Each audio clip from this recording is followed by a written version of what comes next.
managed to do that? I guess.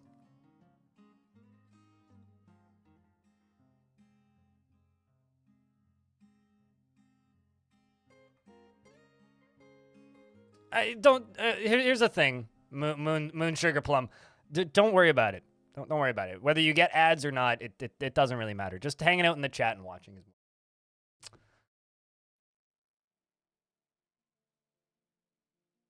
All right, chat. Hello, Cramp.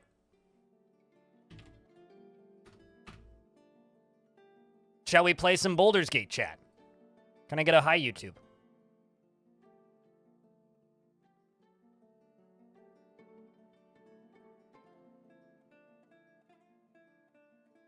I mean, you don't have to say hi, YouTube, but it'd be cool if you did. VODs, of course, go up on the VODs channel. Exclamation point VODs. Boulder Tube. Ew. Ew, cooties. Gonna run away from the YouTube. Although, I don't know if I'd want to be called Balding Tube. That seems bad. Although, I guess a volcano could kind of be like a balding tube. So, speaking of the Balding Tube, we are... we are building and soon going to test our defensive structure, which is going to be a big old walkway, and I'm going to have a variety of weapons of mass destruction along this walkway.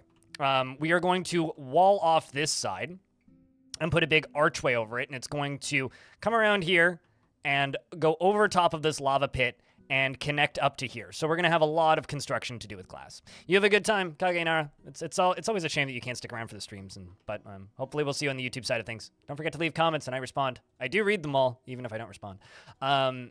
We of course have dwarves that need to be named in here, and we do have some dwarves that are named. And so I'm not going to turn on dwarf redemptions again. But what I'm going to do today is I'm just going to try and be a little bit more vigilant about just giving people dwarves.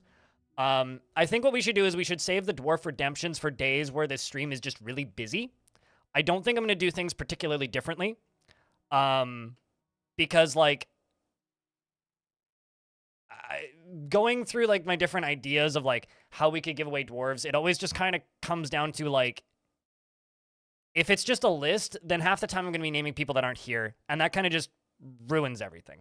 So I'm not actually testing a new system. I'm going back to the old system. Okay? We already fixed the overflowing issue. No. No, we haven't. I need to cover this. This needs to become a dome or something. This needs a roof.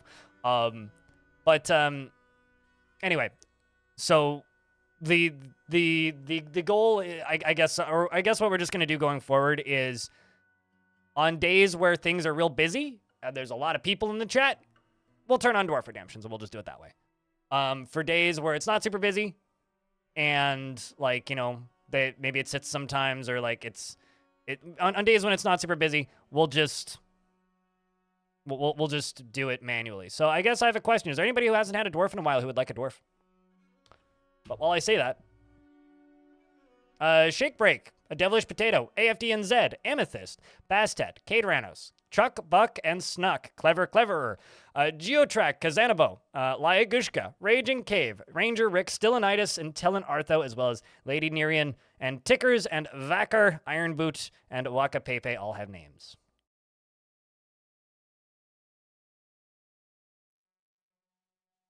Can you build in one depth lava? No. I think you can dig, though.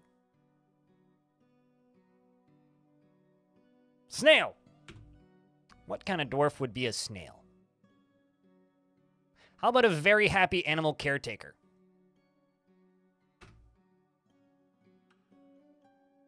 Dwarf giving? Yeah, it's like Thanksgiving, but much more dwarfy. Snail never becomes angry and has no confidence at all in his talent and abilities. He's quick to form negative views about things and tends to share his own experiences and thoughts with others. He doesn't mind wearing something special now and again and isn't particularly interested in what others think of him. He generally acts with a narrow focus on the current activity and tends to hang on to grievances. He tends to be a bit stubborn in changing his mind about things and needs alcohol to get through the working day and does not mind being outdoors at least for a time. His very long beard is arranged in double braids. His sideburns are clean shaven. His medium-length mustache is arranged in double braids, and his short hair is neatly combed. He has a very round chin, and his rust eyes have thin irises. His small-lobed ears are somewhat splayed out, and his lips are thin, and his hair is burnt sienna and is with flecks of gray, and his skin is cinnamon. You haven't killed a thing yet, and you dream of raising a family, and this dream was realized. Personally finds the acquisition of power at Hornton would have all masters toppled, deeply dislikes competition, and is disgusted by merrymakers, and is somewhat disgusted by romance, and finds leisure time wasteful. And you're married to Dulon, and you have a daughter named Maful, who is being carried by your wife and is currently throwing away corpses. Speaking of, Elfie Bean, congratulations, you are married to Snail, and you're carrying your only daughter, Maful, and you don't feel anything after seeing Vabok axe Kobold's dead body. She never feels discouraged, easily changes her mind, and will generally go with the prevailing view on anything. She finds helping others to be very emotionally rewarding, is not inherently proud of her talents and accomplishments, and tends to be a little wasteful when working on projects. Is not particularly interested in what others think of her, and she often acts with compassion. She commonly winks as a form of greeting and needs alcohol to get through the working day. Dreams of creating a great work of art. That checks out. She personally would have the world operate in complete harmony without the least bit of strife or disorder. Finds acquisition of and use of power at Hornton would have all masters toppled, and sees guile and cunning as indirect and somewhat worthless. I see why you get along with your husband. And finds eloquence and artful speech off-putting. She likes andorite, zinc, morganite, and breastplates, and quivers, and the sound of luxurious sparkles. And when possible, prefers to consume guppy, finger mullet beer, and giant tapir's milk, and paradise nut fruits, and absolutely hates toads.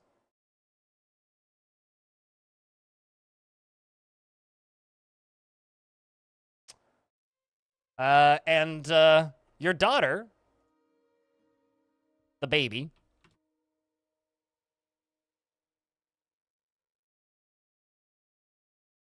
I can type, is Akre. We're making a family here.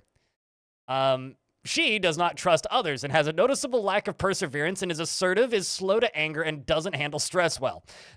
She tends to not be swayed by emotional appeals and is a little tight with resources when working on projects. Isn't particularly given to flights of fancy and doesn't often feel envious of others. Is brave in the face of imminent danger and doesn't mind wearing something special now and again and bites her nails when she gets bored and needs alcohol to get through the working day. Dreams of crafting a masterwork someday and sees war as a useful means to an end and is nothing like her parents. She likes fine pewter and Morian, the color vermilion, picks and low boots and water buffaloes for their wallowing, and lorikeet men for their playful personalities, and the words of the musical desert and the sound of the luxurious sparkles when possible prefers to consume quinoa beer and absolutely hates worms. She has a very narrow chin and her ears are flattened, her hair is straight, and her very long hair is braided, her nose is slightly hooked, and her aquamarine eyes are slightly rounded, her hair is burnt sienna, and her skin is ecru.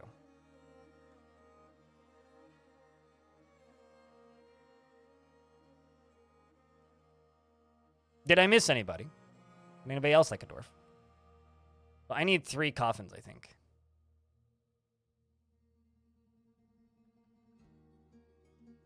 You rebellious baby, yes. You rebellious baby, Akre. You are in fact small, yes.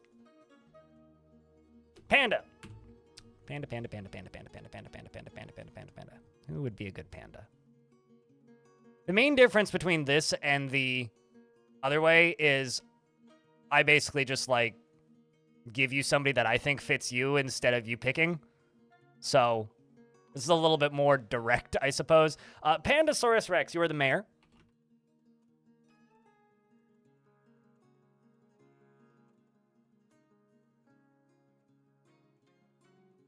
You are the mayor, and you'll see why in a minute. Currently, you're socializing in the dining table viewing area, which is a dining room, which is connected to the tavern, and you get to watch the soldiers training. So you're overseeing, I would say. Right next to a pile of booze and the pair of pants that are on the table. Very fitting, frankly. Your office complex is right below this, so it makes sense why you would hang out up here. Your office is right here. Of course, with clear glass tables, you have a bedroom as well as a dining hall. Very nicely cleaned. You are single. You are not married. You are the second mayor of the fortress. The first one turned into red mist. And let's read about you a little bit. Never acts without prolonged deliberation, even to the detriment and harm of those around her. She does not give the order to pull the lever until every dwarf is in. She does not care about her appearance, talents, and other personal vanities, and finds helping others to be emotionally rewarding. Prefers that everyone live as harmoniously as possible, and is slow to trust others. Generally finds herself to be quite hopeful about the future, and is curious and eager to learn, and tends to consider what others think of her. And she tries to do things correctly each time, and whispers when she's nervous. Needs alcohol to get through the working day, and does not mind being outdoors at least for a time. She dreams of ruling the world. So I'll have you know that you are actually one of the big goals of this fortress. For that reason. She personally is affronted by the whole notion of maintaining decorum and finds so-called dignified people disgusting. Finds helping sees power over others as something to strive for and is put off by family and respects perseverance and finds ideas of independence and freedom somewhat foolish and doesn't care if others take the time to master skills and dreams of ruling the world. You're gonna be queen, or at the very least, a baroness. She likes sulfurite, iron, and tavazorite, and voracious cave crawler leather, and bucklers, and doors, and goblets, and cave fish for their beauty, and the words of the umber skirts, and the sound of the luxurious sparkles. And when possible, prefers to consume goose, steelhead trout, and pineapple wine, and can't stand snails. Sorry, snail. Mayor don't like you. Her very long hair is braided, her eyebrows are incredibly high, her amethyst eyes are sunken, and her nose is narrow. Her nose bridge is slightly convex, and her hair is burnt umber, and her skin is peach. She has many close friends, and she worships Zansong. Everybody needs... Yes, it is true. We live in a fortress. This is a society. Did I miss anybody? Indie gamer would like a dwarf. Indie gamer. What kind of dwarf is indie gamer?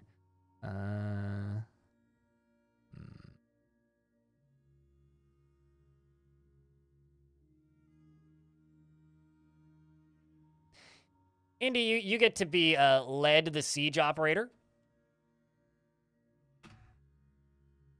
He was close to a waterfall. He's relieved. Relieved after being near a waterfall. Feels wonder after performing the rites of the mechanical denomination in a dedicated temple.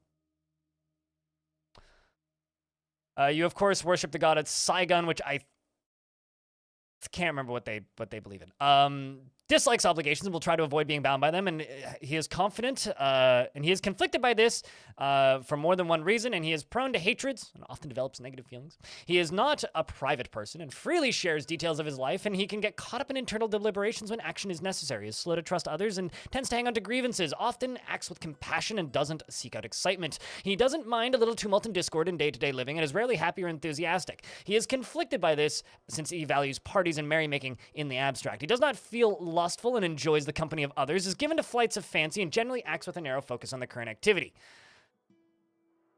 He thinks he is fairly important in the grand scheme of things and needs alcohol to get through the working day, and doesn't really care about anything anymore.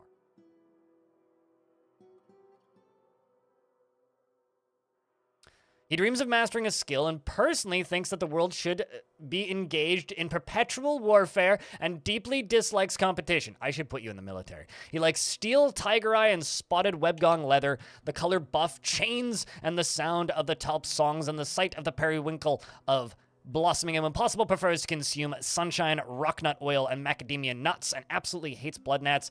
I'm going to put you into the squad alongside of the captain of the guard. They are local, they don't really leave much, and their main job is beating the ever-living shit out of dwarves who, make minor crimes.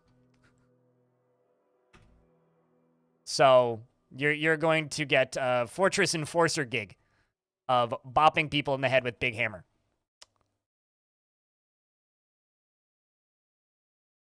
Assuming I can find you. There you are. So go grab a hammer and a shield if you can find one, and enjoy your new gerb. I've probably missed people. Holler in chat if you would like a dwarf. But we'll see how much longer we're going to be naming dwarves for. Can you get a dwarf? Warfu. Warfu, Warfu, Warfu. Let's give you this furnace operator, Warfu. Bear optional? I could just give you a bear, but there wouldn't be much description to read. Oh, beard optional. Ah, I was gonna say, we do have bears, so, like, I could give you a bear, but... He unerringly returns favors and has a profound sense of gratitude for kind actions of others. He is very stubborn and is slow to trust others. That kind of seems conflicting. He tends to think before acting and tends to avoid physical confrontations. Works to square his natural tendency with respect to martial prowess. He tends to hang on to grievances, and he finds helping others to be emotionally rewarding. He wishes this were not the case, as he considers altruism foolish and tries to keep his things orderly, is pleased by his own appearance and talents, and does not often feel envious of others. He's not particularly interested in what others think of him, and he tends to form only tenuous emotional bonds with others and doesn't focus on material goods, and is currently making pearl ash. He needs alcohol to get through the working day. He dreams of raising a family and personally sees the entire concept of sacrifice for others truly disgusting and values independence and respects perseverance. And he likes magnetite, brass, and red glossier gems and manta rays for their majesty. Wow. And the words of the suitor of focus and the sound of the top songs of Impossible prefers to consume beetroot wine and white mullet flour and absolutely hates rats. Oh, speaking of, because I'm going to a festival on Sunday, there will be a bonus stream on Saturday this week. Like last week. No one will remember that, and everybody will be like, blind on a Saturday! Anyway. He prefers to consume beetroot wine and white mullet flour. Yeah, I already read that. He has a broad body made broader still, but no shortage of surrounding lard. I'm sorry. And has his free-lobed ears are very splayed out. His very long beard is braided. His very long mustache is arranged in double braids, and his hair is clean-shaven. His lips are very thick, and his heliotrope eyes are narrow. He has a high voice, and his deeply recessed chin is slightly upturned, and his nose is narrow, and his dark tan skin is wrinkled. His nose bridge is slightly convex, and his hair is golden yellow with some gray.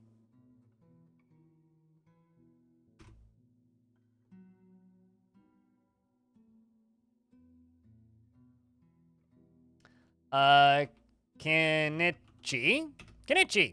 the woodcutter. Tends to be a little tight with resources when working on projects and enjoys the company of others, could be considered rude, and prefers to present himself modestly. He has a calm demeanor and occasionally overindulges. He is curious and eager to learn and generally is quite confident in his abilities when undertaking specific ventures. He has an active imagination and scratches his head when he's thinking. Needs alcohol to get through the working day. Dreams of mastering a skill and personally sees power over others as something to strive for. Values a harmonious existence and doesn't particularly value loyalty. Dreams of mastering a skill. That dwarf could do well in the military. Uh-oh. Game's hitching. Door for it, please. There we go. He likes salivite, aluminum, star ruby, and giant moon snail leather. The color burnt sienna, crossbows and catapult parts, and blue peafowls for the sound. Wait, what? And blue peafowls for their coloration. And the words of the musical desert and the sound of the chartreuse chants. When possible, prefers to consume llama cheese and buckwheat beer and hemp seeds, and absolutely hates cave spiders. Me too. He has a very long beard, and his sideburns are clean shaven. His very long mustache is neatly combed, and his medium-length hair is braided. He is skinny, and he has a recessed chin, and his nose is extremely narrow, and his small lobed ears are broad, and his eyes are somewhat narrow. His hair is golden yellow, and his skin is dark tan. So the way I think I'm going to do this is I've got two more to name, Nimlark and Emirin. Then after those two, because those are the two I saw, I also see raw meat now. So I'll do Nimlark, Emirin, and raw meat, and then in like 2 hours or so, I'll do another batch. How does that sound?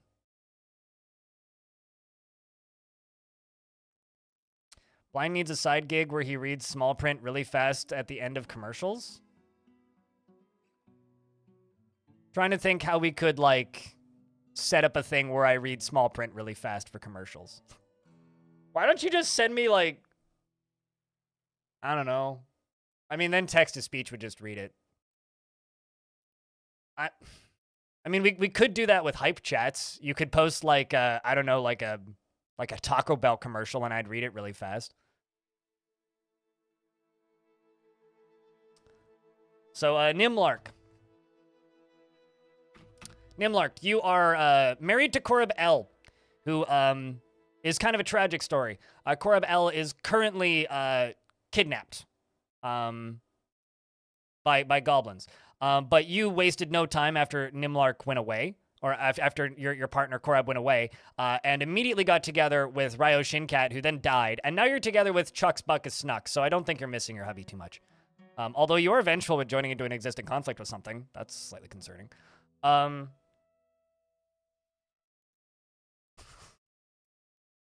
So there you go. If you want me to read like fine print really quickly, I don't know, use hype chats or some shit. Or just I don't know how we could actually do that. Anyway, she is always in love with somebody and easily develops positive feelings. Well, that explains that. Is a pessimist and she can be very happy and optimistic. What? She actively avoids exciting or stressful situations. I think this dwarf is bipolar. Is pleased by her own appearance. It's like, is always in love with somebody and easily develops positive feelings. Is a pessimist and can be very happy and optimistic. That dwarf is bipolar, my friends. She actively avoids exciting or stressful situations, is pleased by her own appearance and talents, and she has a greedy streak. She tends to think before acting and generally acts impartially and is rarely moved to mercy, and she takes offered help and gifts without feeling particularly grateful, and she often feels lustful. She doesn't mind wearing something special now and again, and she occasionally overindulges, isn't particularly interested in what others think of her, and needs alcohol to get through the working day, and likes being outdoors at least for a time, and grumbles only mildly at crappy weather. Dreams of crafting a masterwork someday, and personally is affronted by the whole notion of maintaining decorum and finds so-called dignified people disgusting, sees family as one of the most important things in life, and believes that the idea of war is utterly repellent and win a peace at all costs. And finds the pursuit of skill mastery off-putting and values tradition. She likes nice electrum and wax opal and buzzard bone and the color gray, four-sided prisms and quivers and splints and fox squirrels for the tenacity and the words of the belted barricade and the tresses and the barricade of tresses and the sound of the luxurious sparkles of impossible prefers to consume skunk, radish wine and oranges and hates spark scorpions. Her very long beard is braided and her nose is extremely narrow. Her cobalt eyes are somewhat narrow and her hair is black and her skin is brown. You have no friends, or you have no kids, but your best friend is Locum over here, who, by the way, is Ilmirin, who has 2 children, is 67 years old. Has a bunch of kids, actually. 2 kids, sorry. 2 kids and parents, but no partner. Must have died before they got here. Is very quick to anger and doesn't generally think before acting. He is very trusting, and he is somewhat uncomfortable around those that appear unusual or live differently from himself. He doesn't handle stress well and tends to be a little wasteful when working on projects. He is somewhat quarrelsome, and he is bothered by this since he values friendship. He tends to go alone without considering the advice of others and occasionally overindulges and it often feels lustful. He gnaws on his cheek when he's excited and blows his breath out when he's annoyed. He needs alcohol to get through the working day and does not mind being outdoors at least for a time. Doesn't really care about anything anymore. Dreams of creating a great work of art and personally finds blind honesty foolish and finds leisure time wasteful and prefers a noisy, bustling life to boring days without activity. Disregards tradition and sees no value in holding back complaints and concealing emotions and dreams of creating a great work of art. Likes limestone and nickel and silver and blue diamond and badger leather and the color raw umber. Maces and troglodytes for their grunts. Okay. And the sight of the satin of droplets and when possible prefers to consume blueberry wine and absolutely hates moon snails.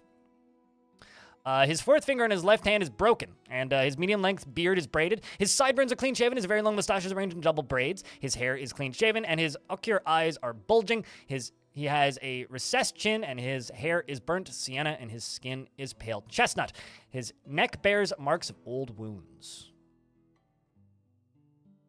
And he's killed a giant king snake, a coyote woman, and 2 coyotes.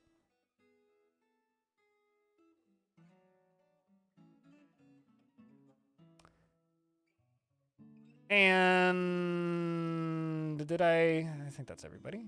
Raw meat was the last one. Raw meat.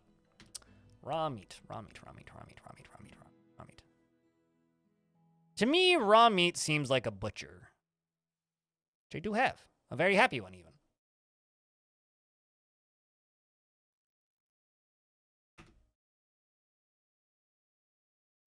Raw meat is often inflamed by hatred and easily develops hatred towards things. Is given to flights of fancy to the point of distraction, is quite confident in his abilities when undertaking specific ventures, and is not inherently proud of his talents and accomplishments. He can easily fall in love and develop positive feelings, and doesn't seek out excitement, and generally enjoys the company of others. He doesn't often feel envious of others, and he likes to brawl. He is quite comfortable with others out of a different appearance or culture. He is grateful when others help him out, and he tries to return favors. He prefers to present himself modestly and has a tendency to go it alone without considering the advice of others.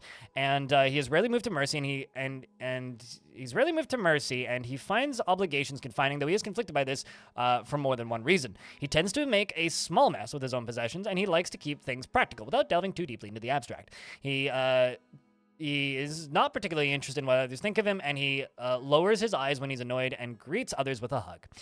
He needs alcohol to get through the working day and does not mind being outdoors, at least for a time, and doesn't really care about anything anymore. Would you like me to make yours a soldier, Amiran? I could do that. Dreams of crafting a masterwork someday, and personally believes that perseverance is one of the greatest qualities that somebody can have. Sees competition as reasonably important and does not care about friendship. Dreams of crafting a masterwork. He likes jet, nickel, and tanzanite, and lychee wood, and cockatiel leather, and rope reed fabric, and the color light brown. Tables and crowns and coins, and the sound of the flowery tress, and the sight of the satin of droplets. When possible, prefers to consume strangler and 2-grain wheat beer. And absolutely hates brown recluse spiders. His upper front teeth are gone, and his lower back teeth are gone. And his very long beard is neatly combed. His sideburns are clean shaven. His long mustache is arranged in double braids. His long hair is tied in a ponytail, and his amethyst eyes are sunken. His somewhat broad ears are splayed out. His nose is wrinkled, and his nose bears a short scar. And his hair is a crew with a touch of gray. Been in a fight, yeah, lost some teeth. I mean, Libash is tantruming once again.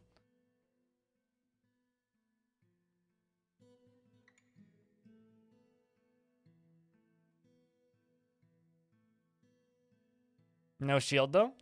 Well, I mean... I actually have a few dwarves that probably should be tossed into the military. This cook, as an example.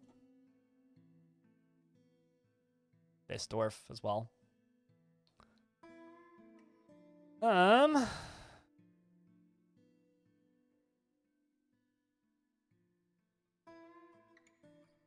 If I can find Ilmirin. Elfie Bean. Snail.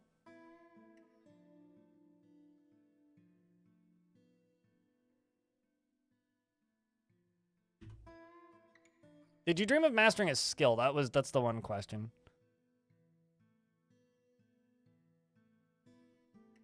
Because that's pretty important for military.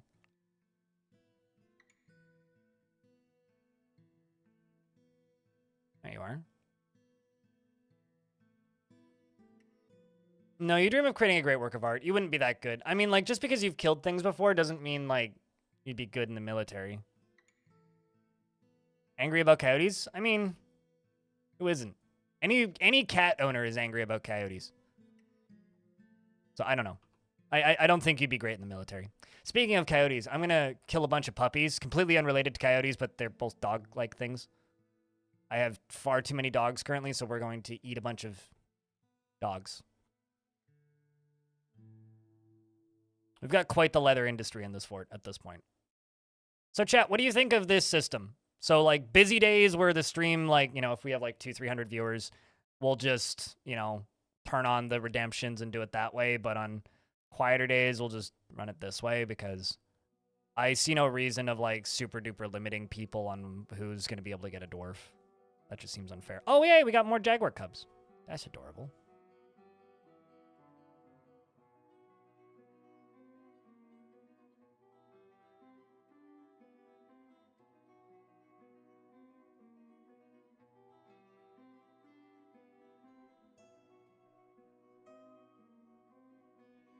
Poor pups. I mean, we got too many of them, frankly.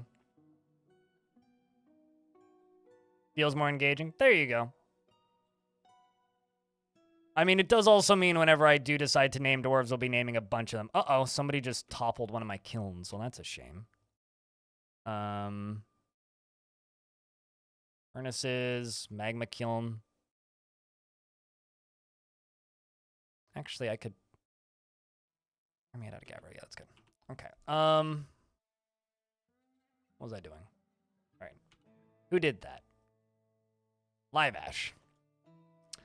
Live Ash, the fact that you're still alive kind of annoys me. I feel like the Fortress Guard should have actually done their due diligence to make sure that you didn't continue existing beyond the forehead bonking that you deserve.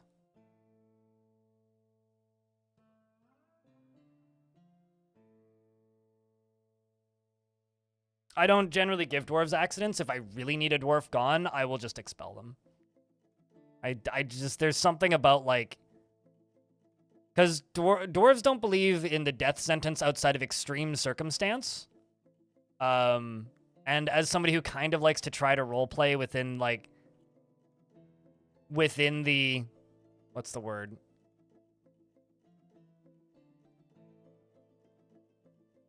As somebody who kind of likes to try and operate within the dwarven rules, it just feels weird to me.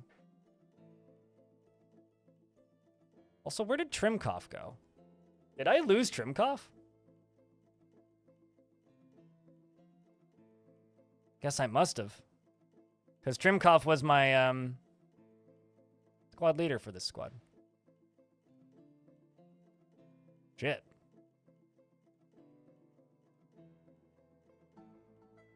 At some point, I will do lore videos for each faction. Yeah, it's on the to-do list. But I guess tonight I'm doing a very small news video.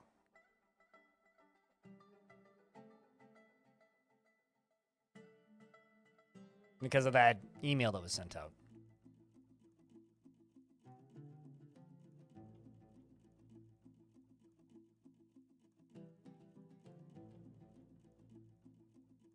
Holy shit. This can't be real. Chat, you want to know what's insane? I'll be impressed if any of you even remember this. I just got invited into the closed beta for Skull and Bones.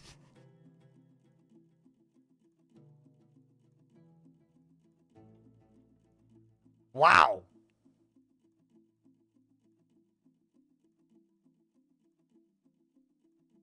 Weird.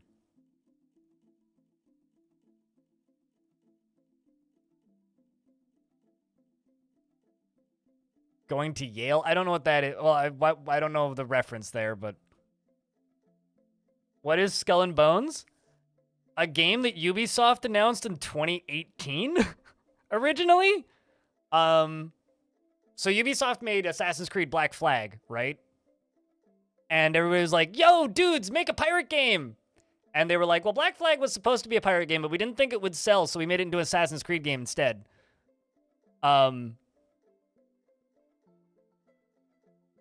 So the result was they just then decided, okay, well, I guess we should actually make a pirate game because people want a pirate game, right?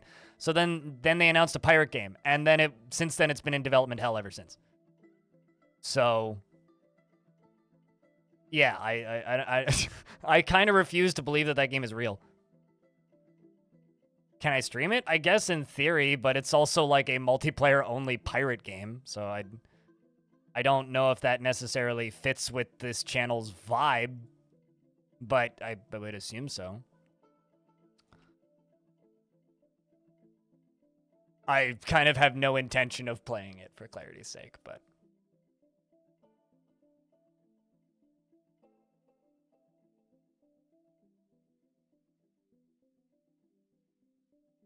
No, I would need to make these 3 long. So I need to test this. We need to make a miniature version of this.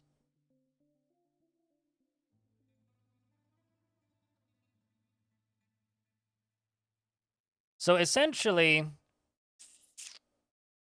trying to think, how could I do a test run of this?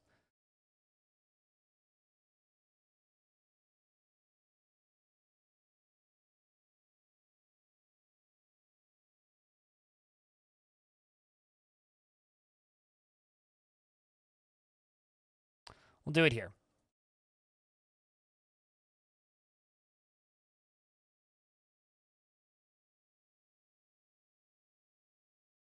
This will be our test run.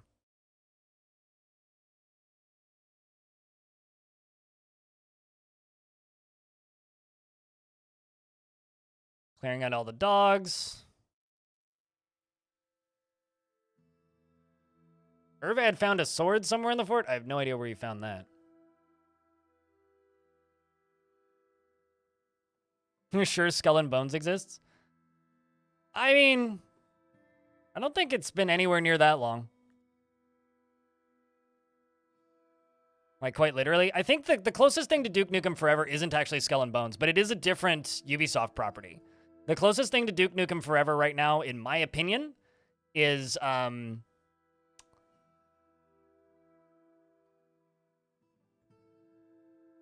Good and Evil 2. No, not Daikatana. No, Beyond Good and Evil 2. That is the closest thing right now, which is also, like I said, a Ubisoft property. What am I making? I'm not certain it's going to work, because I don't know if lava's going to operate the way I'm used to exactly. But I'm trying to make a sort of lava cannon thingy. A sort of lava cannon thingy. That's very descriptive, I know. And I'm just realizing I need this to be one wider.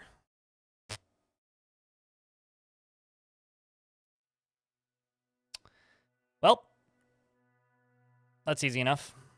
Put a piece of flooring there. Channel down there. Cut out this. And put walling in here.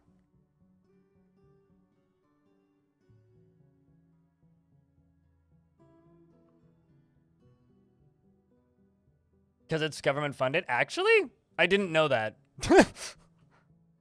That's kind of amazing.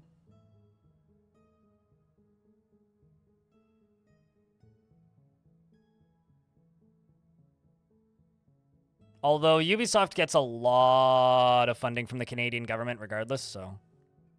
But I don't know if this is Canadian government funded or French government funded. Cadranos, hello. Cage can hold an unlimited amount of creatures. Put all of one gender into one cage and Bob's your uncle. Oh, yeah, no, absolutely. I'm kind of thinking about making bear traps. By that, I mean bear bombs. Because I think bear bombs would be hysterical. Singaporean government. Huh. Well, all right. I mean, from the description of what they've said it's supposed to be, it really sounds like they're trying to make Pirate Destiny. Which, like, on paper could be awesome. Like, genuinely. On paper, that could be rad. I don't believe they'll ever actually do it.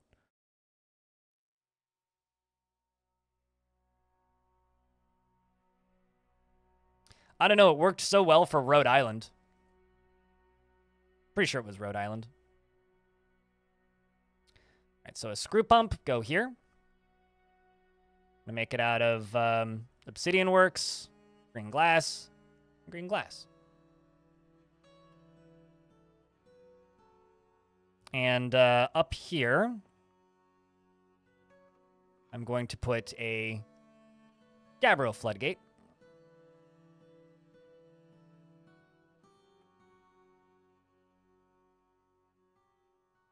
Because gamers ruin everything? I don't think it's got anything to do with gamers ruining everything. I think it's going to be a flop because nobody actually wants it. People are so fucking tired of live service games, and that's what they're making it into.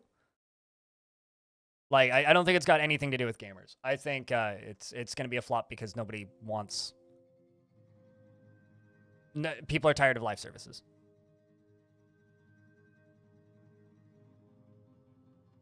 And so, to me, making a live service game in the current year and expecting it to succeed is kind of a farce.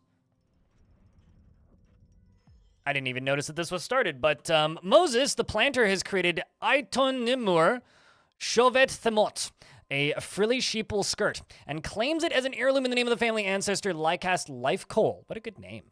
Lycast Lifecoal. This is a frilly sheepwool skirt that has no sprite because the game is incomplete. All craft store ship is of the highest quality. It is studded with platinum and encircled with bands of dog bone, and it is made from sheepwool cloth. This object is adorned with hanging rings of goshenite and menaces with spikes of nickel silver. On the item is an image of spikes. On the item is an image of what? The item is an image of Adil, the dwarf, and dwarves in sheep's wool. Adil is speaking with the dwarves. The artwork relates to the impersonation of Shortast by the dwarf Adil in the by the dwarf Adil before the Rack of Princesses in the early summer of 83. The item is an image, on the item is an image of dwarves in clear glass. The dwarves are laboring. The artwork relates to the foundation of Bouldersgate by the Dungeon of Dragons of the Rack of Princesses in the early spring of 139. The item is an image of Rovod, the dwarf, and dwarves in Goshenite. Rovod is surrounded by the dwarves. The artwork relates to the ascension of the dwarf Rovod to the position of queen of the Rack of Princesses in the year 39. On the item is an image of Niglisu Sinful Squirt. The goblin in and Lima, the elf in Schist. Lima is striking down the goblin. The artwork relates to the killing of the goblin by the elf Lina in the Dull Murk in the late summer of 80 during Palothi Thafa, the onslaught of smokes. A very busy skirt. And I'm going to give it to Panda, the mayor. I'm just realizing that the captain of the guard needs his bedroom assigned again.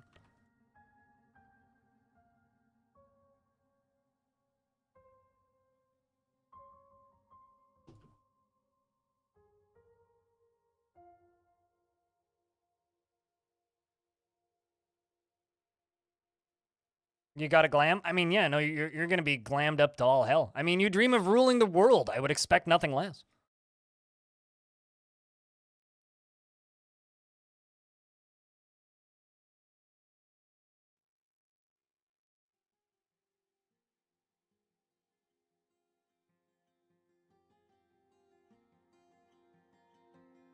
Mace Dwarf is fighting with a saltwater crocodile.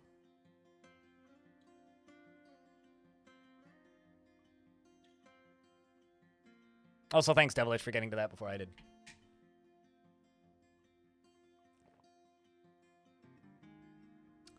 Ba-dum-bum. Throw 2 granite boulders in here.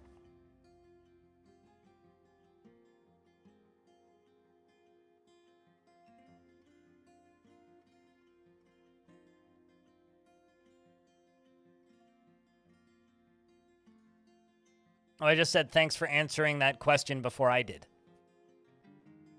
Because I was in the middle of babbling about other things. Live service. I mean, always on... Okay, so Diablo's a live service. Always online game that could theoretically disappear if the servers go down, that are maintained by a live service is a live service. Got another dwarf tantruming. Pandasaurus Rex meets with the outpost liaison, and they say, I am your liaison from the mountain homes. Let's discuss your situation. Merit deserves reward. I come empowered to establish this colony as official land of our realm. Can you imagine the trade dragons and, of course, the responsibilities? And the nobility must live well. Do you have anyone to recommend for this elevation? Well, chat, I think that Pandasaurus Rex, who dreams of ruling the world, very much would have to recommend somebody for elevation. I mean, naturally, who would be a better fit? I mean, come on. He already dreams of ruling the world. It's only a logical conclusion to come to from that. Assuming I can find you in this list of names.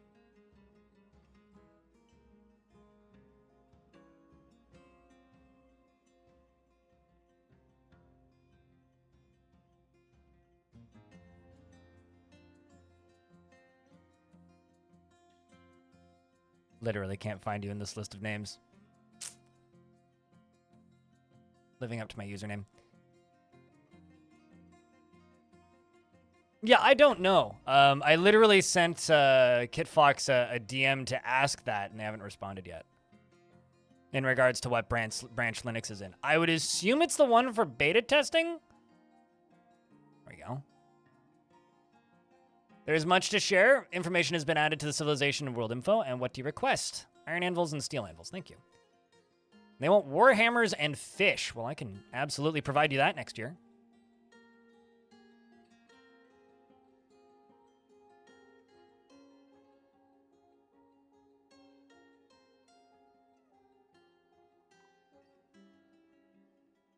And a cook was found dead. At the far end of the edge of the map. Probably died to the elves, if I were to bet.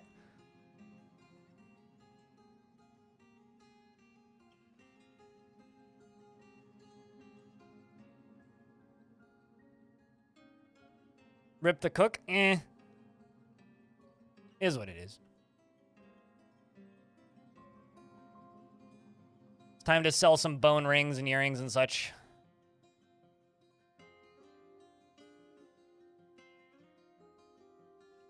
We'll sell them Warhammer just next year.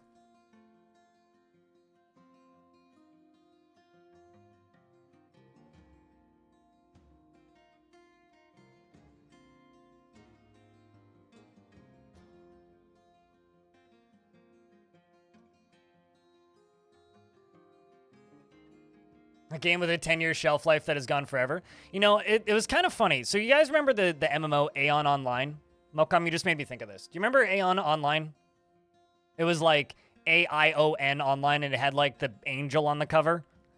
There is a store in one of the local malls around here that sells video games, used and new. And, oh, I can understand why she's an ex-girlfriend. Makes perfect sense, Darius. Anyway, they have like 40 copies of it, and they're trying to sell them for $60 a piece. And I've been in there a couple times and been like, you know, like you can't even play that game anymore. It doesn't exist. And they're like, oh no, we're selling them as collector's pieces. And it's like, on the box it says, includes 6 months of playtime. Public beta branch has Linux, so not the experimental branch? Gotcha, okay.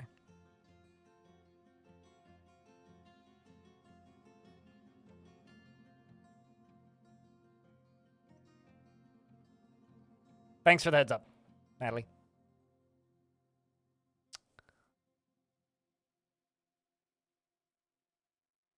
Oh, no, I mean, the metal cases are always cool, but it's a hysterically bad waste of time. Buy the picks.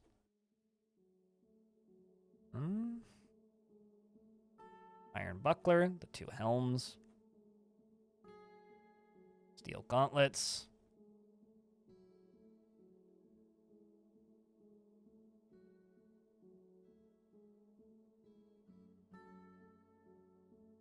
And the anvils. And we'll trade. Works for me.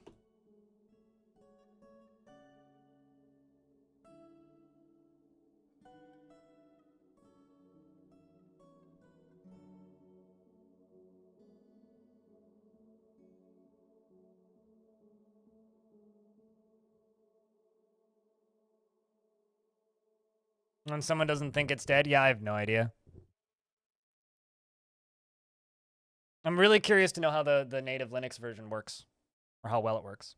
Should install that version on your Steam Deck. Yeah, try it on the deck, actually. Running it without the compatibility layers. Yeah, we're still making clear glass blocks, clear glass windows, clear glass pots.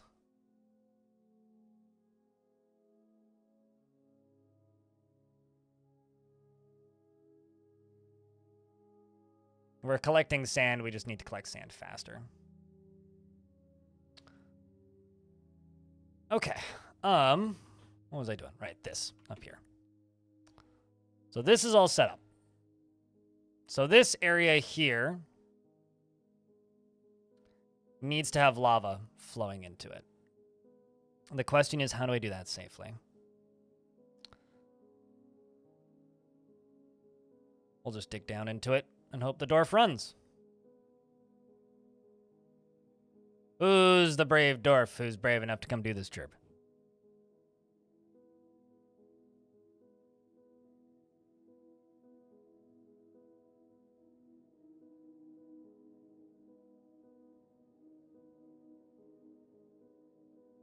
Someone's coming to get it. Ah, Endok. Very brave dwarf. Glorious Endok of Bouldersgate. Ads, please don't start until after this is done. It's a race against time. Run away! Oh.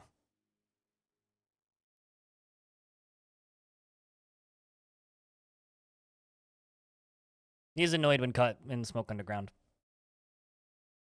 Rest in peace, Dwarf. You were a valued member of the fortress. Your spouse, Malfel, will miss you. I'm sure your 3 children will also miss you.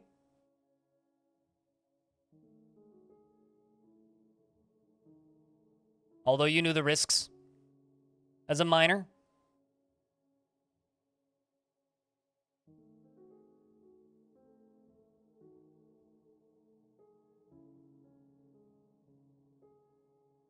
There is actually no thought about being on fire, and for whatever it's worth, being on fire doesn't cause pain for dwarves. Bleeding does, though. Fire causes bleeding, so the act of actually being on fire, they don't mind. Kind of hysterical.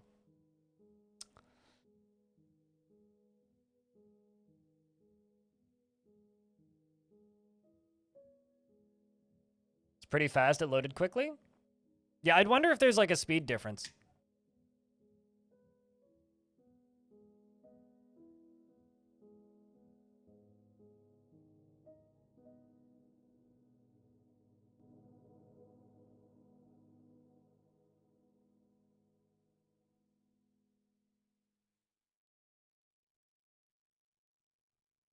It should be through ads in about 10 seconds.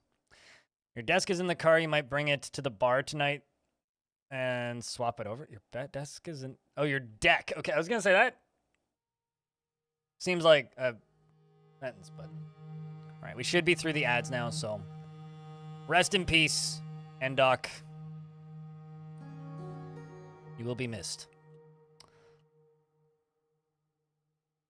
Frankly, it's a glorious task for a dwarf to have the opportunity to set up such a incredible trap.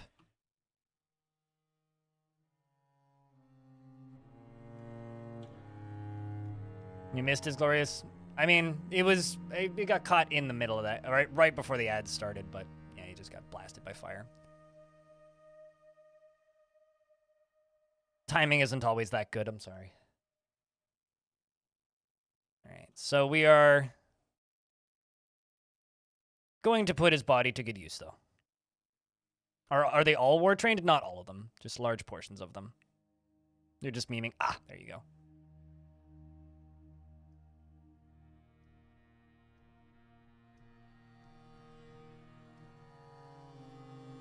So I am saluted, then ad started. Yeah, that's what I was kind of hoping, or around the time I was hoping it would land.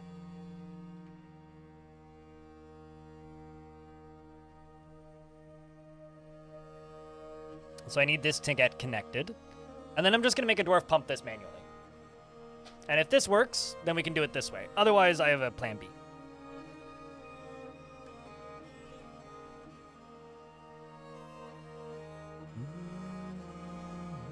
Also, chat, you should give that person a hug, because they clearly want a hug. Virtual hug time. I don't know. I'm just saying. Someone needs a hug in chat.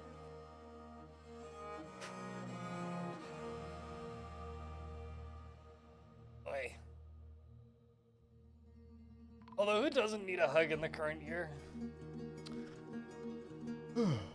Endok has been missing for weeks. Shame. I wonder how that happened. Okay, let's memorialize that dwarf.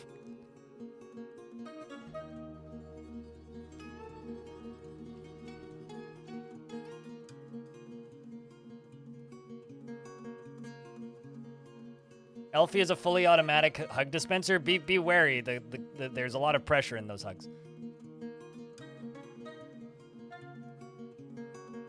Now, should I be a smart dwarf overseer and build in safety walls? Or nah? Some migrants have arrived despite the danger. Well, that's a very bad decision of theirs. Because I could build in a safety wall for this. Or I could just run the test regardless. Shafety schmafety. Shafety is not very dwarfy. Yeah, I would agree with that, actually. Yeah, shafety schmafety.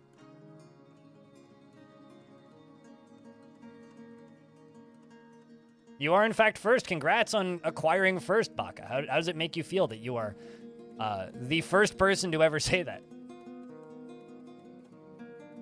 Okay, so we're literally just waiting for a dwarf to...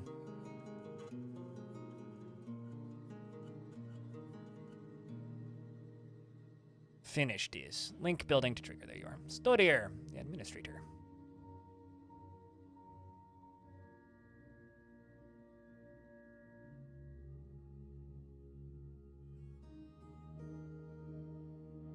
Dwarves are too busy doing the safety dance to need safety.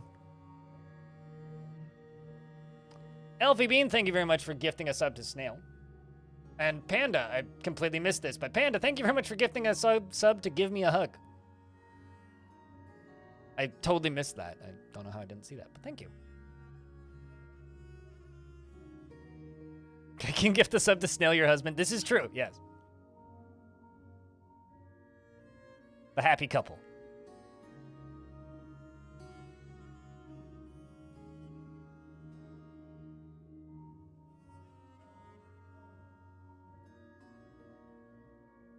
Okay, so Adil over here is married to Irvad, who's in the military with a bunch of kids.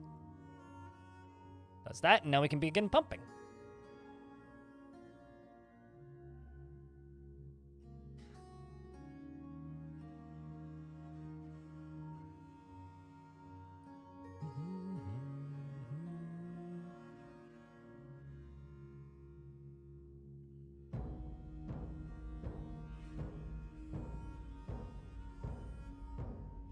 Okay, your dwarves are just removing stuff.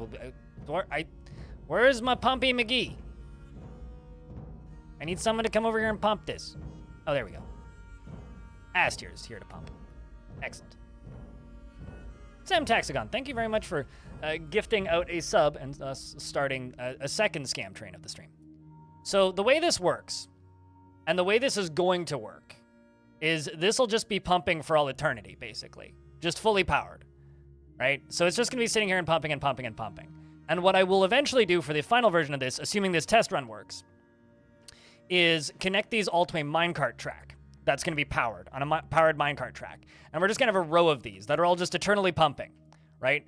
And then when there's a siege, I will kick off the minecart onto the track, and it's going to hit pressure plates, which are going to open and close these. Make sense? So it does a lap, and it opens them all and closes them all. Opens them all and closes them all. So they all open and then close, and then open and then close. And ideally, what it will do is it'll make the lava shoot out a little bit. At least that's the hope. So let's see if it does. And a glass maker was stung by a bumblebee. Well, that's a shame. Quit bugging the bee. Bees are friends.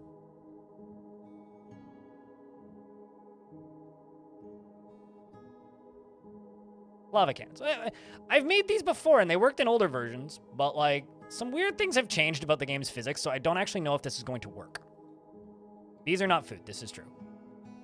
We have determined this.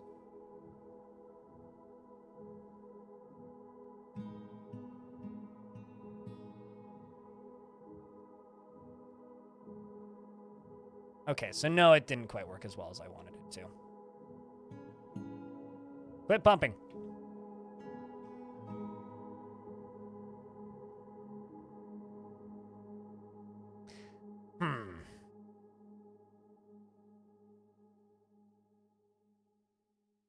Or are they not because they're vermin? Bees used to be counted as food. There was an old bug in the game where they counted as food for some reason. Which is where the bees are not food joke comes from. So it does work, but it doesn't work as effectively as I wanted it to. So what I could do is I could channel this down one layer. So the gushers will all be above it, and it did get a little bit of power onto there. Like, it skipped the gap, which is what I wanted it to do. So it might get enough in there for it to be fine. So I think what I'm going to do is I'm actually just going to dig this whole walkway down a layer once this lava's gone. And then from there,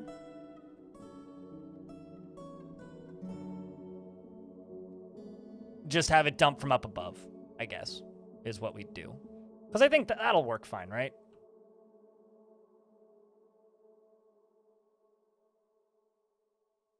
Let's just throw 2 granite pieces in there so we can let this dwarf out.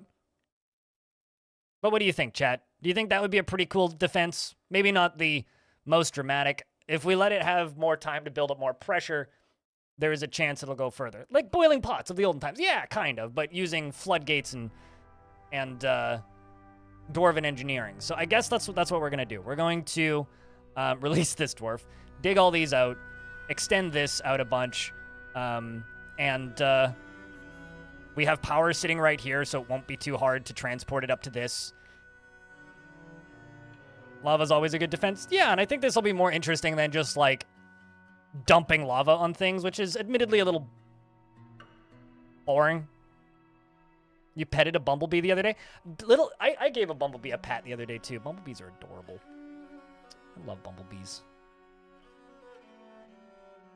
So yeah, that's what we're going to be working on today. Uh-oh. Liebash is tantruming yet again.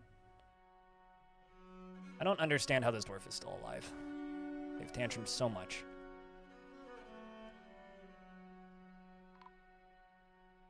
It's a hype train. It is a hype train with 45 seconds left. If somebody gifts 3 subscriptions or 1,500 bits, it'll level up. Or if 3 people use Prime subs or resubs.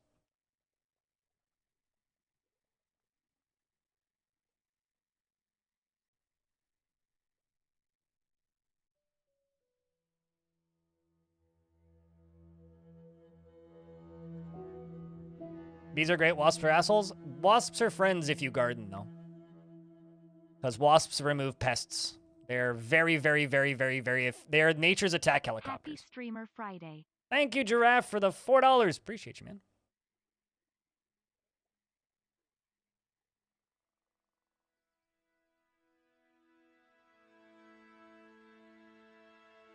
No, I mean, I talk about this on stream pretty frequently. In the end of the year, I will actually, and some people say that I'm insane for doing this, I literally leave out honey for wasps.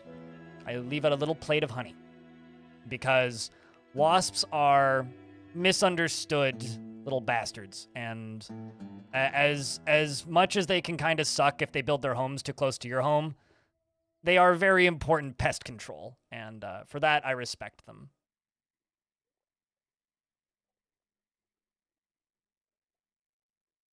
They're just like militaristic soldiers, basically. And growing up, we used to have this big red rusty like pickup truck trailer that was like rebuilt into a like hauling trailer, basically, that my dad used to like take out the trash and stuff. And it, for lack of a better term, got filled with wasps' nests one year. Like, completely filled with wasps' nests. And it was kind of awful. But you know what was awesome? There was 2 hornets' nests in there as well. And it was an all-out fucking war between the hornets and the wasps. I literally sat there for an entire summer with binoculars just watching these wasps just occasionally, like, get up a little cloud, and then they'd go attack the hornets, and then they'd like collide in midair and fall. It was rad. It was so many dead wasps. They just kind of went at it.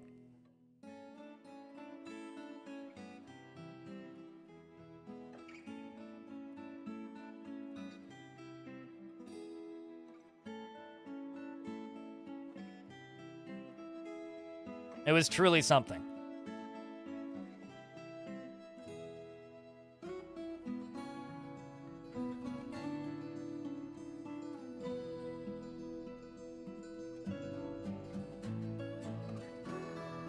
Oops, that one's too far up.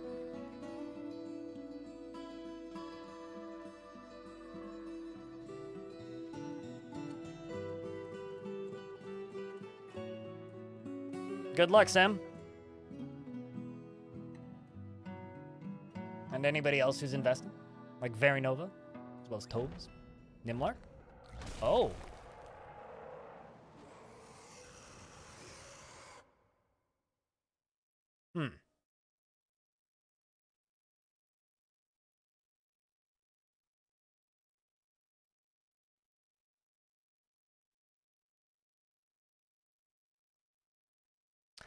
The rock Eken Vikumensi Gugan Alel. A bird of prey so large and ferocious it dwarfs many dragons. All beneath its mighty wings should fear the sky. All right, well, dwarves, get inside as fast as your little feet can run you. Because we need to fight this thing indoors.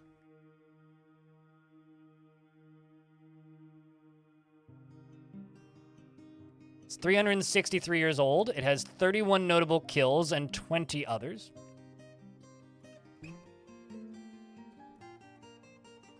Is it the object of worship of anything? Ah, No, it's not the object of worship of anything. No catch? I don't have a way of catching it.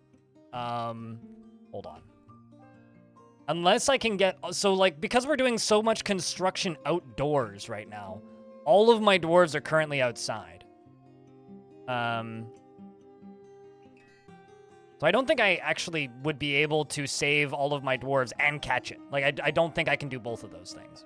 So either I sacrifice a large number of my dwarves, or we try and catch it. So... Oh, and also there's multiple ways for it just to fly into the fort. So yeah, no, it's just going to get into the fort and kill stuff. I'm not prepped to catch stuff like this right now. So no, we're going to have to fight the rock.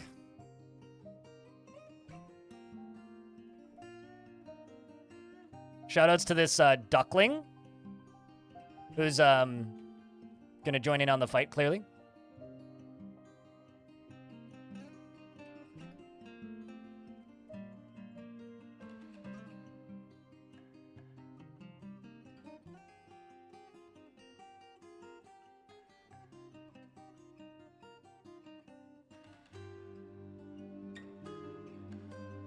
I also need to dig around this. Just realizing. My captain of the guard can't actually get to the prisons right now.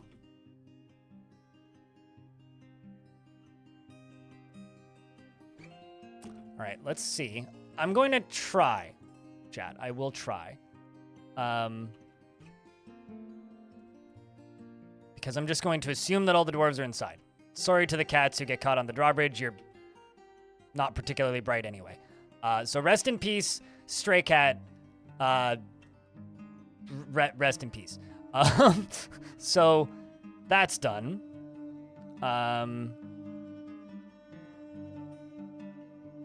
Let's start digging this.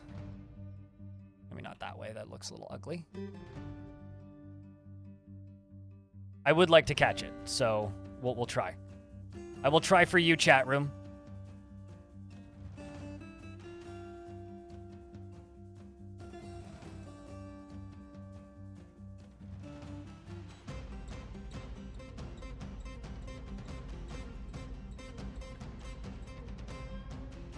We'll disable this.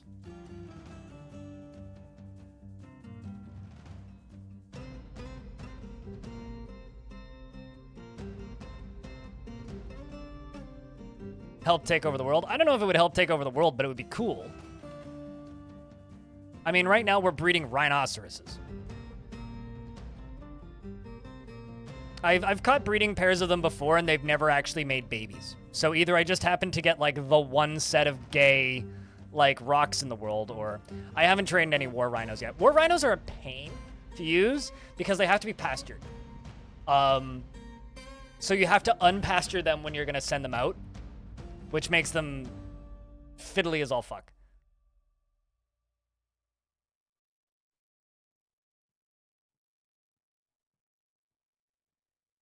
So I like war creatures that do not need to be... I need war creatures that do not need to graze, basically. No, I don't want another Monster Slayer. Okay, so there's a trap in it. Let's see if we can get this in. Maybe not right there.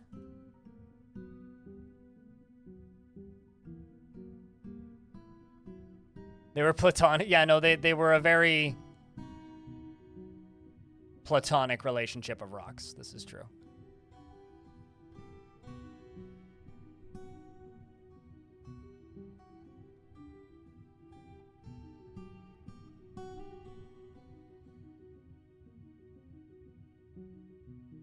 Okay, let's get that done. And Clever is over here to hold that. And now let's follow the bird. The only reason we were able to do this is because, from what I can tell, it's distracted by something. Crocodile, maybe?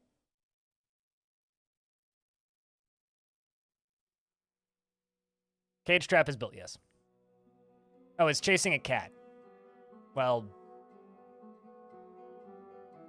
I guess that checks out.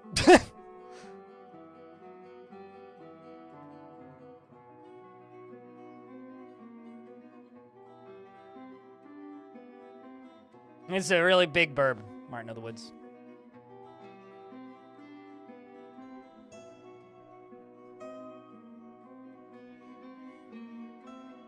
And it's chasing a kitty. Holy shit, this thing flies quick. I love how, like, maybe one of the only things in the game that could possibly outrun something this big would actually be a rock, or would actually be a cat.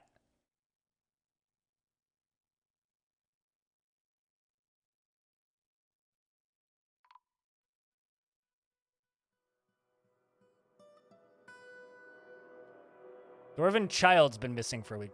Oh. Sorry, Telenartho.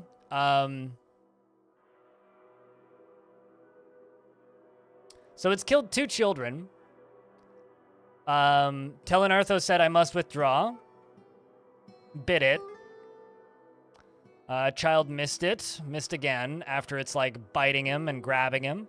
And strangled him on the throat. Specifically, grabs him with her right wing and strangles him. That's maniacal.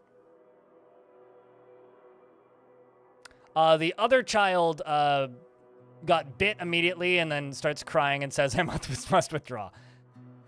Well then.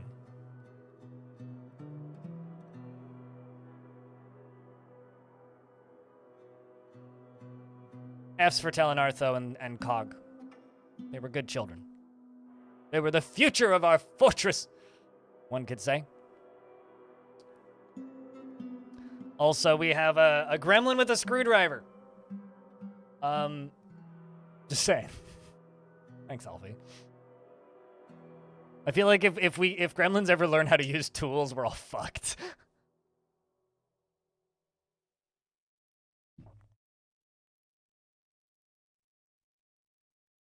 Oh, definitely. Definitely, Martin of the Woods. I mean, I feel like dwarven fairy tales tell tales of griffins and centaurs, and then the more mythical creatures that actually do exist, such as rocks and stranglers. I need to do, I think the next lore video I'm going to do is going to be called Dwarven Cryptids, which are creatures that exist but are so rare that most people never see them. Uh-oh. What are you chasing now? Pretty close to the entrance that I made for you.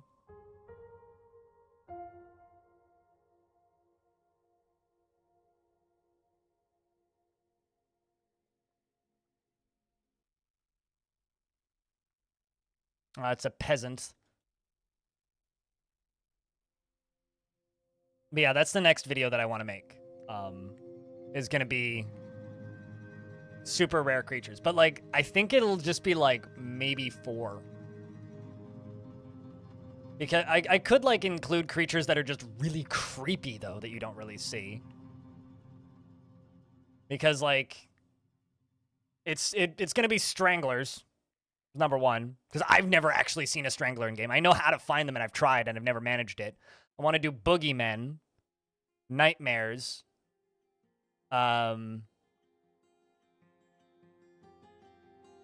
which are, I think, only adventure mode things, and then sea monsters, just 4 creatures. Because, has anybody here ever seen a sea monster in Dwarf Fortress? Oh, that's not good.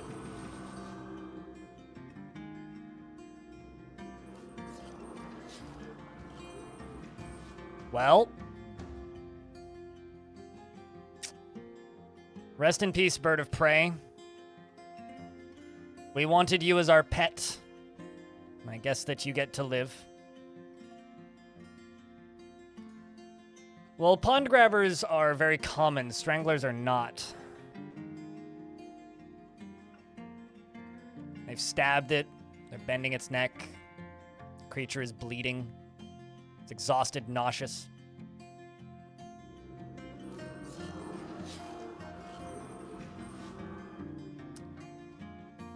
Bloody pity. I think this calls for vengeance, chat. What do you think? I think this calls for vengeance. How good are my squads right now? A lot of Hammerlords. Dwarves, go get drinks. We're gonna fight this.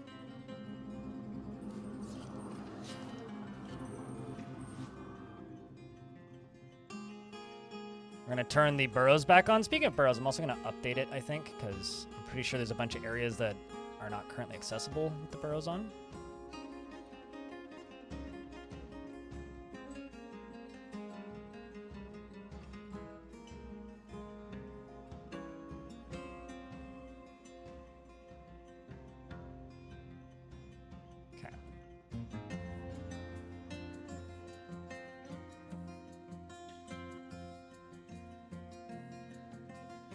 Was raised from 4 to 5 today?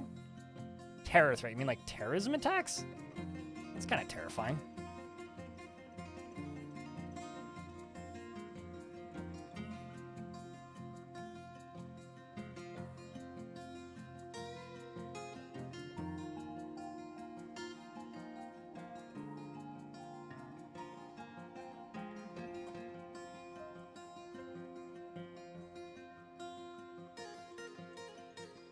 All right, door's been opened.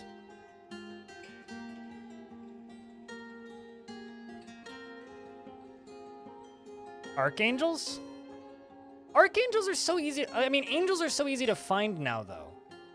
Like, they used to be a very specific adventure mode enemy, and now they're like... We got children running into the fort. It's a good thing we opened it up.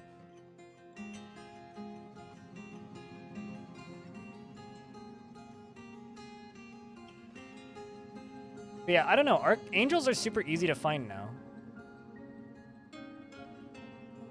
Archangels are just demons. Yeah, I don't know. I don't know if I necessarily consider them cryptids. Uh-oh. I really hate it when they do this.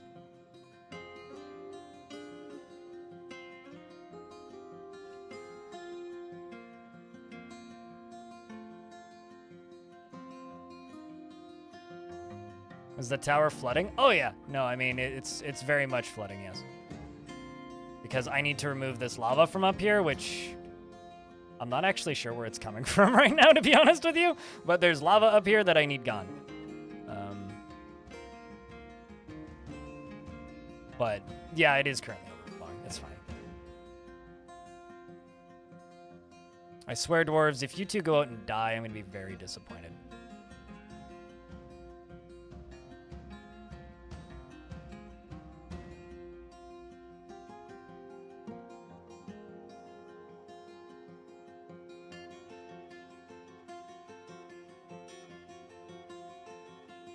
I don't want to send the whole military out like this, but because they're all insisting on going off and picking up items, kind of have to.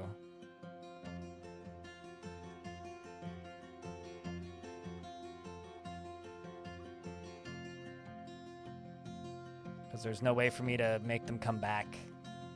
So I don't think doing this will change it. Yeah, it's not going to cancel their gig.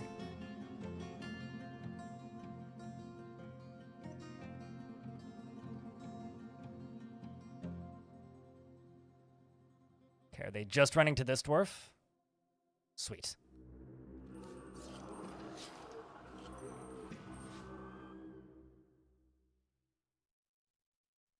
Okay.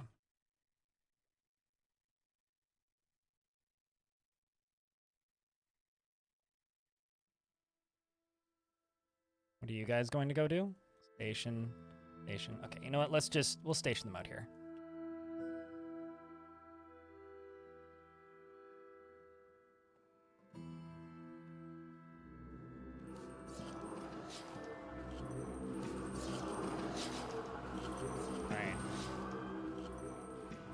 Fortunately, all the ads just ended, so... Although now it's telling me that ads are running, it just told me that ads ended. Okay, well, hold on, we'll just pause.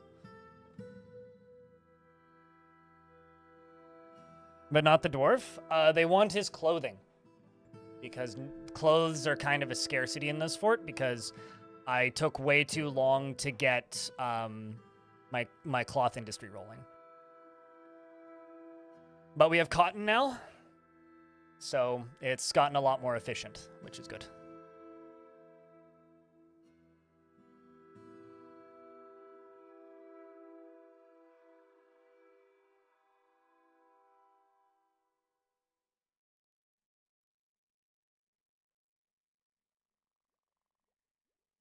But 45 seconds, and then we'll unpause. This is kind of interesting about Hype Trains. They now tell us what percentage of your audience contributed. Or what percentage of your active audience contributed.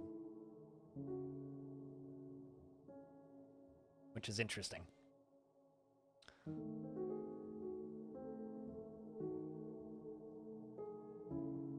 It's like 8.63% of your community contributed to the last one. Interesting. I like stats. I don't know. But yeah, the thing is, if I do archangels, then I also have to do demons. So I don't really want to do archangels and demons, I guess, would be my reason to not do archangels. I think they just need their own video, frankly. Someone got mad at me, or not mad, but like miffed with one of my lore videos. It was like, this needs a spoiler right at the top. It's like, you're watching a lore video. It's like willingly saying, I'm going to watch a spoiler video. If you're watching a lore video and complaining about spoilers, they're not more common. That's the thing. They're common in adventure mode versus fortress mode, right? So, no, I don't actually agree with that. Also, they are built and designed exactly the same way. So, I don't agree that they're more common. Okay, so the elves are showing up here now. The thing is, like, okay, so demons are endgame for fortress mode. Archangels are endgame for adventure mode, right? So endgame for fortress mode is you dig too deep.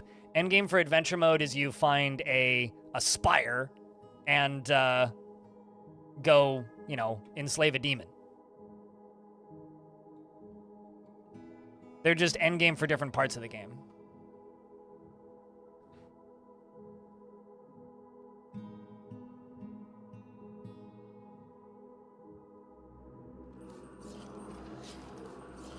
It's a non-trivial sized army.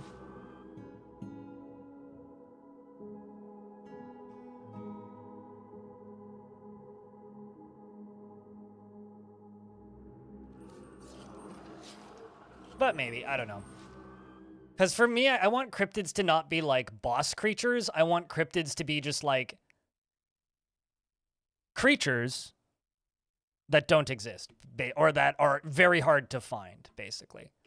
Yeah, they have war gorillas, and they have war horses, and war leopards, and they've had jaguars a couple times. I've already stolen some jaguars from them.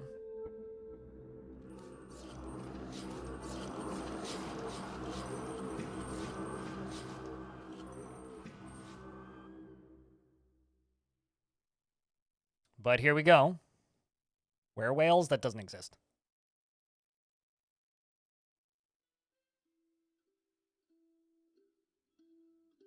Not a thing. Release the warbears soon.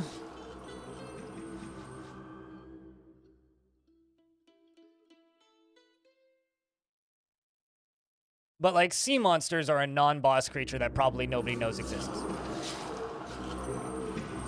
I mean, I've never seen one.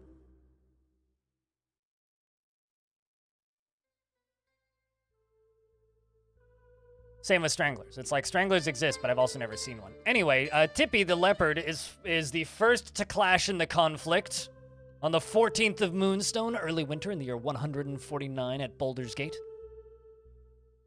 there a tiger in there? Oh yeah, you're right.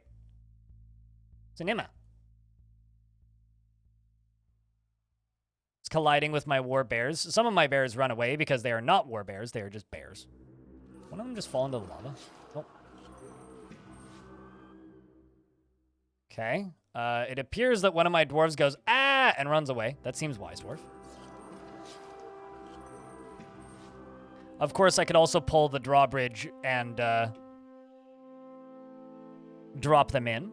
But what we're going to do is we are going to tell the military to go right here. So now's where we pray for our soldiers, chat room. Is anybody here super brave? And would you like a dwarf that's about to run into battle?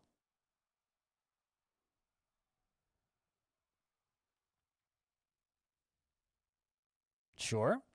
Captain of the Guard. Darius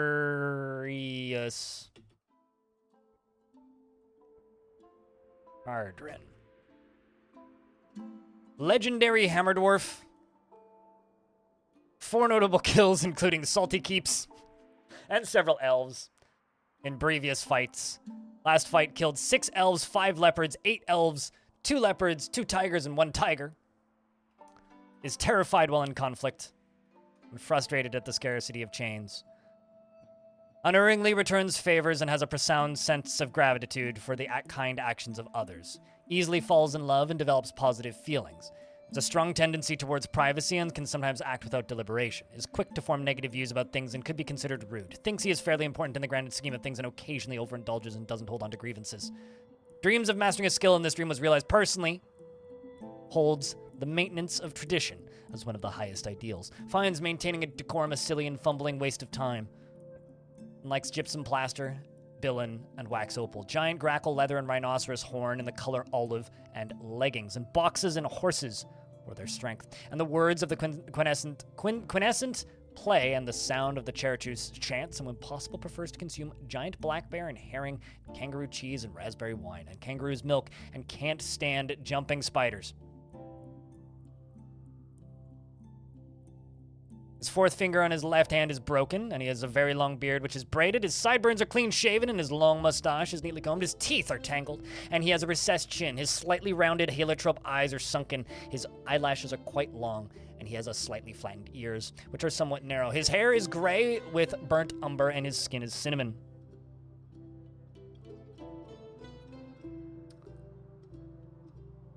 And, old Joe? Old Joe. Little Joe is... Little Joe is kick roast. I'll do like 1 or 2 more. Little Joe, in the last fight, you did quite well. Or here. Or rather, no, you haven't fought here before. You fought in Oakwield, and have done quite well. As well as Rainy Hair. These are locations we've attacked, so you've done quite well in off-site attacks. You're wielding a silver warhammer and a bronze shield. Long beard, braided, sideburns, clean-shaven, long mustache with arranged in double braids, very short hair, which is neatly combed. His hair is burnt sienna and his skin is pink. His eyes are emerald. He's very slow to anger, which is less extreme. After a family member received justice through a criminal's conviction, he has a low sense of self-esteem and is quick to form negative views about things, and he tends to be passive in discussions. He has little interest in joking around and tends to assume that the worst of 2 outcomes will be the one that comes to pass.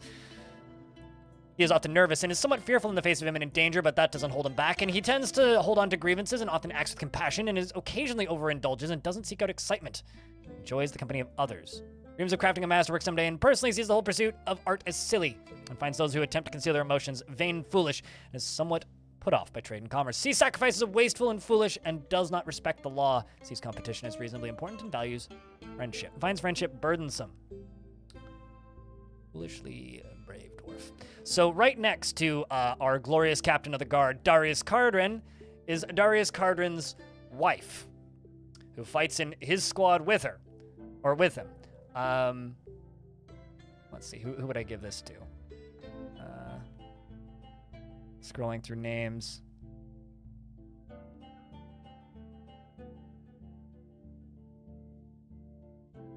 Very Nova. There you go. That'll work. This will be the last one I'm naming for this batch. She can get caught up in... she is married to the captain of the guard, so... she can get caught up in internal deliberations when action is necessary and is generally unhindered by the thoughts of others concerning her actions.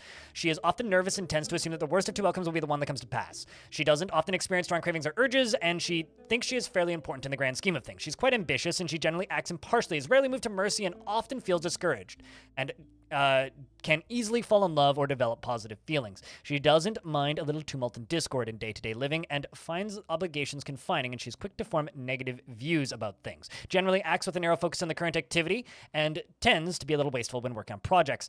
She tends to stretch when she's bored, needs alcohol to get through the working day, dreams of creating a great work of art, and believes the idea of war is utterly repellent but of peace at all costs, literally all costs, and is put off by family and doesn't feel strongly about the law and doesn't doesn't particularly value loyalty. I guess she questions her husband's career then. She likes nice and black bronze and cinnamon glossier and giant cave toad leather and gauntlets and bags and buckets and chickens for their clucking and mountain goat men for their beards and the words of the ballad of barricade and the barricade of tresses and the sight of the tenorous wonder and when possible prefers to consume fly and peach cider and buckwheat flour and absolutely hates snails. Sorry, snail. Her very long hair is braided, and she has high cheekbones. Her somewhat narrow, free-lobed ears are flattened, and her high eyebrows are extremely short. Her ears are somewhat short, and her head is somewhat short, and her hair is gray with some chestnut. Her skin is sepia. Her eyes are raw umber, and she has old scars. She has 3 notable kills and 14 other kills, all at Bouldersgate, including a Cyclops. And currently, you're dueling with a leopard. Fights move forward.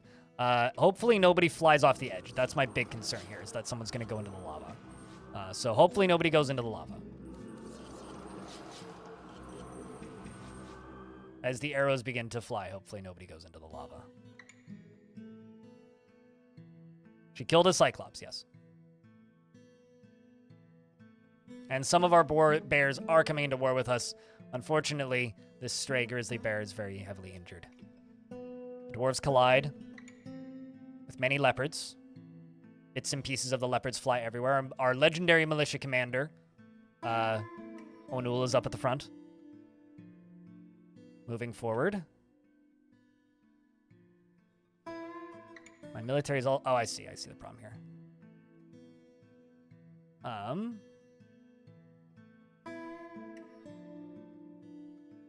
Supposed to be stationed up there. What are you doing? Doofuses? Why? Why are you all standing back there? Oh, this is not good.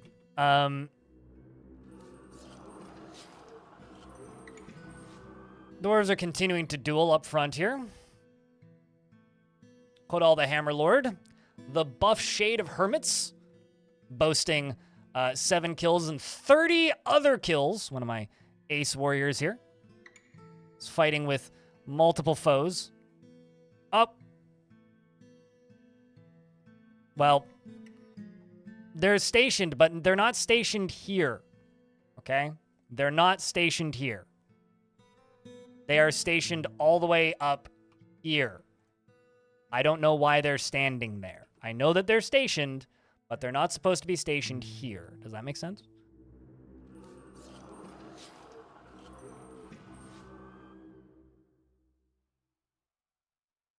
Well, continuing following O'Neill. Bits and pieces fly off the bridge. There they go. Now they've moved up. Yeah, I don't know what was up with that. Weird. We'll follow Darius. Darius and his wife are moving forward. Once we get off the bridge, things are going to get significantly safer for us because the only way to dodge off is up top. Got Indie Gamer at the back, who is currently overexerted. Hang in there, Indie. We're going to follow Very Nova currently. She is fighting through the walls of elves. Did somebody just fall in? No. Through piles of vomit and viscera. Very Nova seems to be attempting to back up. If they can defend Indy and he can get over his overexertion, he'll be okay. Very Nova and Darius are both in a martial trance.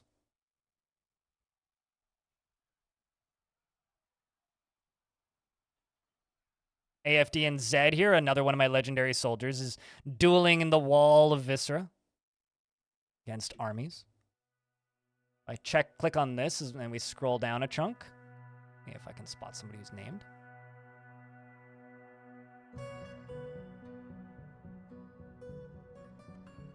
There's so many of them.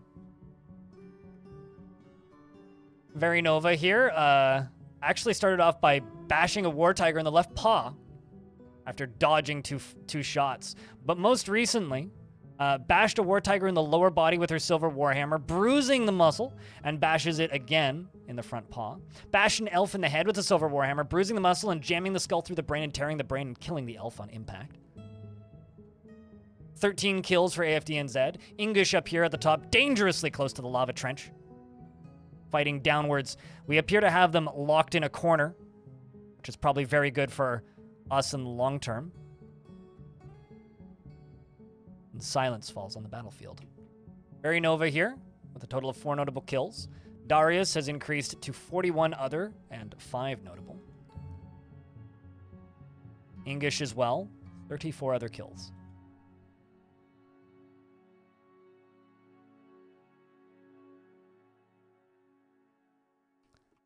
And we're going to allow the dwarves back. Onul, the militia commander, is seriously injured. Seems to have lost some teeth, has some broken fingers, and is covered in old wounds. Foot smashed open. Let's double check the overworld currently. Where are the remaining elves at? Are they leaving, or are they heading towards us?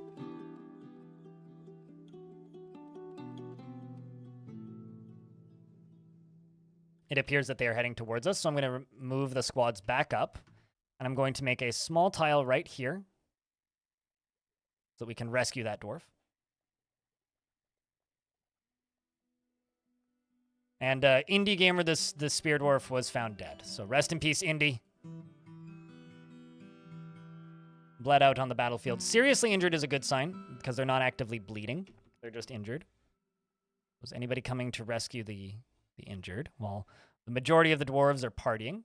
Seems like Amost over here is here to recover the wounded. It's carrying the dwarf off from the battlefield. We're going to send the rest of the dwarves back to training. Scanning around for more injured. Not seeing. And somebody wants to hang out here to kill monsters, which irrelevant. This appears to be Indy, right?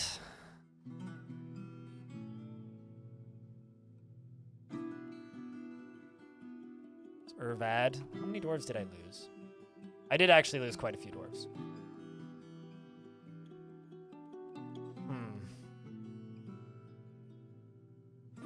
Let's check the unit screen currently. Okay, yeah, they're all leaving. All of the elves have left. So what I can do is I can go down to here. UGDPY also died. Indy. Okay, they all have tombs. So what I'm gonna do is I'm gonna go to stocks. I'm going to go to body parts. I'm going to type in dwarf. God dang it, I can't actually do that.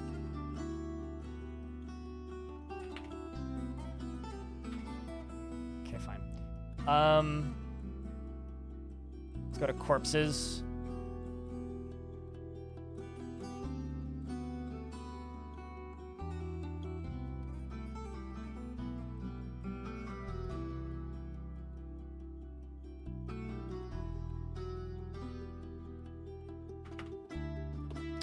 Whatever. The thing that I want to do is I want to just pull the lever for the bridge and just dump everything in there.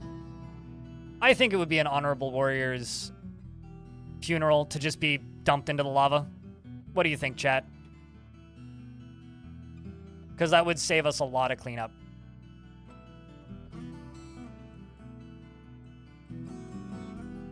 Did you die? That's a good question. Did Joe die? AFD and Zed still alive. Yes, little Joe did not make it through that fight. Yeah, you did not make it through the fight.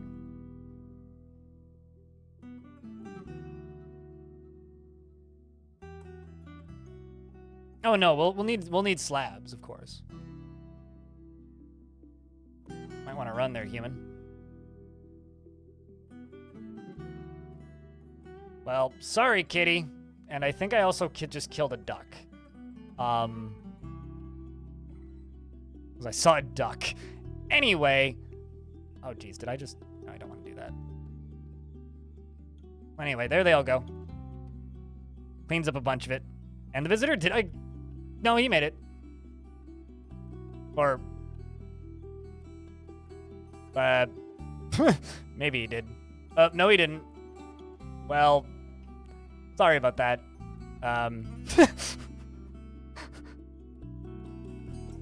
Oopsies.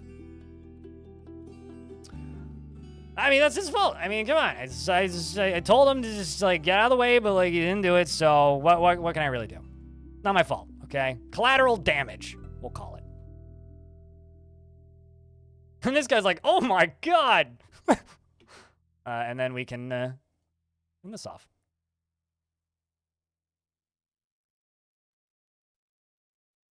Trinidad cauterize? Don't worry about it. Lava makes you bleed profusely in Dwarf.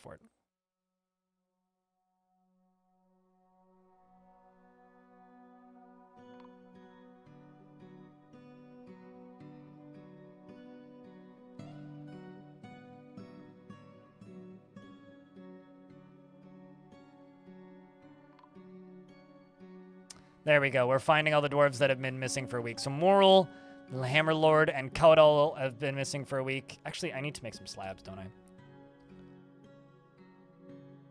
Slab. Make them out of granite. Let's do 25.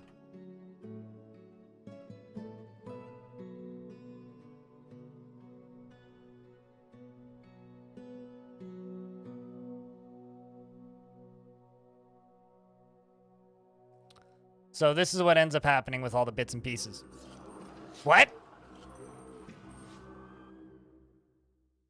Okay, so there's a single War Tiger left. I'm just going to go tell these guys to go stab him, or bonk him, or beat him, or whack him.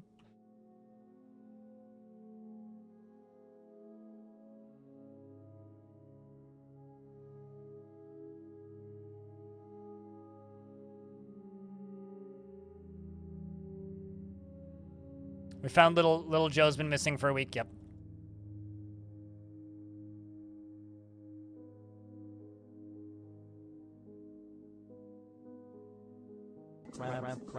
Nerv, hello.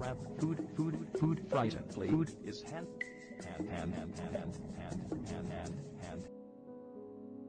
Telenartho, the dwarven child, has been found dead.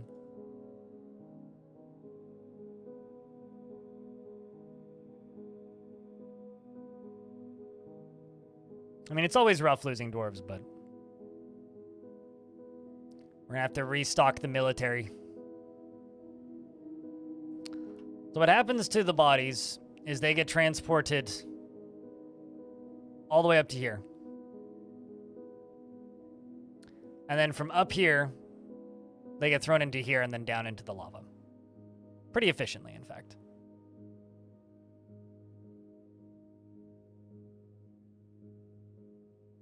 But how's things, Nerv?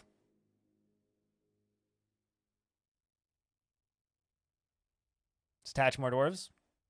Well, we'll get more migrants. I think I should up the population to 200, though, because I think we're still at like 130. Because with these wars, yeah, 140.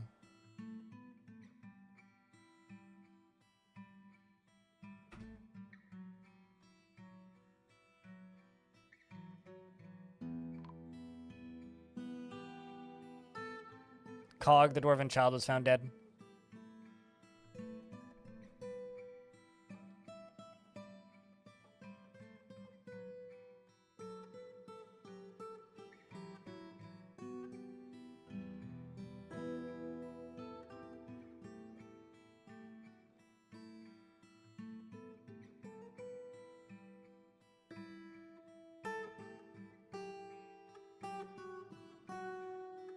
But they can all get buried.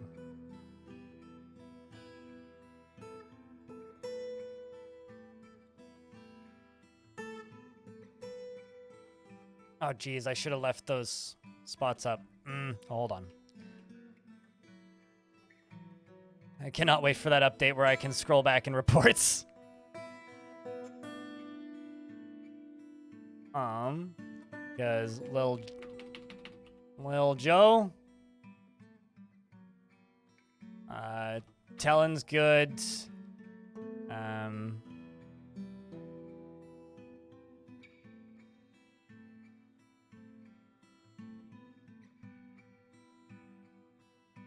Trying to think who else did I name that died in that.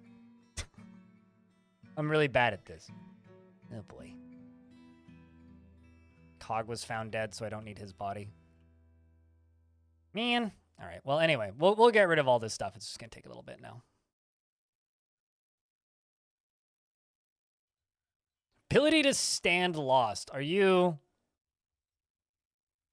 gonna heal? Compound fractures. May need to retire my militia commander.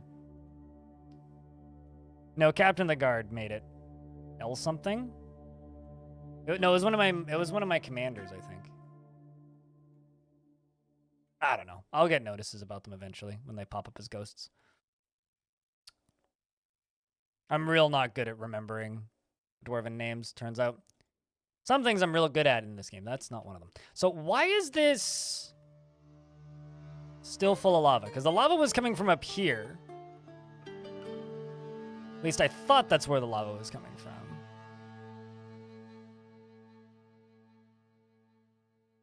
They're like an... Oh, I see why. I see why this is infinitely overflowing. Okay, well, I need to close this bridge. That's the problem. It's actually a really cool effect that I didn't think it would do, but...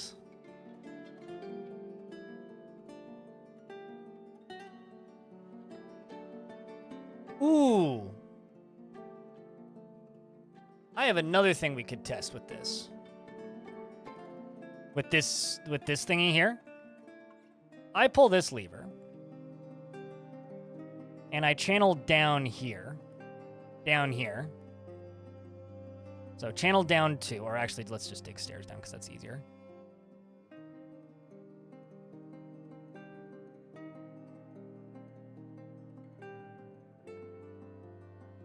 And then I put a trap door on here.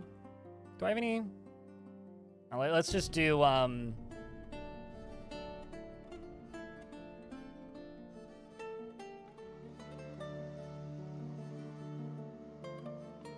make 10 clear or green glass hatch covers. Because this is something else we could try for this setup. This is, Murder Machine Test Part 2. Murder Machine Test Part 2. So we're going to dig a stairs down to here, basically. And then across. And then back up to here.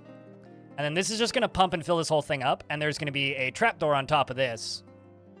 And then whoops, actually, no, this needs to just be closed. This doesn't matter right now. So I can grab another lever for testing purposes. And so if they pump in this and fill this whole thing up, and it goes all the way down to here, all the way across, and all the way back up, theoretically, it should bubble up onto this layer and make like a little geyser. So I could do like a combination of the two. Could be cooler, even.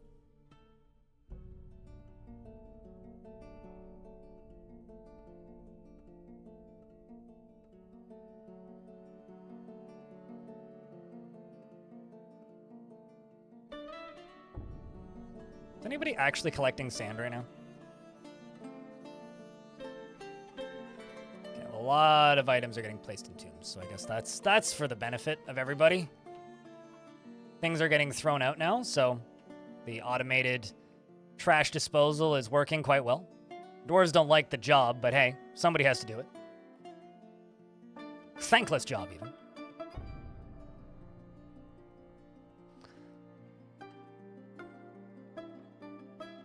I'm sure eventually we'll get more efficient at this.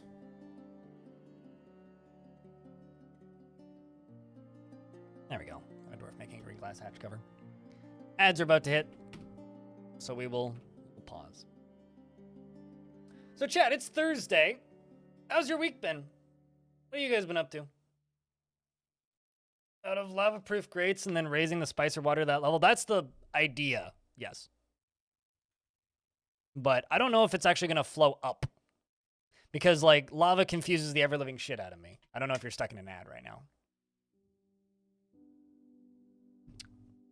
But we are kind of lacking in conversation currently, so I'm trying to jam things up a little bit. Throw some wax into the gear systems, although wouldn't that like actually slow things down? Throw some gears into the wax systems. There we go. I know. Turn some gears. Blah, blah, blah.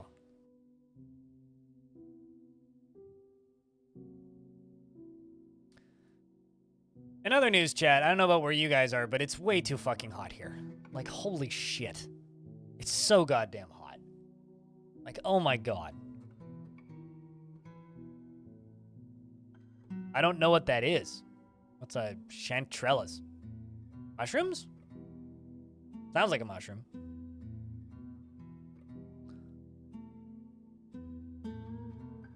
Burned your fingertips off. Doing what?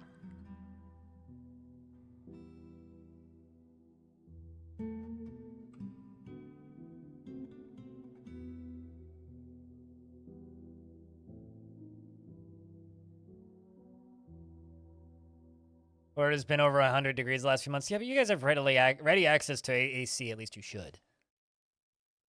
I have no AC. I'm stealing my building's AC again today.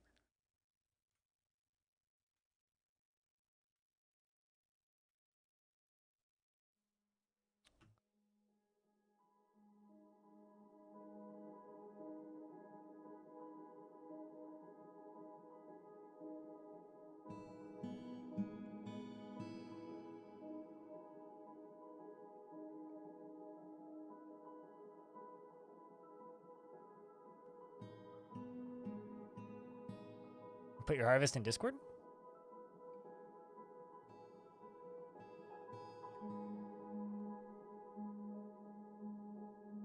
I'm assuming you put in planting and farming? Ew, mushrooms.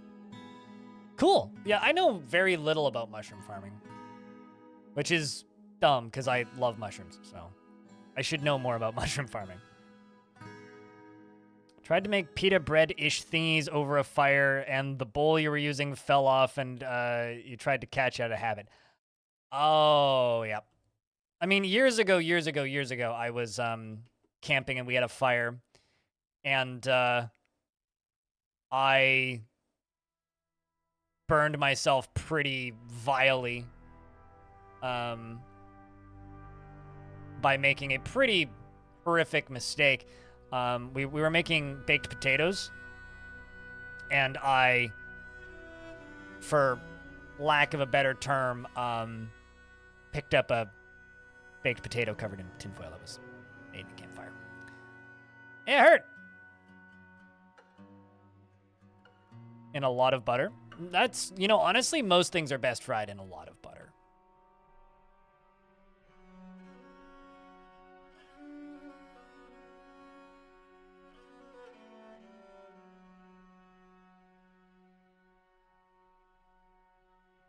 Okay, so it seems to be working so far. Let's link this to this. You just keep pumping this, almost. Get some strength training.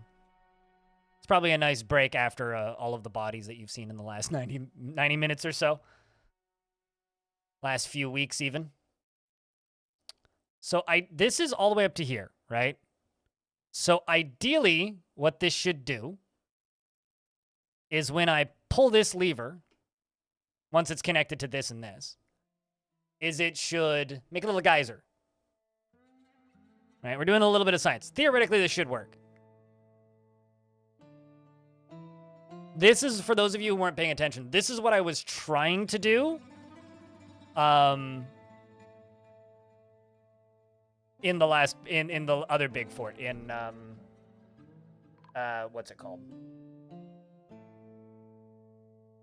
Burnvault. This is what I was trying to do in Burnvault. Yeah. I thought I was trying to make it less phallic. I did! If you still think it's phallic, well then, I don't know, I give up. Amethyst has been missing for a week. I beg your pardon?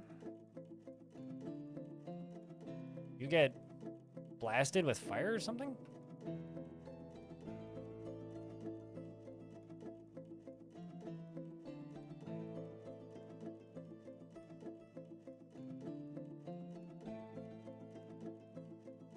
I have no idea. You're missing for a week. So I would assume so. Don't play with matches, kids.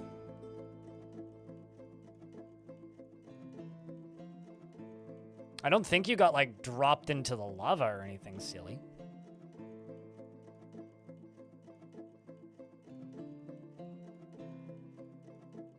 But it's also hard to say.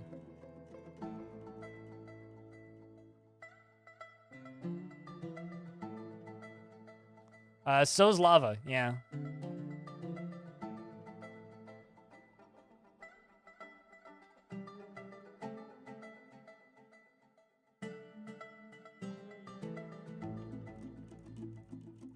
Let's not start fights for no reason. A devilish potato. I really, really, really don't appreciate it when people do that.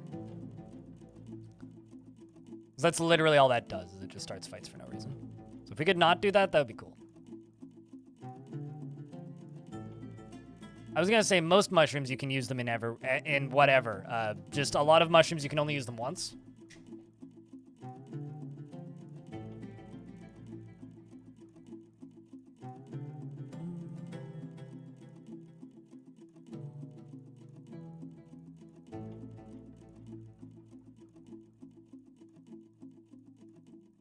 Also, apparently, Kit Fox edited the Steam news post to state that the Linux version is which version the Linux branch is in. That's good. You probably got burned along here somewhere, Amethyst, if I had to bet.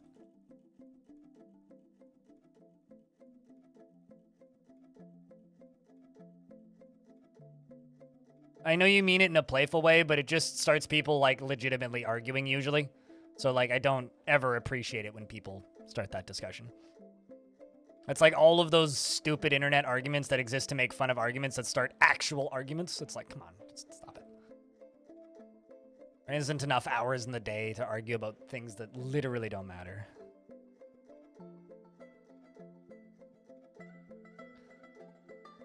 All right, let's try a little lava gusher. See how this goes. Oh, wait, still have to do the other half.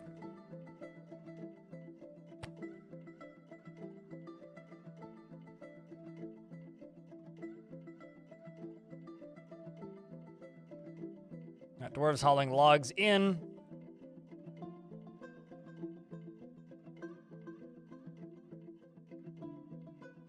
As well as dwarves hauling bodies out. Also, how many clear glass blocks do I have right now? Apparently 1,080, but I doubt it's actually that many.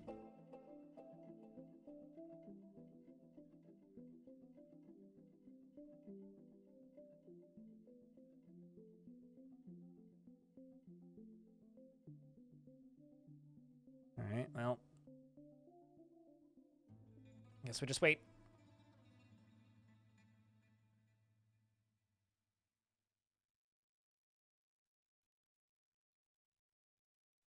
Is the child bearing her name still alive? Well, I assume so, unless something strange has happened. Ekray's still alive.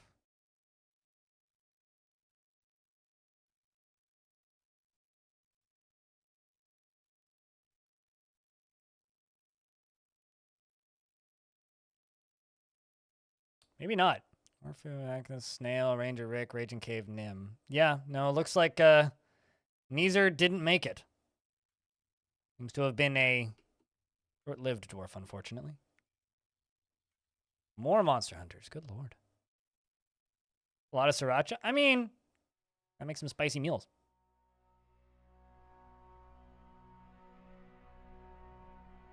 What's up, Bill Seeker?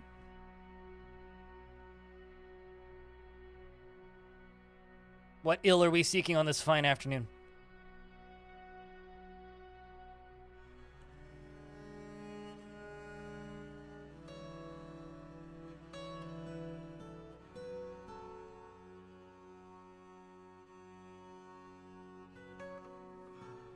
Happens to dwarves sometimes. Yep.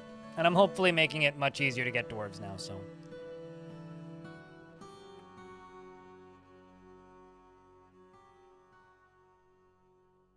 Did that get linked? No. You just picked that job up. Just completely lost what I was looking for.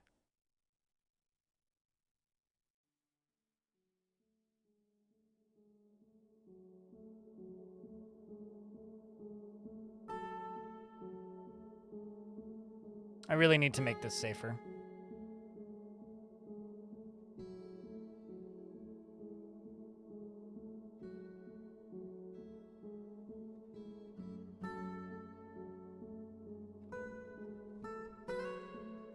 Yeah, Neezer died up here. Probably during one of the elven sieges in that case. Because I was literally just following your mom.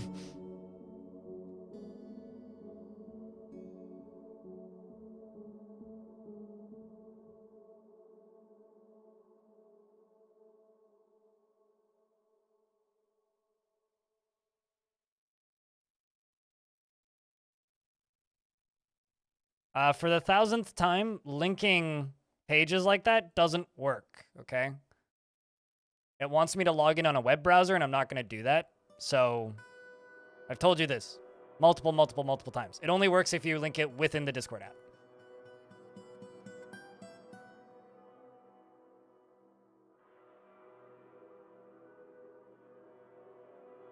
I mean, you could just say what channel it's in instead of linking it. At which point, then I'd be able to find it pretty quick. Ah, looks tasty. I've eaten like the same thing like 4 days in a row.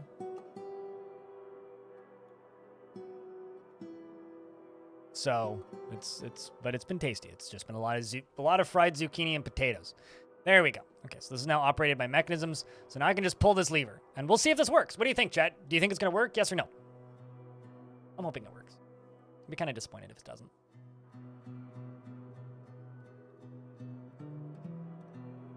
Or if you don't want to stand right next to this right now. This is the danger test zone.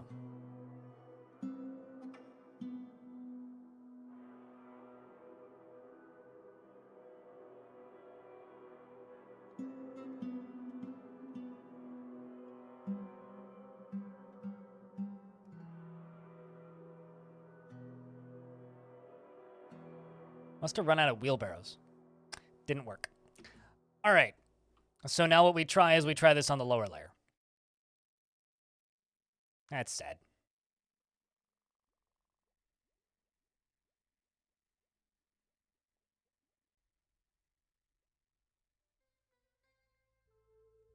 If I drop this down by 1, we'll try it there.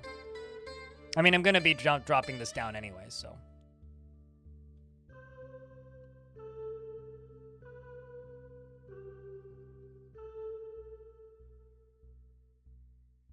Now we just need these 2 levers to get pulled.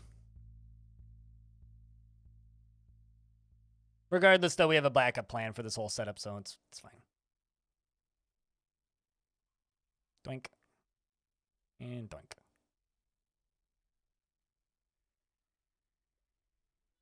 All right, so. Oops. Dig these 2 out and just let this lava flow out. We're going to deconstruct this. Deconstruct and reconstruct that lever. Well, I mean, I'm trying new systems for me, so. Like, these are. I mean, this I've done before. I haven't done this before. I'm convinced that in theory it should work.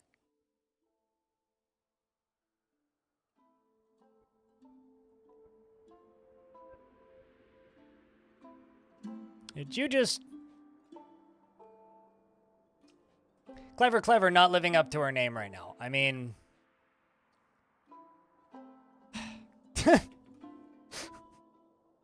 yeah. I mean...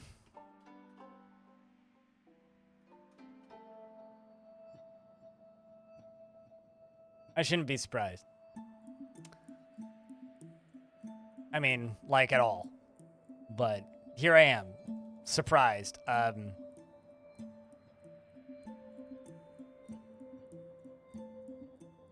Yeah, I guess that's it. I'm surprised. Rip indeed. Mm-hmm.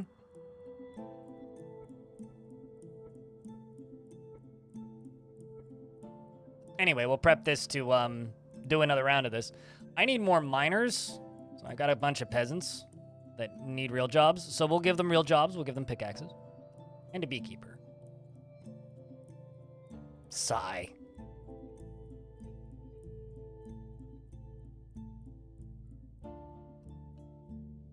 Yeah, I agree. Moon Sugar Plum. I agree.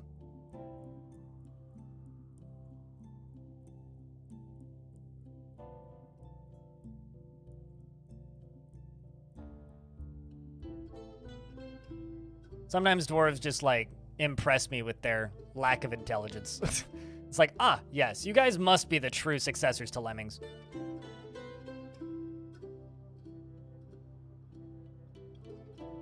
Because I do honestly feel that. Like, dwarves must be the true successors to lemmings.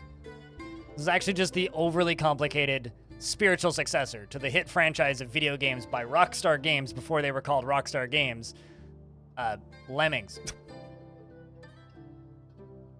It always very much amuses me that the guys who made Lemmings went on to go make Grand Theft Auto. It's like, how in the world? It's like, I guess like they went from making games about mass murder to making games about mass murder, but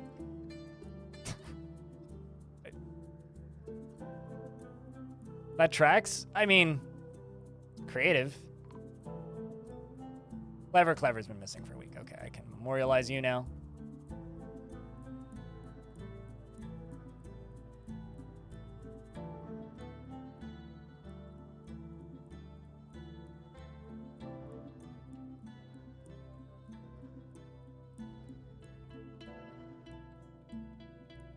Thought it was Team 17? Nope. No, they made Worms. Is what they did. Which is not Lemmings. Admittedly, similar sense of humor, though. Oh yeah, so last night I decided to be super, efficient and finally catch up on all of the hot drama. So I looked up to I looked up and figured out what was going on with Linus and all that shit. I watched the Gamers Nexus video and then the follow-up Gamers Nexus video that came out the day after, and the Linus Tech Tips apology, and the what's it called? The, like, what do we do now video that they did. Also, this is kind of cool.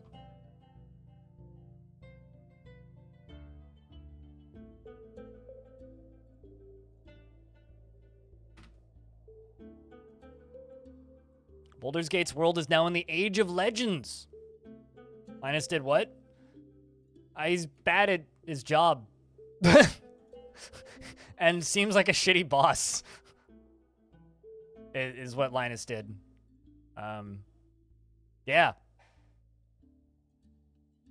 I always liked Luke. Once Luke stopped being so prominent on Linus Tech Tips, I basically stopped watching everything they did, period.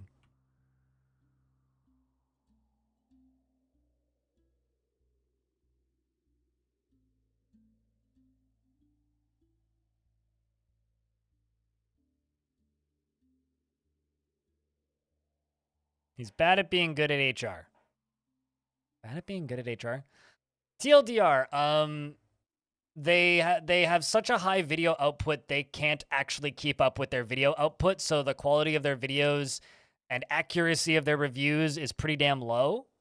And Linus's initial response was basically, I don't care.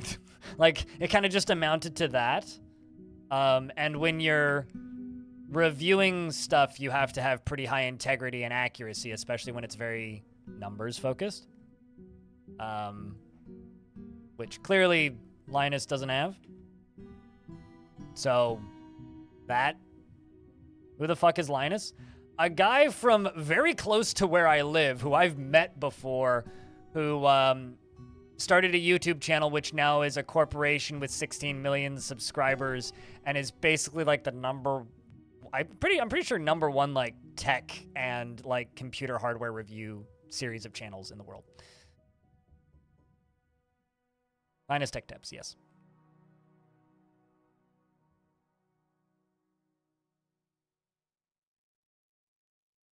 And apparently they put out super inaccurate graphics card reviews. But anyway, Gamers Nexus put out a video basically talking about all of their concerns. Basically saying, like, the gist I get is that they're just kind of annoyed about having to correct their errors in a way that doesn't piss off like the massive fan base that channel has. Yep, they also auctioned off a piece of hardware that wasn't theirs to auction off.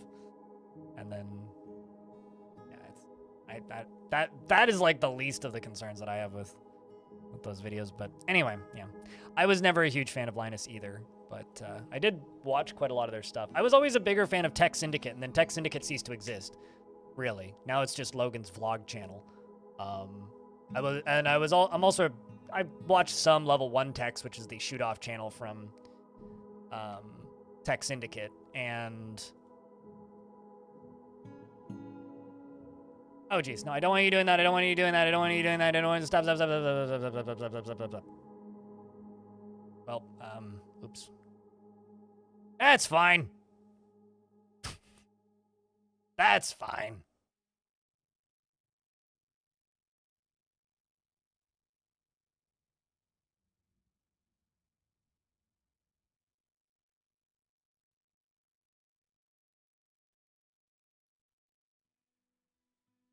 Yeah, I don't know. It's just a really big YouTube channel that is running into issues because I've said this about myself for years, but people just kind of like smile and go, "Aw, come on, man."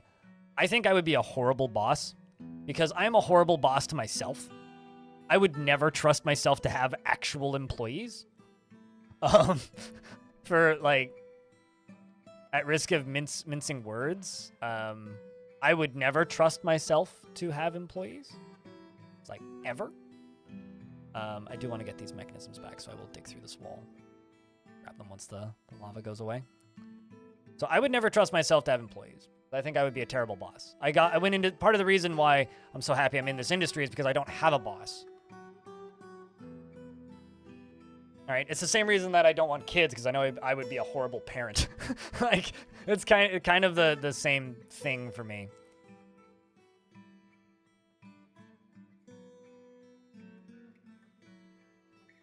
It's like, I'm okay with having, like, the occasional tiny contractor who will be like, make a thing for me, and then they make a thing, and then that's fine. I pay them, and then it's done. Like, I'm fine with occasionally commissioning art, but that's about it. He's not even good at tech. He's not good at tech. Linus was a salesman, right? Like, he came from sales, right? He worked at NCIX and sold motherboards. And, like, graphics cards to people. Like, he worked in retail. That's his expertise, is sales.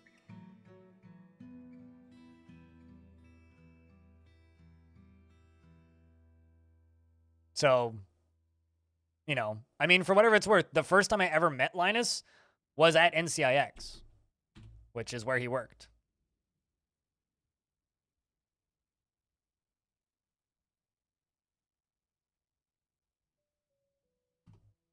Before they all shut down.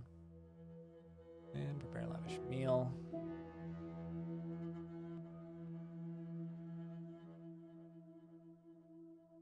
Make potash from ash, I think.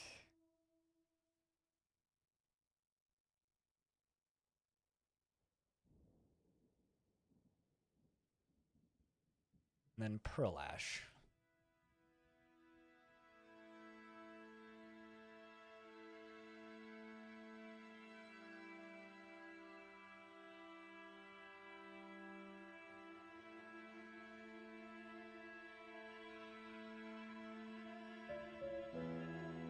Well, I need that to go away.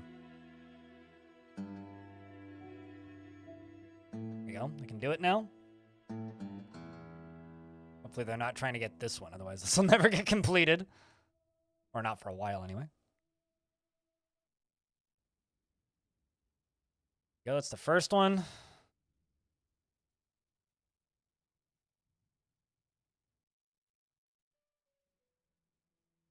I also need to restock my military.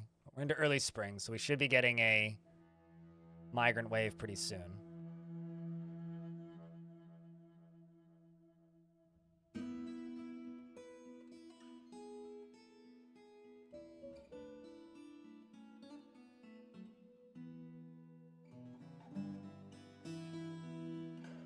Yeah, I don't know. I haven't seen that Devilish, but I'm so I'm not really going to comment because I haven't seen it. But wouldn't be super surprising. But I don't know. I feel like this industry attracts two kinds of people. Okay? Or three kinds of people, actually. Extreme narcissists. Right? It's the first one. People with severe mental health problems. And people who are just in to get rich quick. Right? People with severe mental health problems are creatives who just want to work in a creative industry. And this goes for like all kinds of video making, streaming, all that shit. People who just want to work in a creative industry, who don't want a boss, who are tired of just working in traditional systems, right? It's like, that's kind of where I fall. Maybe I'm a bit of a narcissist. That wouldn't surprise me too much. Then extreme narcissists who just think that they're the greatest thing in the world, who brand an entire thing around them and try to make as much money as possible. And then the people that kind of fall into category 2, but are just there to get rich quick and will do whatever it takes. And they usually go out real fast, make a lot of money, and vanish. So, it never really surprises me when things like this happen because it's like, yep. No, I mean, it's a popularity industry, and popularity industries attract horrible people.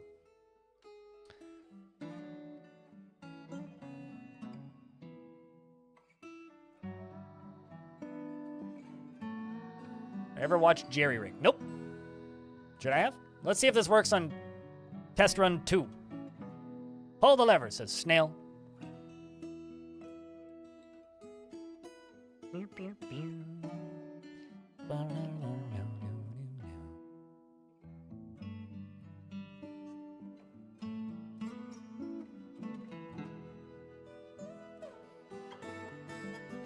Nope. I wonder what I need to do to make this work, because there's got to be a way to make this work. Okay, let's stop pumping this. Let's pull this.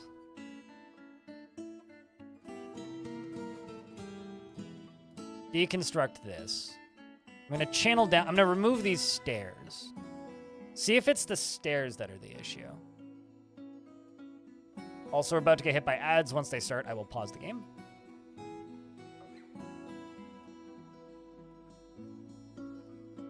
Oh yeah, no, absolutely. You can get an extremely mentally, like, self-destructive narcissist who just wants to get rich quick. Those are the most dangerous ones.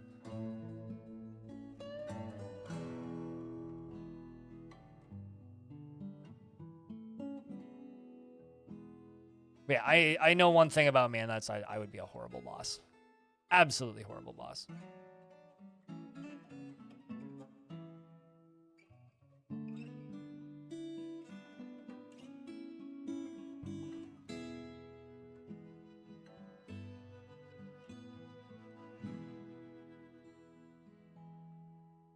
This might actually drop this mechanism down into here, which I kind of don't want it to do. So hopefully they move it.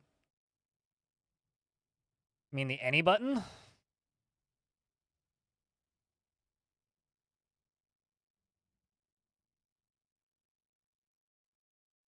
But yeah, I don't know. I would say it's worth watching. If you've ever watched a Linus Tech Tips video, it is very much worth watching that Gamers Nexus video. Which, unlike the Linus Tech Tips collection of channels, I do actually subscribe to that one. Terrible Chernobyl reference? Oh, I never saw that show. So.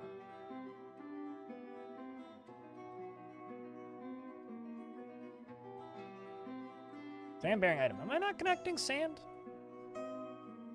Oh, there's a problem. Collect sand. Oh no, I am collecting sand. What? Need to collect sand faster. There we go. Ads are running.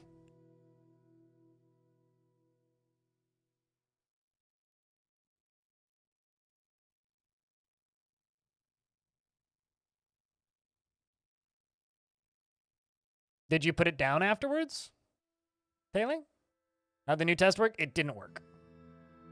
Trying other things. I do, like, worst case scenario, if this third test doesn't work, I will just, I will, what's the word? Just use, I will just dump lava on things. which isn't that bad of a problem, and I can still use the minecart contraption I want to use.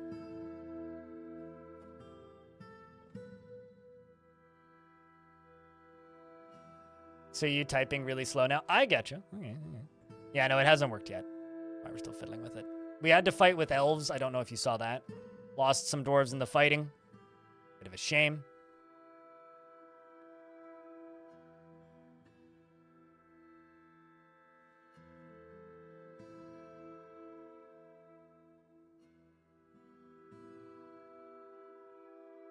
Very confused by this negative review of Dwarf Fortress. From Jill McMurray, and it says, fucking released a air quotes finished game. It's not nobody said it was. And then said they'd finish it in a month. Guess how long it's been? When did they say they'd finish it in a month? What? Where did you get that, mate? Anyway.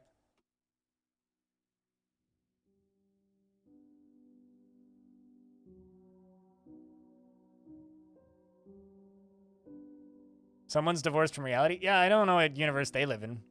Sounds fun, actually. Well, that sucks. Now, let's see if pumping this now works.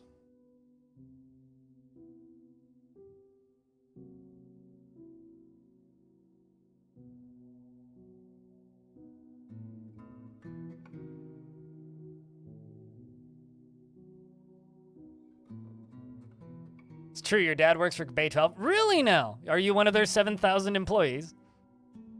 Well, my uncle works for Bay 12, and you know he said that it would that the next big patch isn't gonna be out for 6 months. So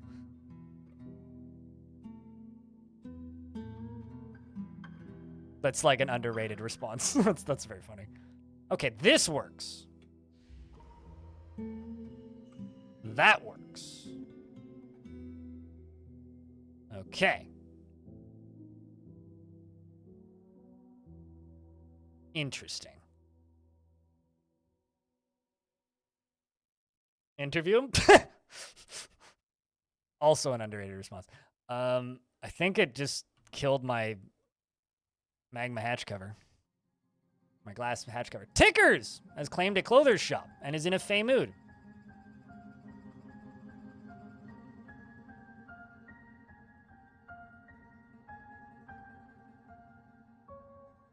And has claimed a bunch of pieces of cotton, leather, and some gems. Needs hand hides and cut gems.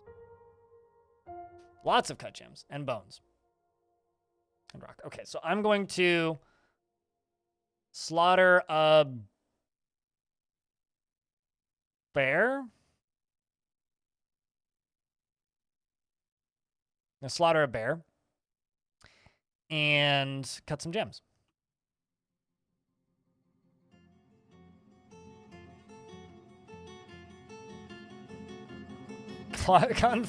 Cotton cloth thong with a big bone for, I don't know. Make you seem threatening.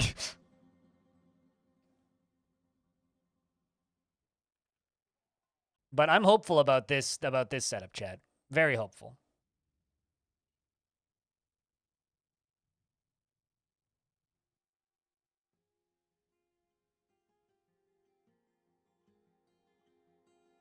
I'm really annoyed by this iron pick back here, so I'm just going to make it so I don't see it.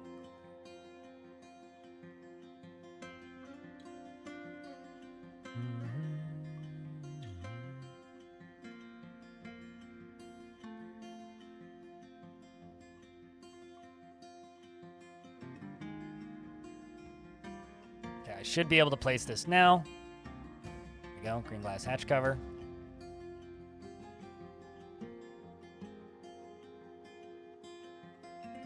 This is currently connected to nothing, so I'm just flipping it.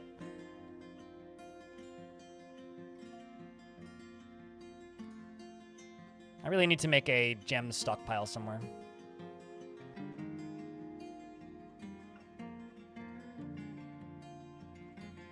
But I think this should make the whole thing work.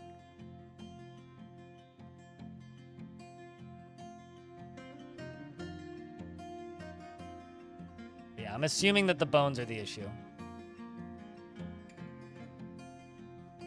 Probably just remove the meals job, by the way.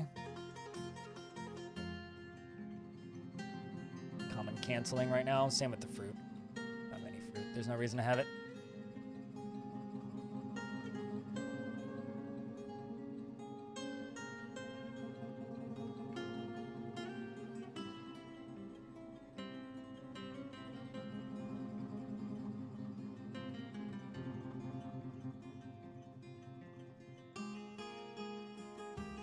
Taking a while for somebody to go, you know, do that. You do feel wonder remembering communing with Otik.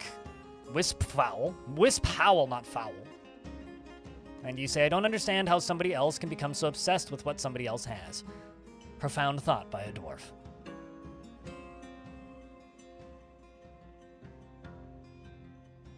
But she's unable after being unable to pray for too long and wants to practice a martial art. How long does it take to slaughter a friggin' grizzly?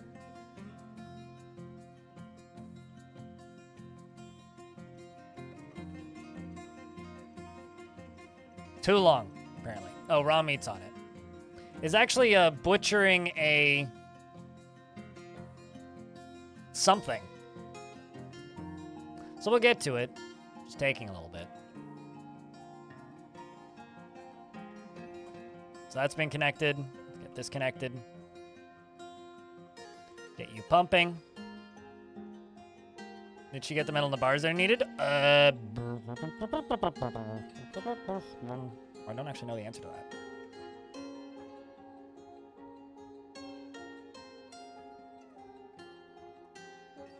Usually they want bones first. Yeah, no, she doesn't have metal bars yet, but I do have like 4,000 metal bars in the fort, so I'm not too worried about that. Ah, Amethyst has toppled a thingy.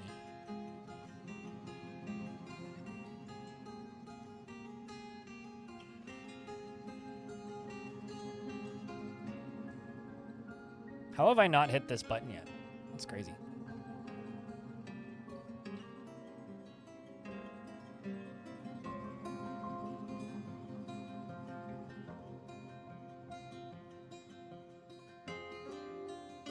What's up, Lakaila?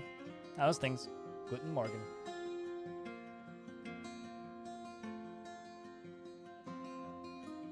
Lurking work today? Do what you gotta do.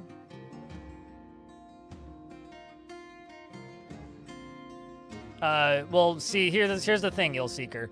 The correct answer is dwarfs, and also, I don't want you to start arguments in my chat, period.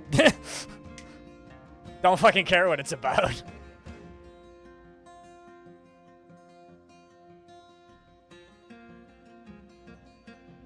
It's clearly dwarfs with an O.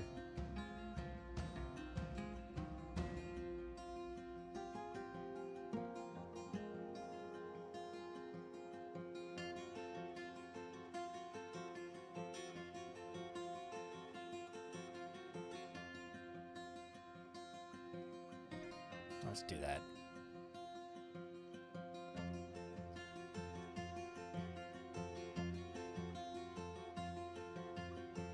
There we go. Now we're doing the slaughtering things.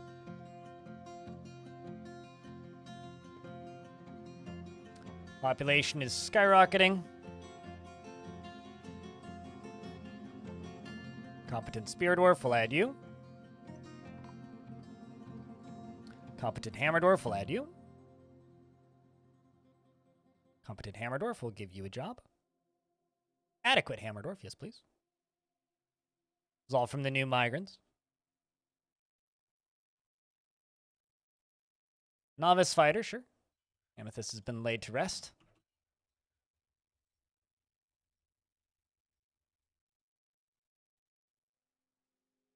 Okay, so Tickers has run off. She's getting what she needs now.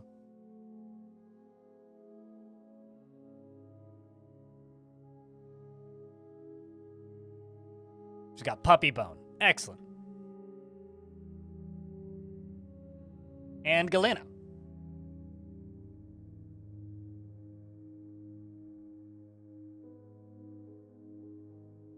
And she's going for copper bars. Not sure how I got copper, but must have bought them. Wax opals. And has begun a mysterious construction. Tickers thinks she's going to make a thong, so I guess we'll find out. And this dwarf here is sitting here and pumping so we can test this and see. Does this work? What do you think, chat? Do you think this is going to work? Yes or no? Y or N? Test 1 didn't work. Test 2 didn't work. This is test 3. Do you think test 3 is going to work? Yes? N? Yes? N? Yes? Okay. Let's see. Need a dwarf to pull this lever. Third time's the charm. Yep. Here's hoping. Here's hoping.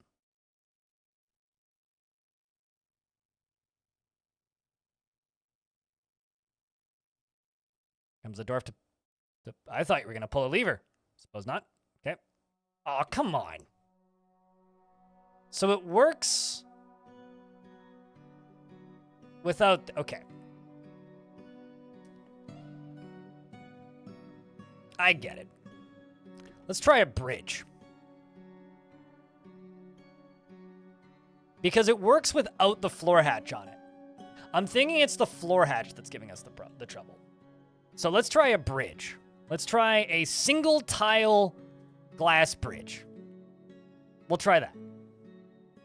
Because Tickers has created a cotton left glove.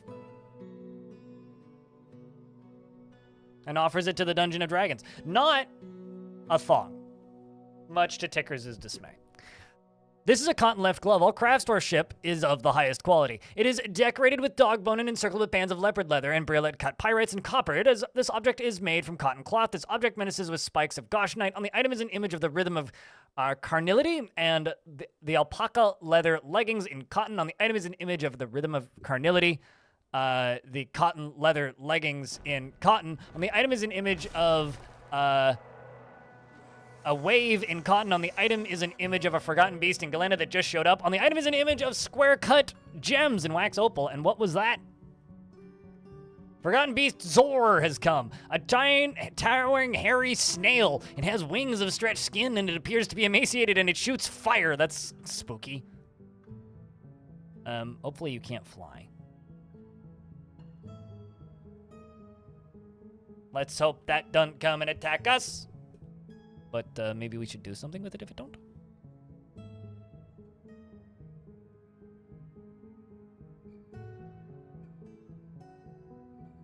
Okay, so that's been removed.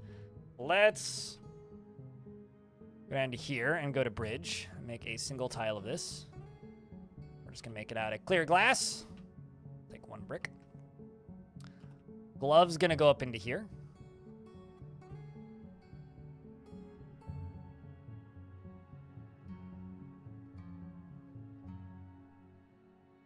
There it is. Hey Jeeves, what's up? Any tips on how to find areas above of level ground from the world map? Really unreliable. I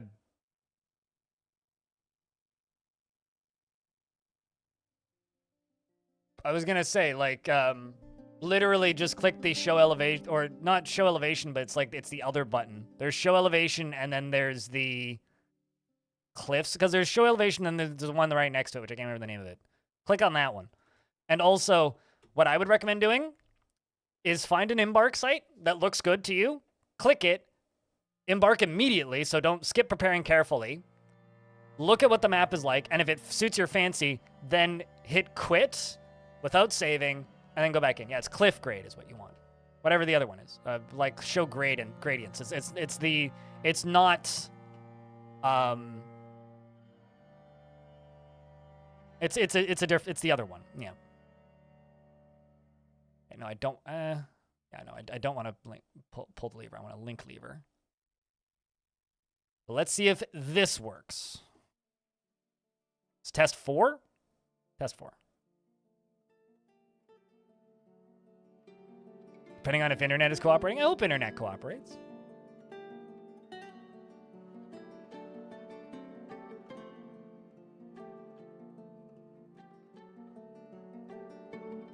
And hopefully that beastie doesn't get into my stairs.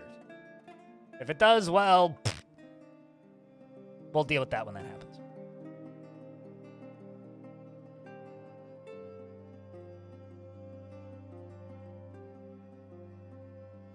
Well, no problem, Jeeves, because like I can find completely flat areas like that quite easily. All right, has this been pulled? All right, let's pull it. You're pumping. Because this works if there's nothing on top of it.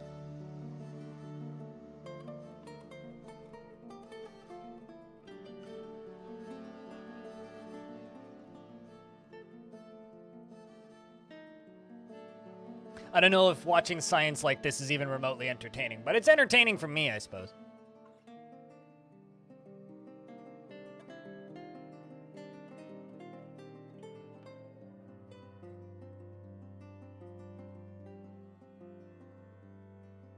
Dang it, even that doesn't work.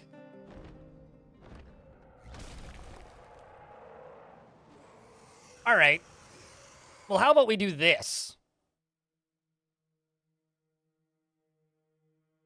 How about we do this?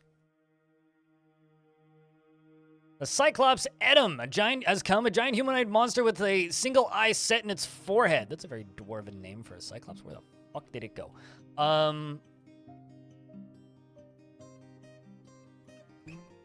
Edom, matched worlds, the dutiful dies. Completely unarmed, no relations. It's the enemy of a kobold group named Drilgus and Jodoslumis. It's killed 46 things, including some kobolds. I'm just gonna tell my soldiers to go beat the ever-living crap out of it. Get 'em, boys.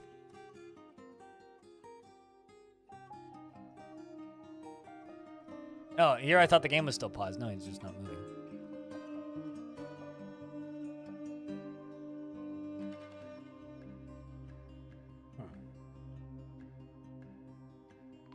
What? Rest in peace, Ranger Rick. The Cyclops grabs the animal caretaker by the fourth finger on the right hand with her left lower arm. And he tries to hit but misses. She then punches him in the head with her right hand, and the injured part collapses. And he was found dead. And the Cyclops says, I've improved my fighting. That was satisfying. Death, this is truly horrifying. Our time in the mythical realm is so brief. Begun fear. Literally just bop them to death. Well, that's concerning. And then killed Nish. But the soldiers have encountered it now. AFD and Zed, as well as Imush, are now fighting with the creature. And it got a piece of its own medicine. It seemed to just kind of punch the bone carver, grab the bone carver, grab the bone carver, punch the bone carver in the hand, and their body collapses into gore, exclaims how they are sad about things, and then gets started to get stabbed to death. And then seems to get killed by the Hammer Lord, who hits the Cyclops in the head with a silver warhammer, bruising jamming the skull through the brain and tearing the brain. Was one of my dwarves in this army. Not a huge win for us, I say, but rest in peace, Ranger Rick and Nish. Have shown up at roughly the same time. Well, they're in the same squad, I think.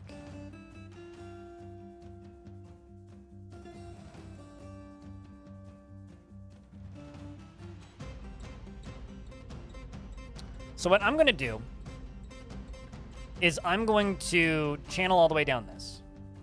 It's going to take a minute. Well, actually, I could just do it this. I'd rather not dig extra holes. So what I'm going to do, I'm going to do this the hard way. I'm going to go make a screw pump. Going to be made out of obsidian, glass, and glass. And build a wall here out of granite or whatever. And a wall, whoops. And a wall here out of granite or whatever. We're going to pump this lava out of here. And what I'm going to do is I'm going to go in here and I'm going to make a bridge. Because the way that this did work, okay? The way that this did work was when there was nothing on top of it, okay? So when there was nothing blocking it, nothing that could possibly block it, it did work. So if I put a bridge down in here, that then lowers, or a floodgate down in here that then lowers, that should work, right? Right? Because it worked when there was no hatch cover, and this would be the equivalent of having no hatch cover. So this is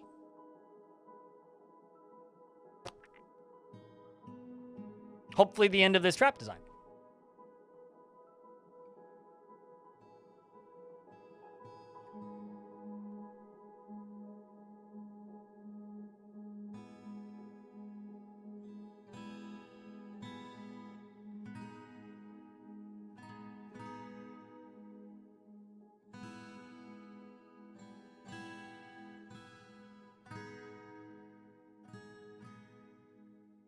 Anyways, chat, this current construction has me reminiscing, in fact, about the old days of YouTube long gone. So I'm just going to share a link in chat. I can't show this because it is owned by a network, and I will absolutely get a mute on my VOD if I stream it. So instead, I will just simply link this VOD and just say that's how I feel about this construction currently, considering how many casualties this has caused so far.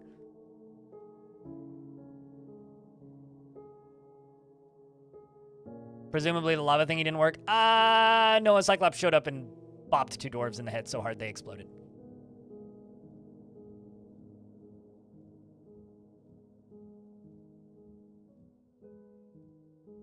Anyway, for anybody who is watching the VOD and didn't get a link to that, the link I just put into chat is Trust Me, I'm an Engineer. Just go to YouTube and type Trust Me, I'm an Engineer in, and you'll find it.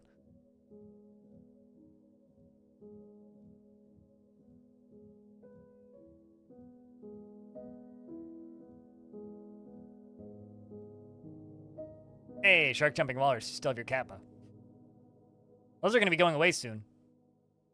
Guess I still have it too.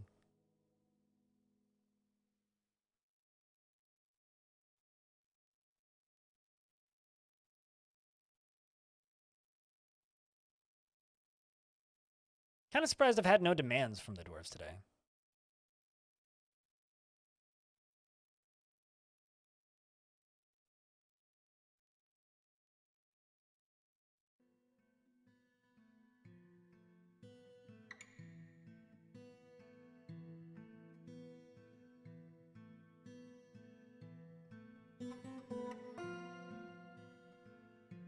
Fuck around and find out. Yeah, no, totally.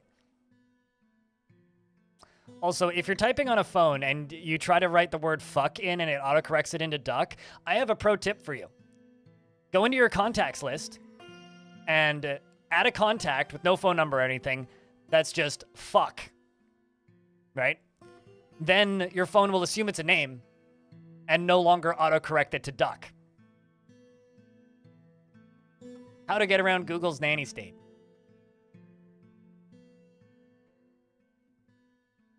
I've had a contact in my phone named fuck for the last like 5 years, and I've never had a problem since. It's great. It even capitalizes it for me.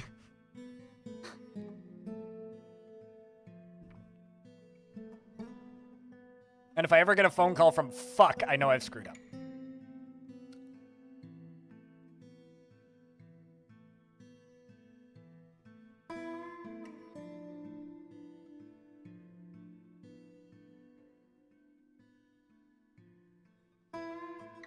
It's an option to turn that off. Oh, really? Okay, well, it probably is on all phones, actually, but that's how I've gotten around it for the past few years. And you know what?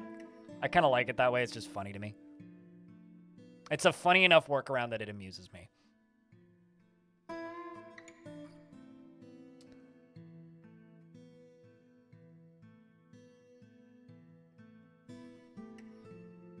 Would that make that contact a flying fuck? Only if I threw that contact.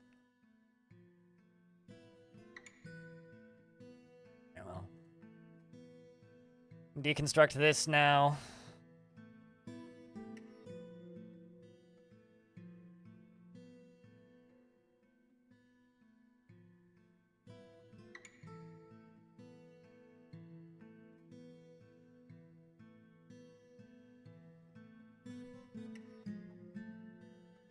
Might as well just deconstruct this up here. Your budgie is a flying fuck. I feel like most budgies would be a flying fuck.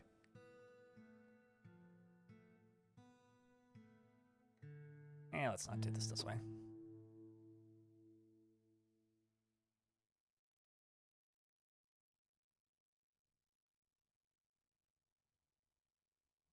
Talking about flying ducks all the time is hilarious. I mean, one of the other really good autocorrect issues is when autocorrect corrects the word autocorrect to autocucumber.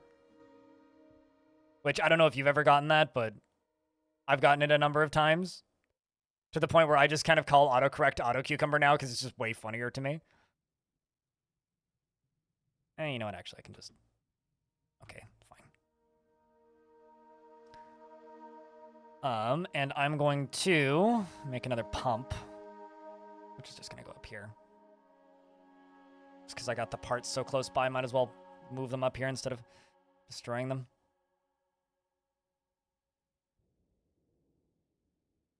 Human caravan has arrived. Do I have a Baron I need to satisfy it? Oh, wow. Panda's just satisfied with their living space already. That's kind of impressive. I do need to make Panda a tomb, though.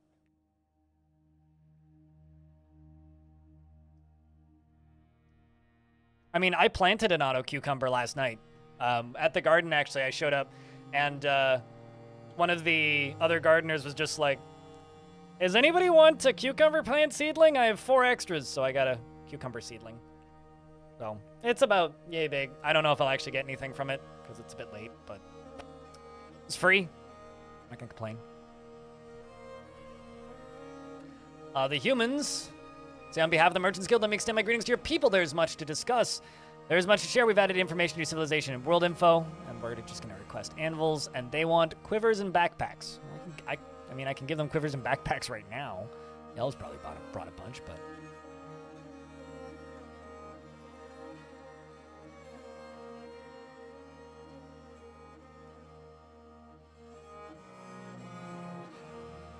Is it a nice living space? I mean, yeah, I would say so. These are the offices. Bedroom's a little bland, I would say.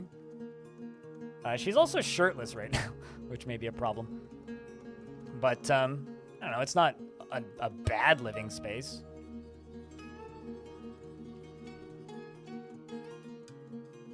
Let's just make cloth dress and cloth shirt. And just make 100 of each. Any makeable preferences? About to get hit by ads. Hubbity bubbity, does Pandy have any makey preferences?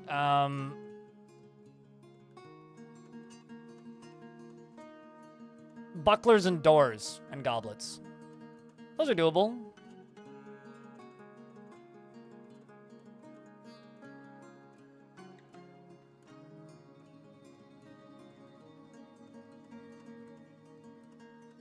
Artifact clothes are still invisible, right? Yes. Oh! Yeah, you are correct. You are, in fact, correct.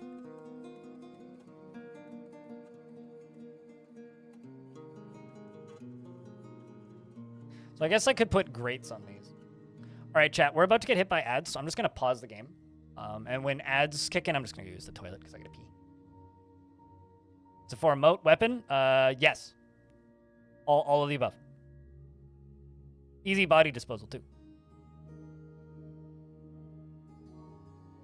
I'll say Biker Bandito. What's up? All right, I will be right back.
All right, we should be back.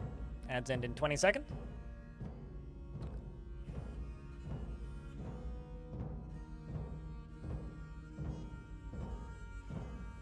No, that is DF hack. I do have DF hack. I hide the overlay for it because I find the overlay really annoying. I mostly just use it for like trying to fix things when the game breaks. I don't use the vast majority of the tools it has. All right. So we're literally just waiting for this to go away. That's all we're doing.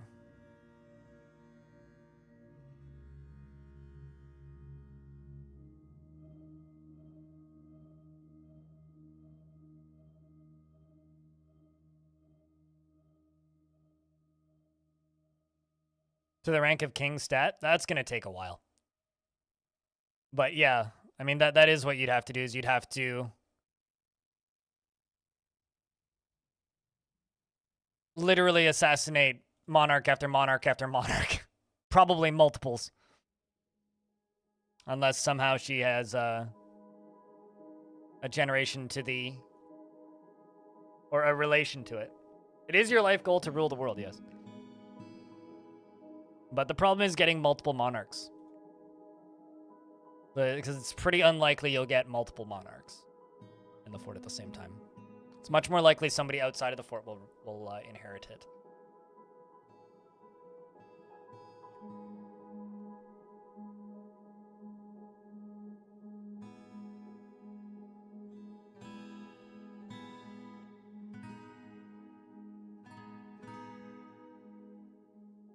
I really wish lava vanished quicker. Let's just mine through this.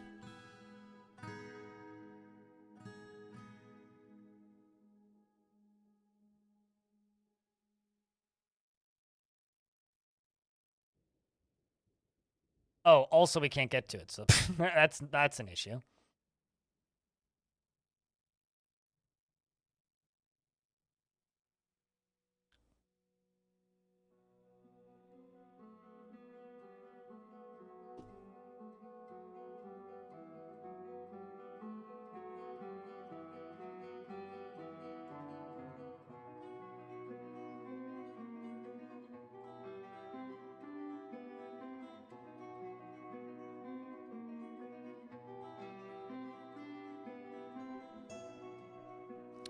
You end up as capital and your king queen dies. Can you get another queen? Can they decide to move in later? Yes, but it takes a long time.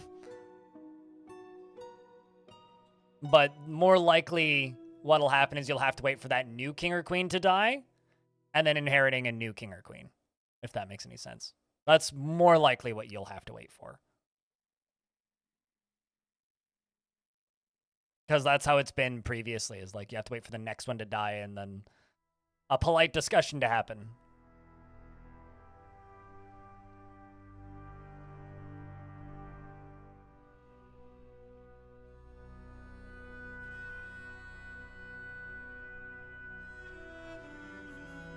Because generally, whoever the new person who inherited it just stays at home. For the foreseeable future.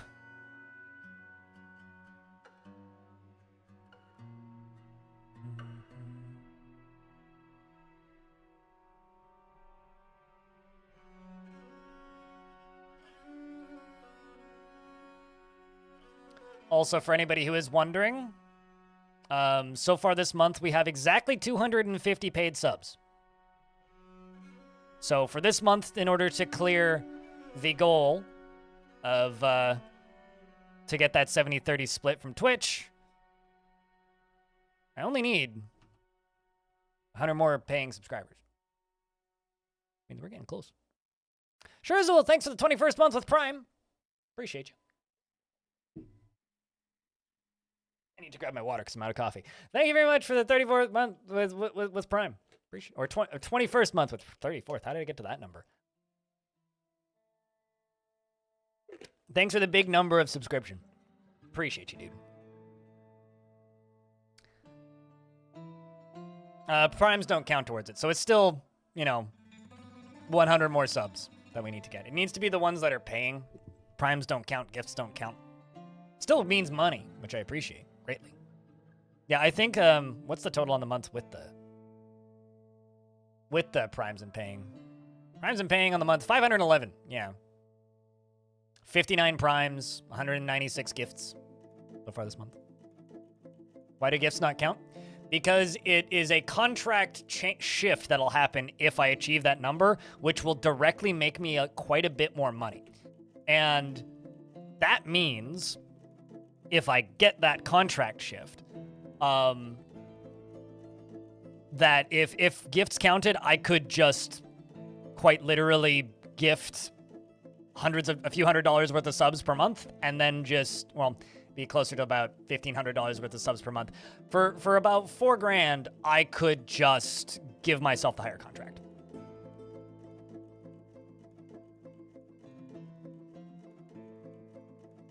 So, or a whale, basically, or somebody with a lot of money individually could just pay for me to get the better contract. Does the upgrade stay? It stays around for a year. 1 whole year, or until you make $100,000 in sub revenue, which I will not make.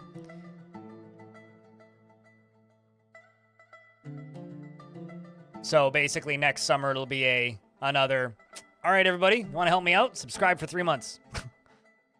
That's how that's going to work again. Let's get this connected up. Got another petition. Nope, don't need any more Monster Slayers. We're good.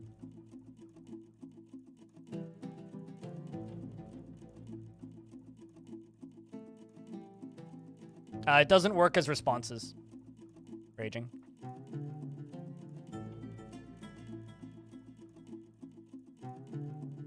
We're getting there.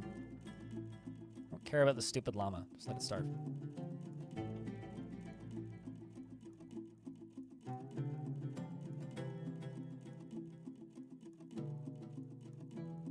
This science is getting a little bananas.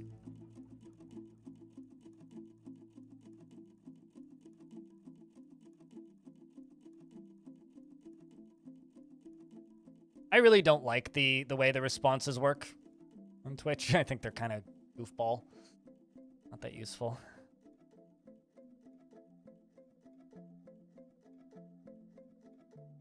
Okay, so that's been pulled. That's up. Start you pumping. So someone's going to come here and start pumping this, and then we'll see if this works.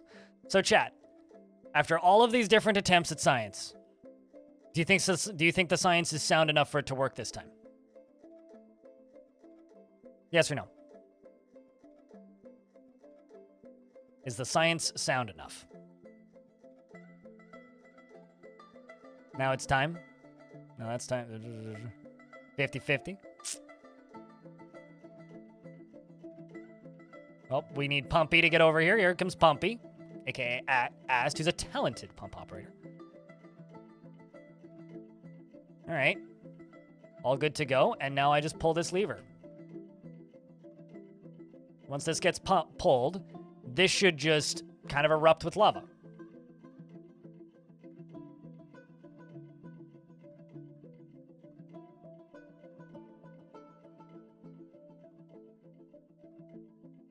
And then we wait. I'm not using any mods, no. Hello, are we burning the heretics? Naturally. How are you doing, Gigmoth? Thanks for the 8th month with Prime. Welcome back.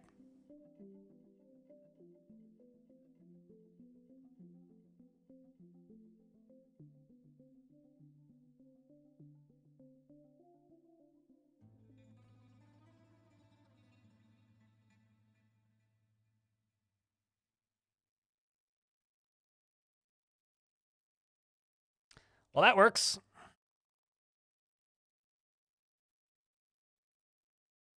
Whew! Pumpy almost died on the way out. All right.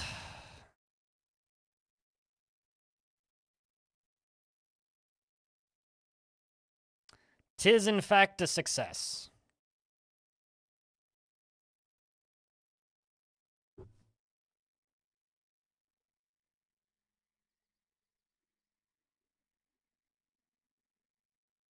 I literally just stated bluntly that I'm not using any mods, so I don't know why typing that command in would get you a different result. So I will say it again. I'm not using any mods. what was needed. Well, I mean, it's time to build the rest of it now, I suppose. Green glass pipe tube. Green glass cork.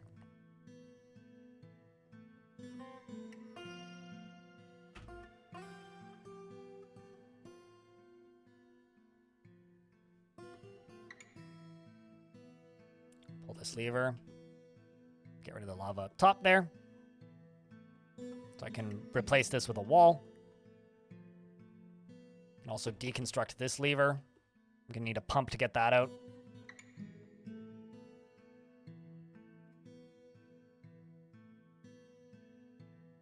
I don't know why I keep getting that diplomacy thing popping up and then it just vanishes. I think I killed somebody who was trying to do diplomacy with me. Some crimes to convict. All against Libash. It's always Libash!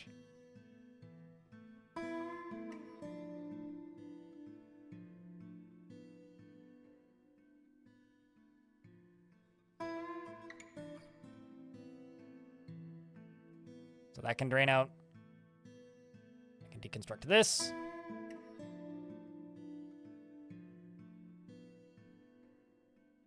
This will all clear up pretty quick. This is going to get a pump put onto it, and we're going to pump that out again. Because I'm going to need to attach a different mechanism to this. But we're going to need 1, 2, 3, 4, 5, 6, 7, 8, 9, 10, 11, 12, 16, 17, 18, 20, 21, 21, 21, 21. 21 guns. It's kind of fitting.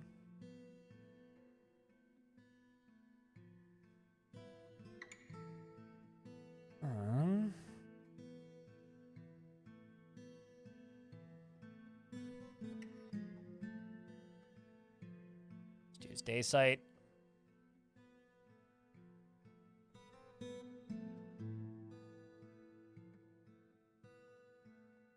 And day sight.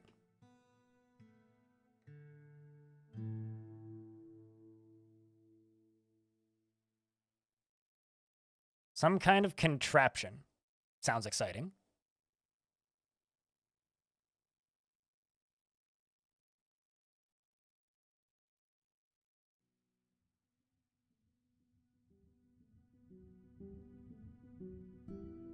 Actually, no, let's do this one further up.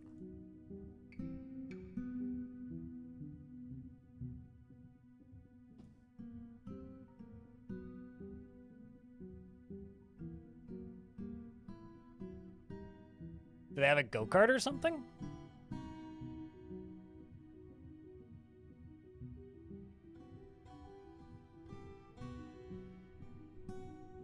Okay, so right here is power.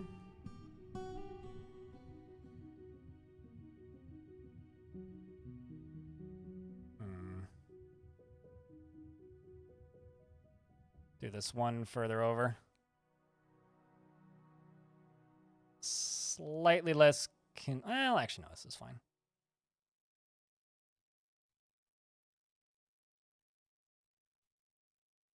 Do that instead.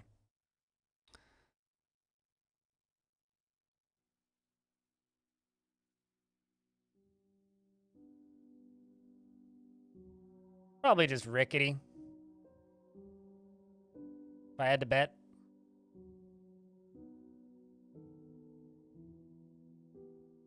Okay, so we will deconstruct that. So deconstruct this.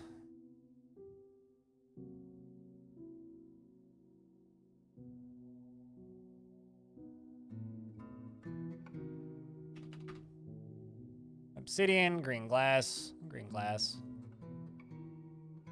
Obsidian, green glass, and green glass.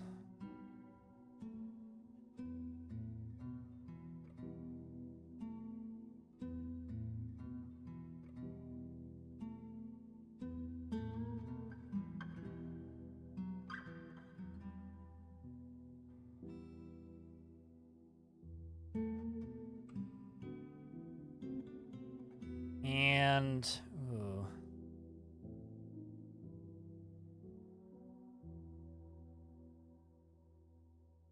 this goes down to here. I open this, that should drain the top, shouldn't it?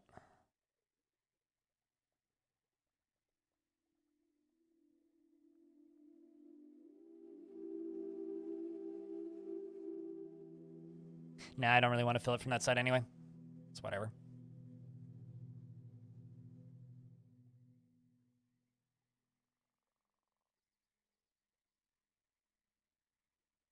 Some migrants have arrived despite the danger. Yeah.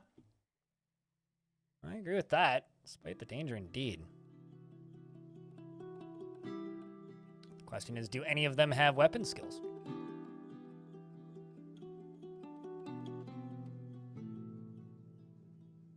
Well, I will give this peasant a hammer. You're a peasant. So it makes horrendous noise. Oh no.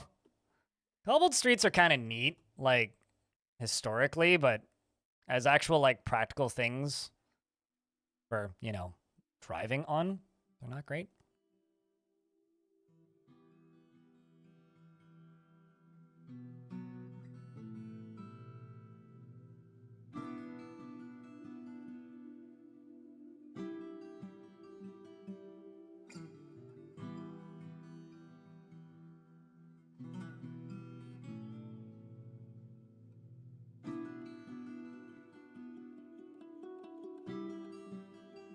There we go. Get that done.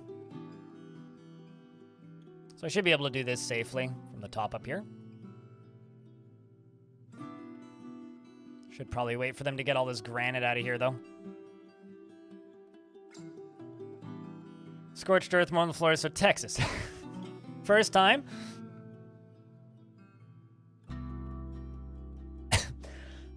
I don't think Texas has any actively erupting volcanoes, though. At least not that I'm aware of.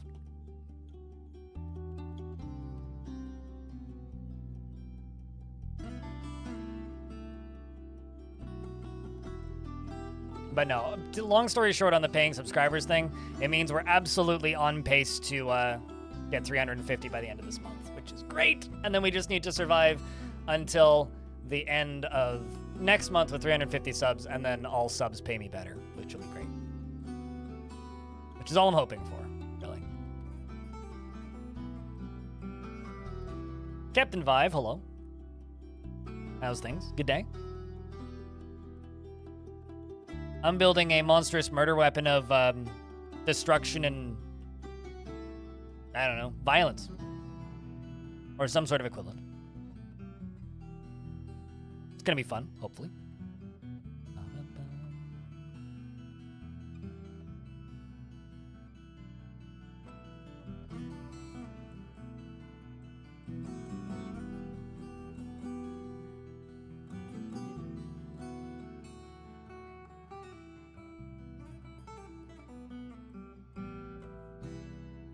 And I can't wait to test it, frankly.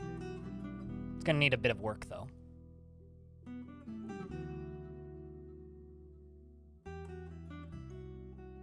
For a movie of yours. A cinema camera last year. You're making like a short film or something? I edited a video that was long enough to be a full-length movie recently.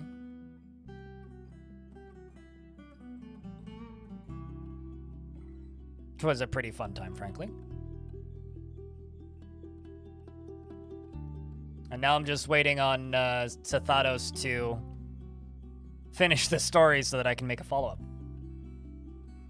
What video did I edit? The complete story of Archcrystal. Big old piece of Dwarven fan fiction.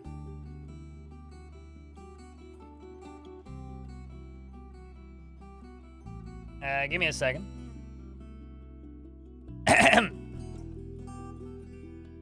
Scream about goodbyes. Reversed flow of production generates backlogs of ingredients. This selection of food contains ingredients that cause many allergies to many things. All caught up. Waiting on the dwarves to remove all this stuff.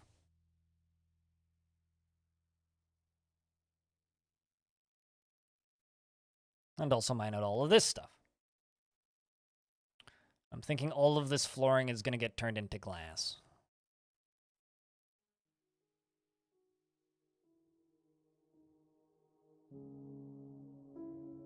Oh, I just realized part of this ain't gonna work.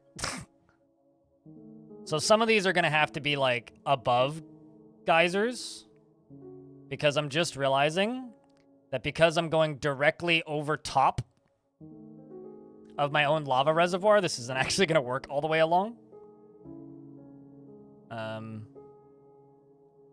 So this one, all the way up to here, I guess, will just be floodgates dumping down, which are still cool.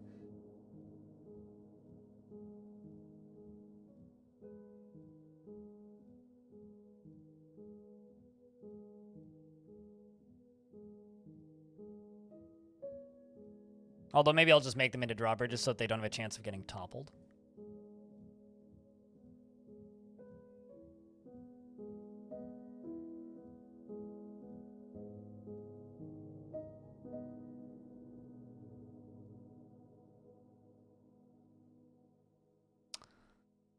Mechanical denomination has many worshippers in Bouldersgate, now requires a temple complex and a high priest, which is this temple. What's the value of it?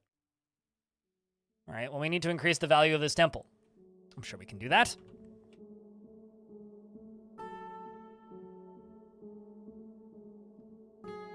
I've made a lot of green glass windows, apparently, so let's go all DB.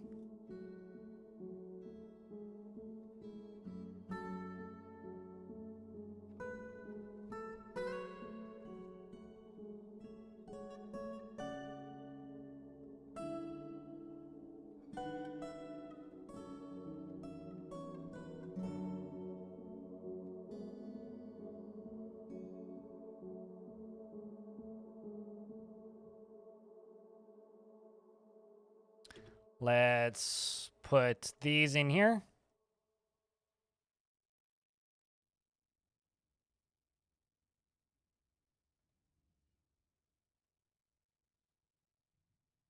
You can never have too much green glass, or clear glass for that matter, which is what most of the furniture in this fort is made out of. It's just very, very time consuming to construct, turns out.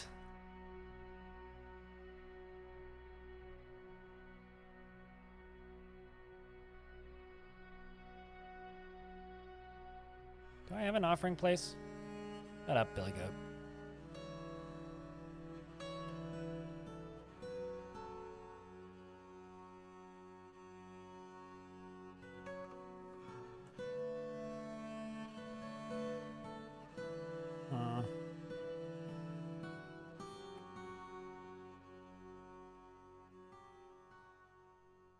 Very, very creative, unique name. If you want to see an even better bit about the very creative, unique name, the factions group is called the Dungeon of Dragons. Or rather, the site government is called the Dungeon of Dragons. Yes. Upon creating this very, very stupid fortress name, we also learned that you can name a fortress Rimworld, which I have to do at some point. Maybe when there's a big Rimworld expansion or something, I will call a fortress Rimworld.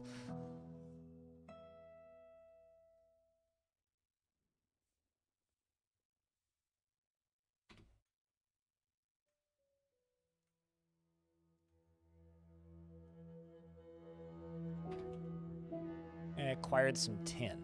There's a dead goat in the fort now. Dwarves, remove this corpse from my temple immediately. Llama, never mind, not actually a goat.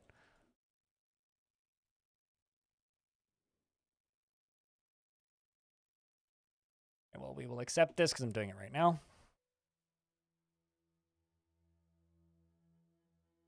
Rimworld, yes. See how many people I clickbait.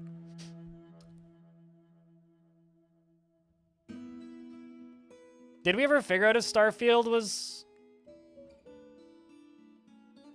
a fort name? I never looked.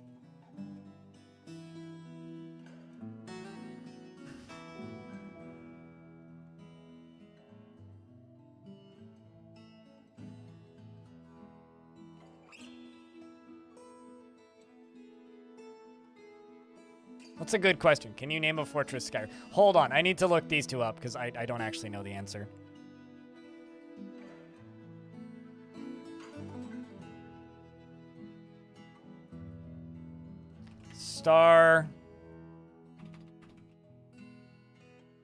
Starfield is in fact a word that you could make. So, Starfield is doable. Rim. Skyrim is also doable. Okay, what else do we have? I mean, RimWorld, obviously.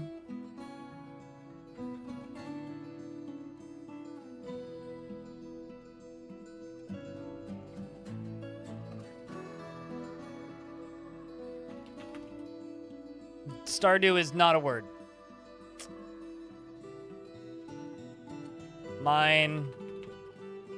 Minecraft is doable, yeah.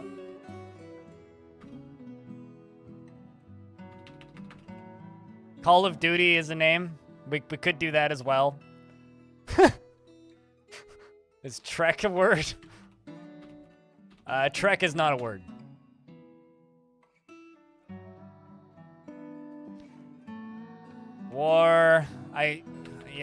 Warcraft is doable. I want to say, like, I once just there was a fortress just named StarCraft once on a world that I built.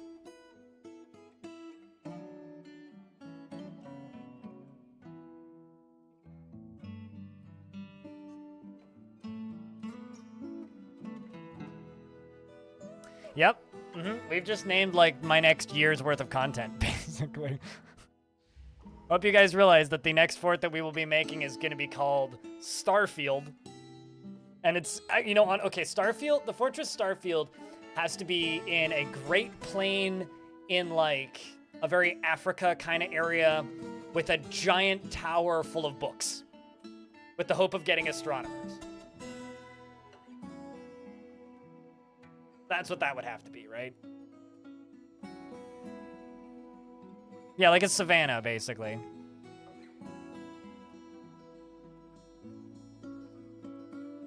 With all the bedrooms being star-shaped. Yeah, and all those dwarves with starry eyes of wonder. Before they all fall. Alright. Godin is now a high priest, known as the First Anvil. And,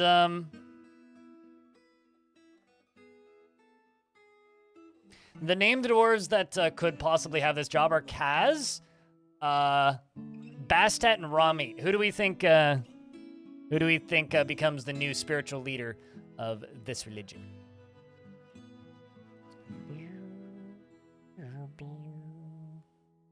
Rami says me. All right, Rami. Congratulations. You a skilled conversation and competent persuader. Oh, Lady Nerian's also on there, but Bastet is a religious figure, but it's kind of first come, first serve. Ranger Rick has risen and is now terrorizing the fortress. Well, shitballs. Okay. I think old Joe can go there. Ranger Rick I forgot to memorialize, apparently. I thought I did.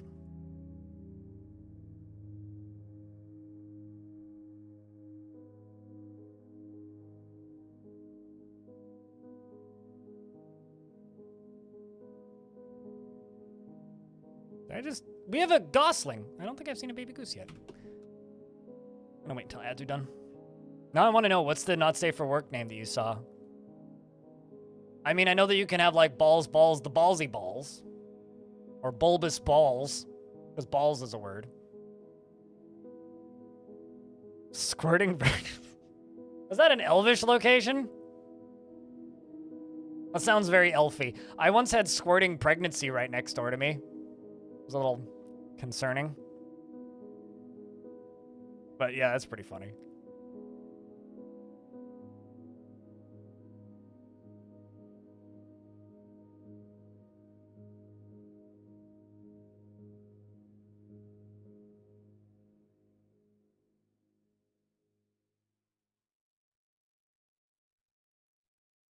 Bottles of squirting. Water fight!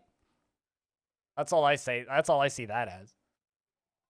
They just attack you with super soakers? The bottles of squirting? Anyway, this is how this entire VOD got marked as not safe for advertisers. What does your religion worship again? Good question. I have no idea. Need to check.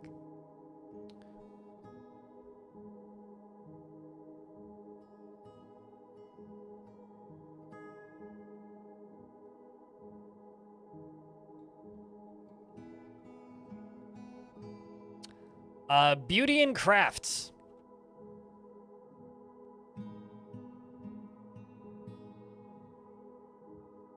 They're the arts and crafts religion.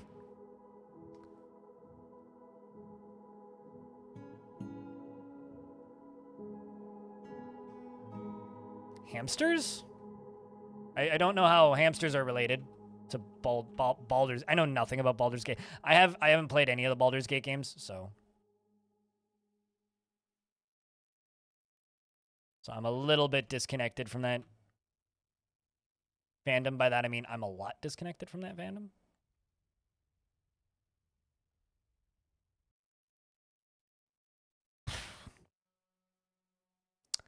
With a space hamster companion? Huh. Okay. Sure. Checks out. Seems legit. Does it chug copious amounts of booze? Otherwise, it is not an accurate representation of a hamster.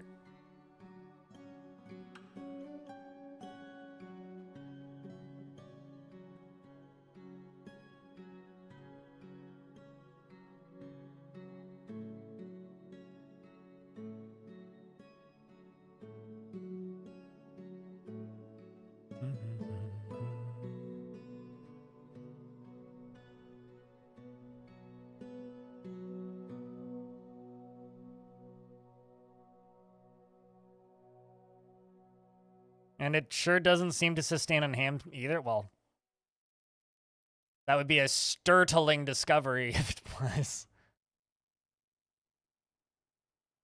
All right.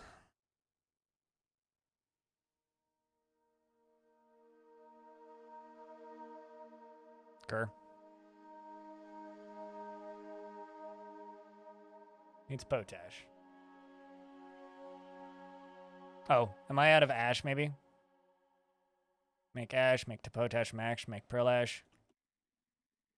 Just be out of wood. Time to continue to please our elven neighbors. I mean, displease my elven neighbors. We're gonna have to make an underground tree farm at some point, I think. Oh no, there's plenty of wood.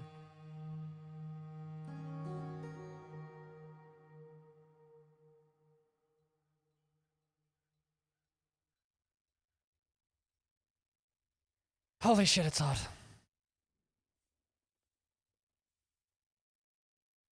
There it is.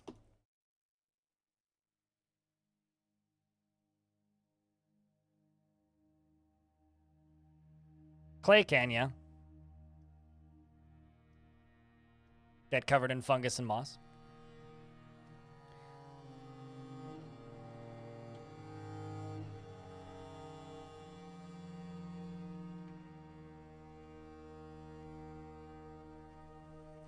I need not wood.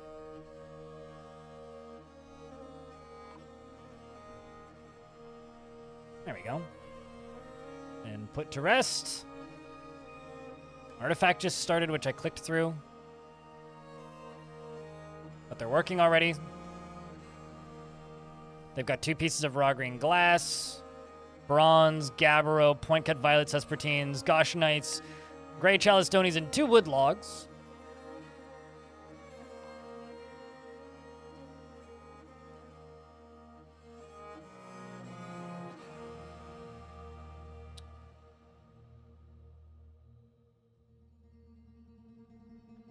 Wait, am I not making green glass corkscrews? Oh, I see. They're just not making them on high enough priority. Let's just pump those up to the top.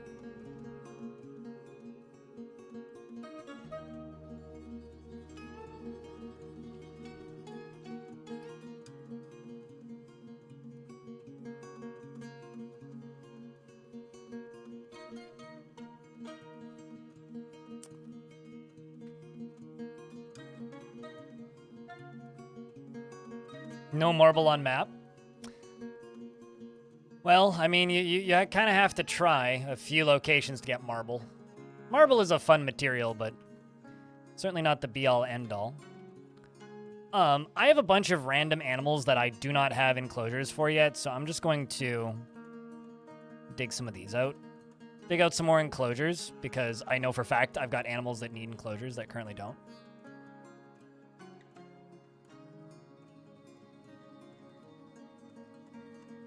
And I did slaughter most of the rhinos because I just couldn't keep up with feeding them. But hopefully we'll be able to feed them more efficiently when we do steal more, because I guarantee we're going to get more.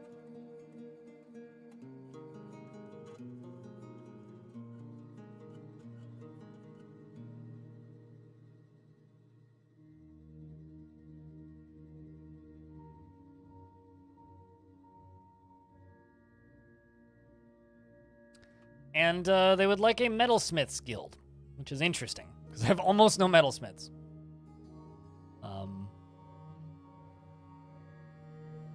We get to figure out where to put that. Ooh. Well, that's pretty badass. Stozier, the glassmaker, has created Gabaram, a clear glass grate, and offers it to the Dungeon of Dragons.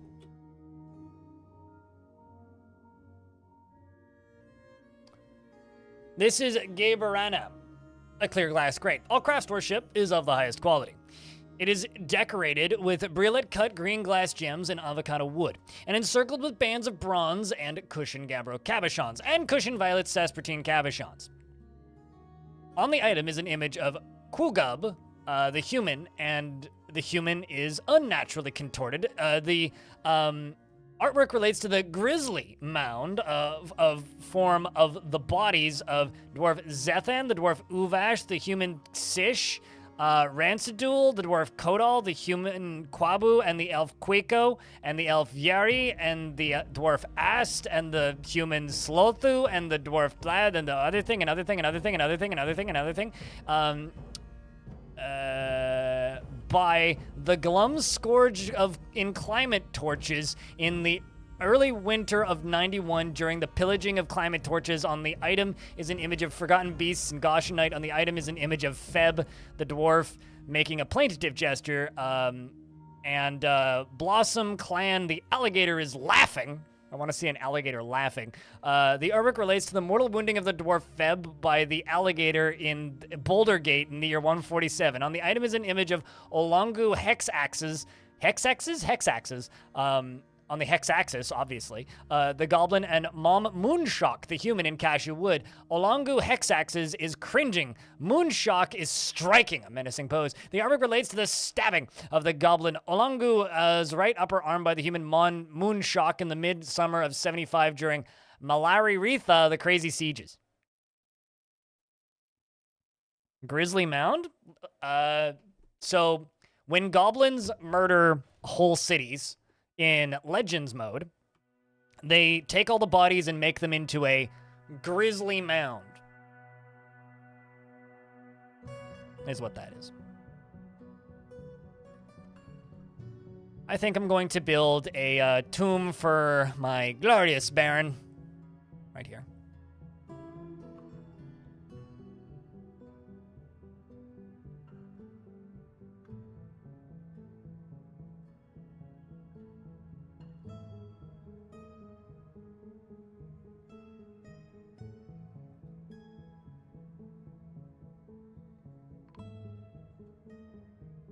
Something has collapsed on the surface. Cool.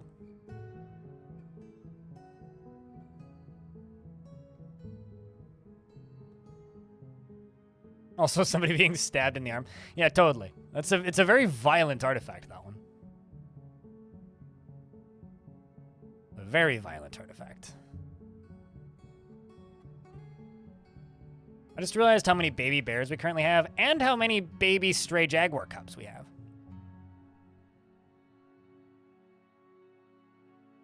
Which, by the way, are adorable. They wanted hammers.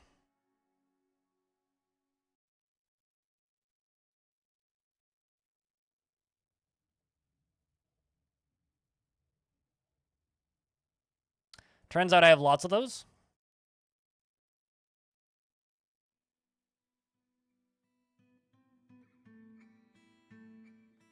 We're also going to bring windows. All 185 of them.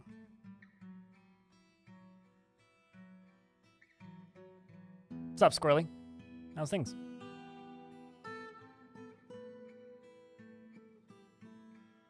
I really should have Rare Parrot in this chat. I don't know why I don't. That's fine. You can name your copper shield. Olandod Ugato Kill. Copper shield.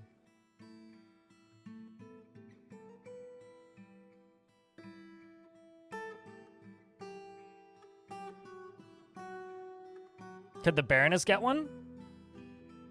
I feel like the Baroness should get War Jaguars. Personally. Just my opinion.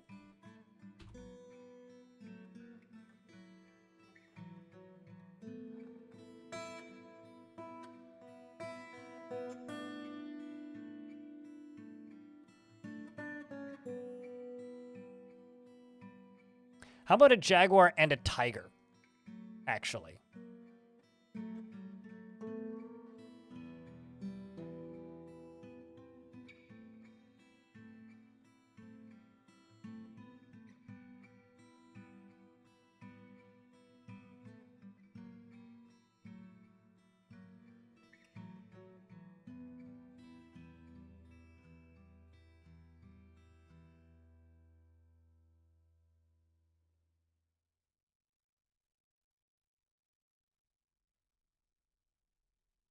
Just have to find her.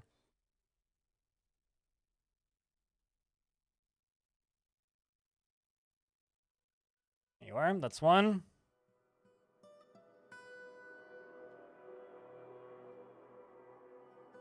And the War Tiger.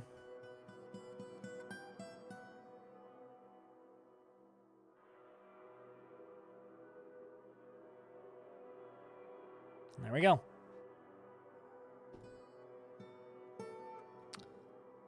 So now they're just going to go follow you around.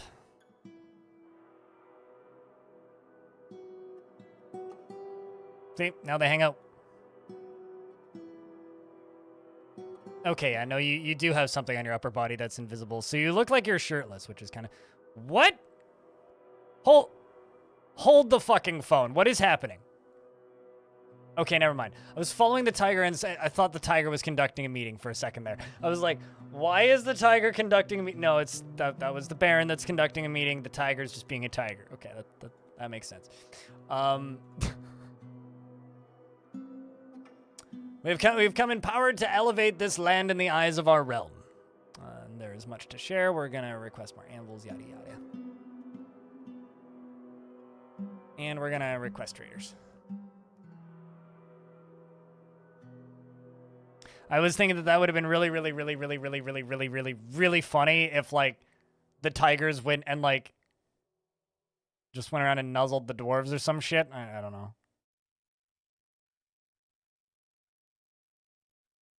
There's nobody trading here just yet. They haven't arrived yet. Here come the wagons, though. Glorious.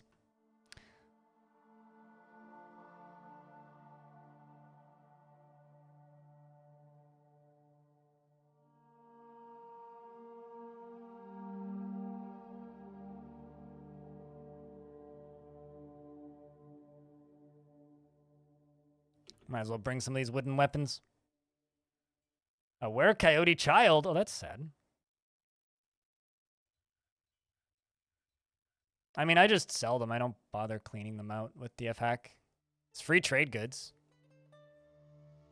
It's pretty easy to just search for them.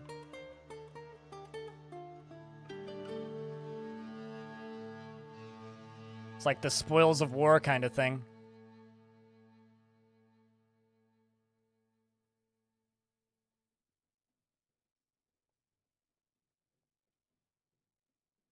Don't need to sell the cotton shirts, though. Those are mostly good. You do get some false positives, but it's generally pretty easy to just search by X. Just don't ever search X. There's nothing useful on that site, though.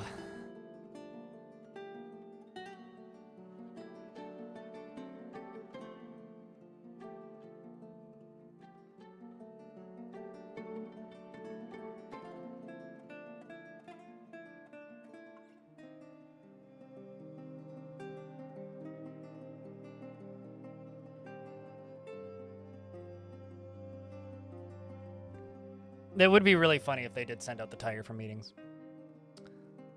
But since we're, you know, doing things a little differently again.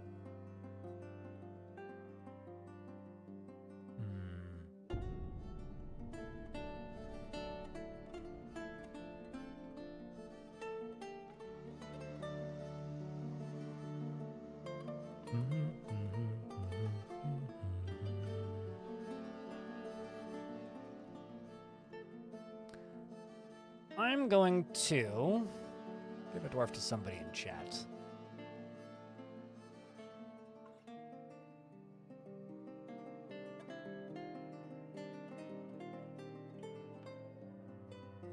Squirrely, you get a dwarf. Who swings by. She is an optimist and very greedy. Doesn't stick with things even if minor difficulties arise, and likes to present herself boldly, even if it would offend the average sense of modesty. Often feels envious of others and is brave in the face of imminent danger and tends to avoid crowds. Needs alcohol to get through the working day. Poet and songwriter of your city, she's 115. Oh, wow. Personally finds the pursuit of skill mastery off-putting, values nature, and doesn't really see the point of working hard. Aims at raising a family. Likes graphite and pig iron and violet cespertine and crystal glass and coral and the color maroon. Shields and the words of umber skirts and the sight of the satin of droplets, and when possible prefers to consume durian, guppy, and cherry wine. And absolutely hates rats.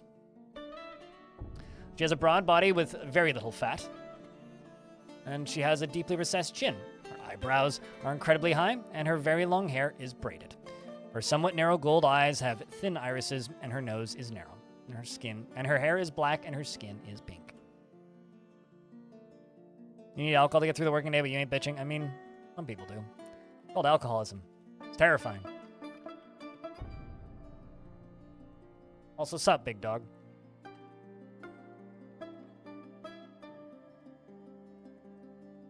All right. Well, I'm going to buy the metal bars that they brought. Let's see what else they brought. I'm going to start buying the instruments that they've brought as well.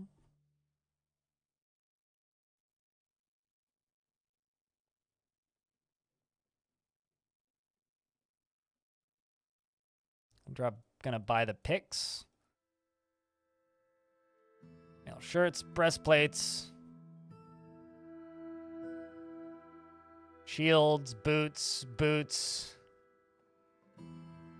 bucklers, helms. Because I can't make any of those myself. Cat bone earring. Seems slightly sus. Atherian12, thank you very much for the 6th month. Welcome back. Big round of beers, please and thank you, chat room. Reeves, don't need the loincloths. We're not nearly on that level of degeneracy just yet.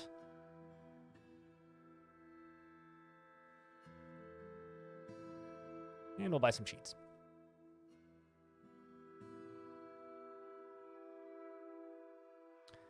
And you two equip, sign uniform, metal armor. See, some of them get armor now.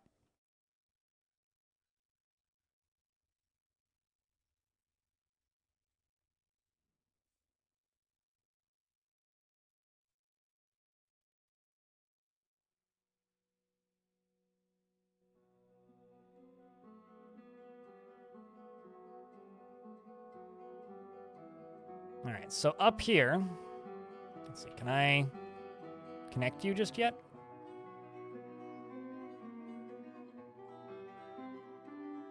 There we go. I actually got some corkscrews set up.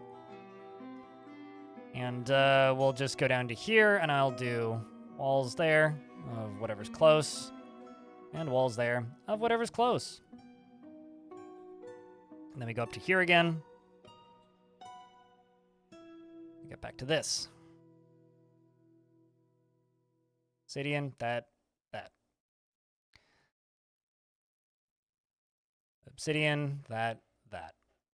And obsidian, that, and that. And that. Once again, obsidian, that, and that.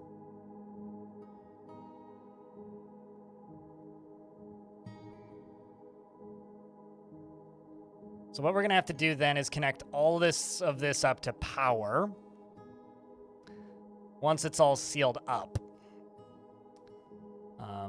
And there's enough of these. This is the last one for this exact moment. Once these are all hooked up, then we can put wall pieces in all of these. A lot of these are just going to get wall pieces in front of them, so I could probably just do those right now. All the way up to there.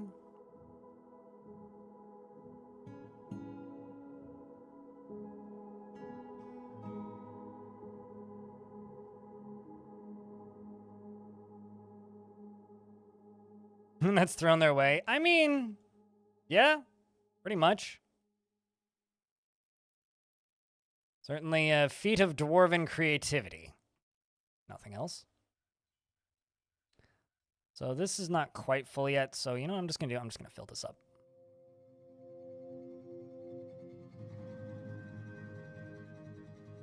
So the way this is going to work is I'm going to channel down through one, and then put a wall piece there. And then channel down, and then put a wall piece. And then channel down, put a wall piece. And it's going to go all the way along. Giant sparrows? Untamed Wild sounds like?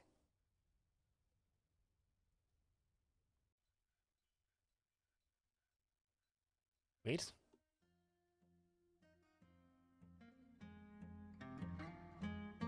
Granite. Granite. Granite. And granite. Horizontal axle.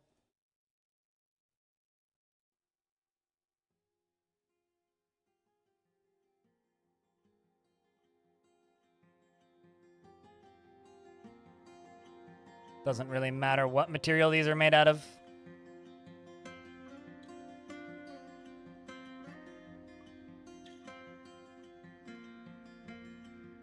What? Oh, I see what I've screwed up here.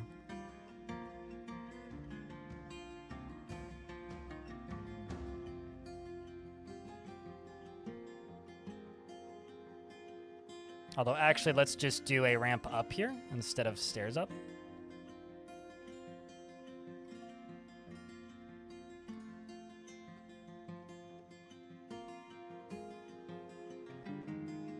And then this one right here gets canceled.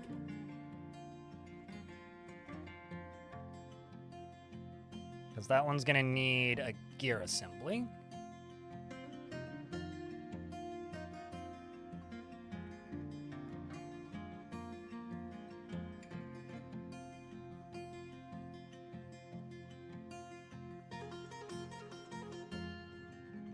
And then all of these are going to go to right here.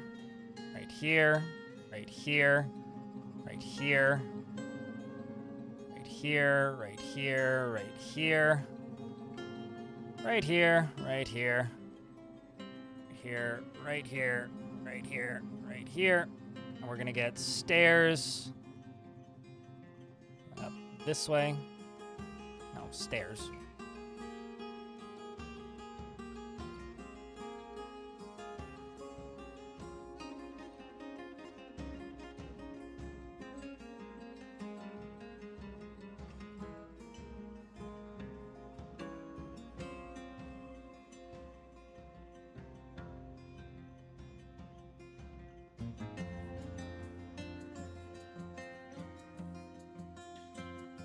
So essentially, what this is going to do is it's going to cause little lava geysers that are going to go off on a timer periodically whenever enemies attack me.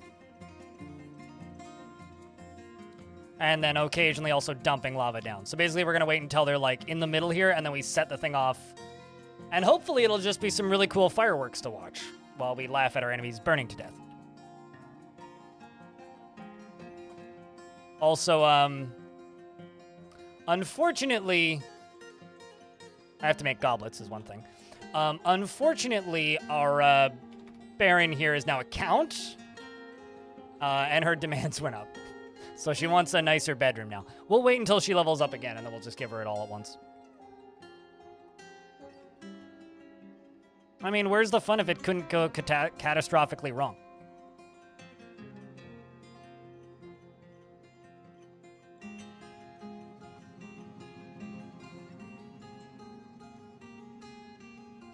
Let's just pump this out. So we're gonna need to connect this bridge to something else.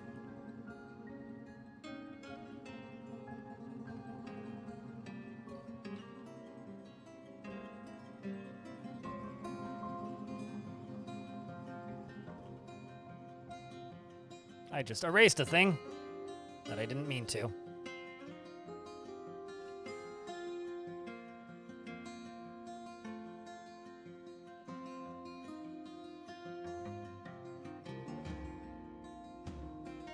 And hopefully it'll just look really cool. That is the actual hope here, is that it's just gonna look really cool.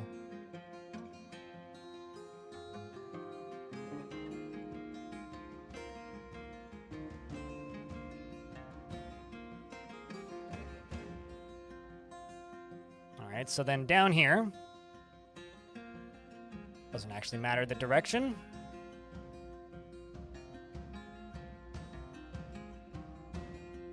Clear. Clear. Clear. Clear. Clear.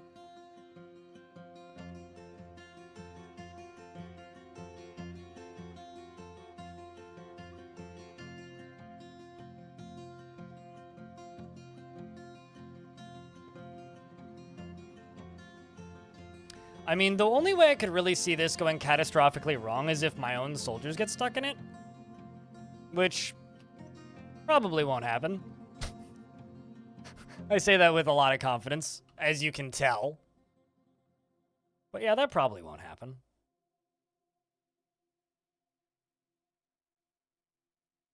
I'm making those. Clear. Clear.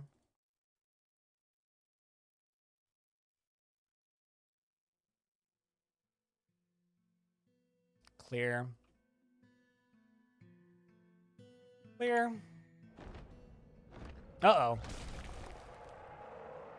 Speaking of things that could go somewhat wrong, chat, if you are lurking right now, you may want to look up, although we're about to get hit by ads, but Guz, the brush titan, not bush titan, named Dustic Gothera Guz, the great three-eyed spider has come. It has spiral horns, and it moves about carelessly. Its black exoskeleton is rough and cracked. Beware its poisonous bite.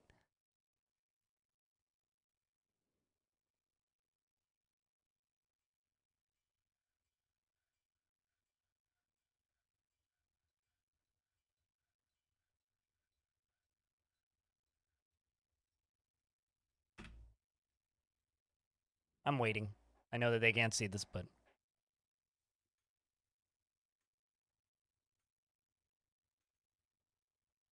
Sup, Guz? I'm Dwarf. That's kind of scary, because it's a spider. So it could have webs and bite. Meaning it's just a stronger giant cave spider.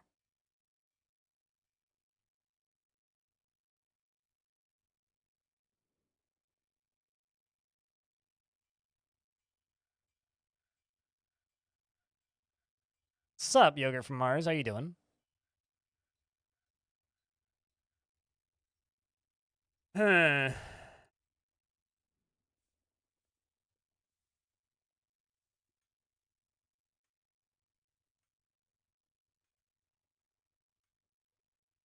It's pretty blind. It's only a three-eyed spider. Yeah, you're not wrong. Horrible accident in its childhood, probably unemployed Shaku.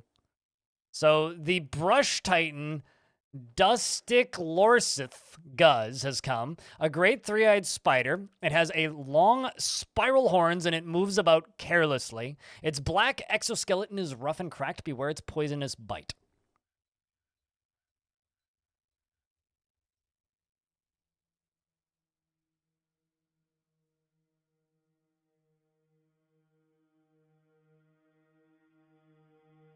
Fortunately, it is at the other end of the map.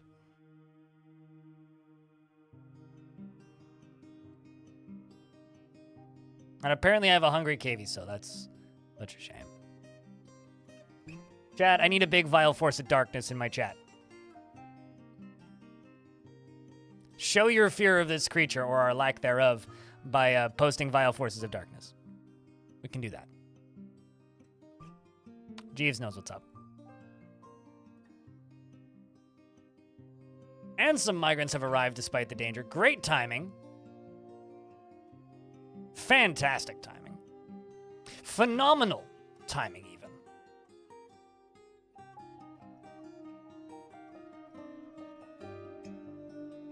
Oh, run away. Pumpy, I know that you're very dedicated to your trade, but you've got to run. It's like, why is he going this way?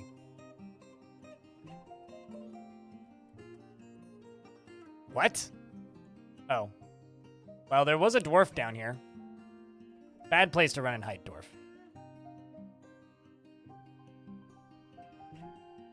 Apparently this was traumatic for it.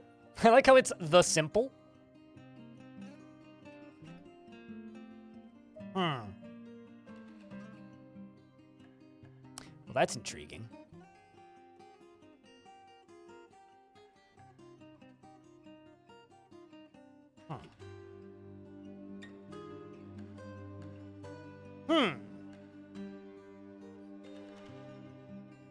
Yeah, it did just kill a dwarf.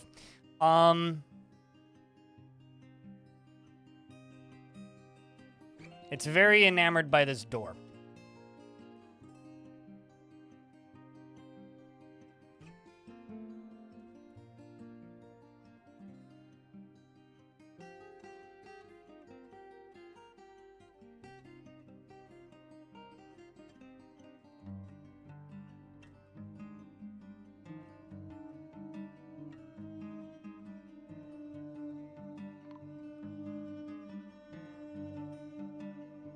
Apparently we just found something dead. Ah. It was the dwarf that the bush titan killed.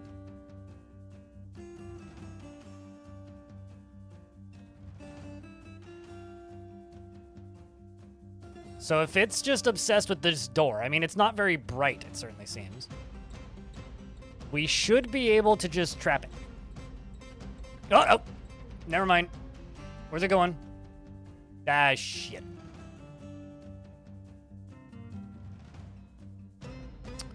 Well, this is not good.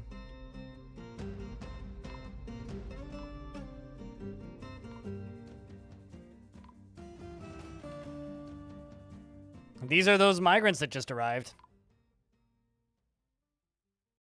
Remember how I said it wasn't very bright of them? Maybe it'll go back to the door. It's going back to the door. Yes!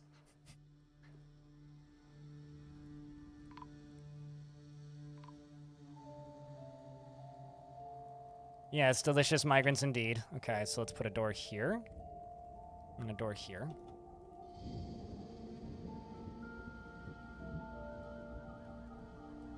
And go into here, and I'm going to remove this from the temple.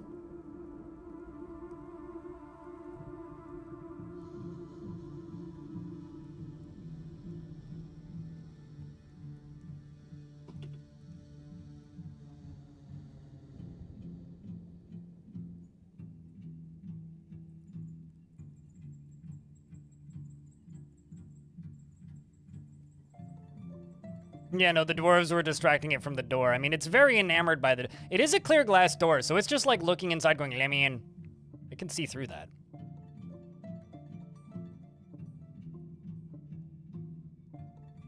I don't blame that dwarf for being stressed, though. This construction is suspended.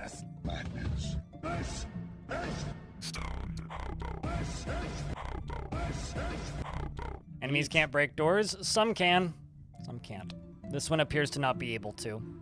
Or if it is, it's just taking a very long time.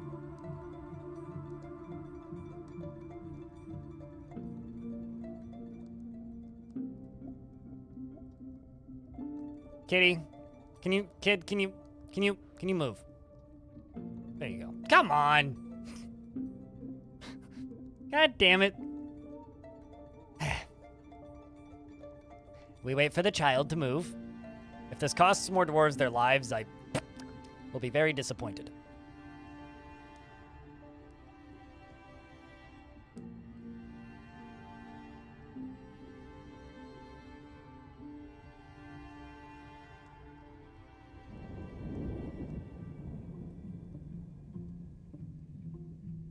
It's a pretty big number of dead dwarves that just died. It's not a forgotten beast, it's a bush titan. And it's just a giant spider. It's got a poisonous bite and webs. It means not only is it a bush titan, it's a pretty strong one. Welcome. Got him. Easy peasy. All right, it's time to add in some more windows, I think. I didn't even have to close the front door. I did lose a couple dwarves, though.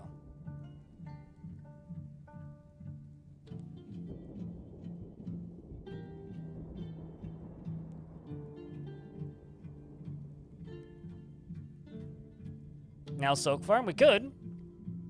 I have to move him, though. Cool new zoo exhibit, pretty much, yeah. Nice addition to our zoo. I love how it's also surrounded by glass, so they could probably still see it.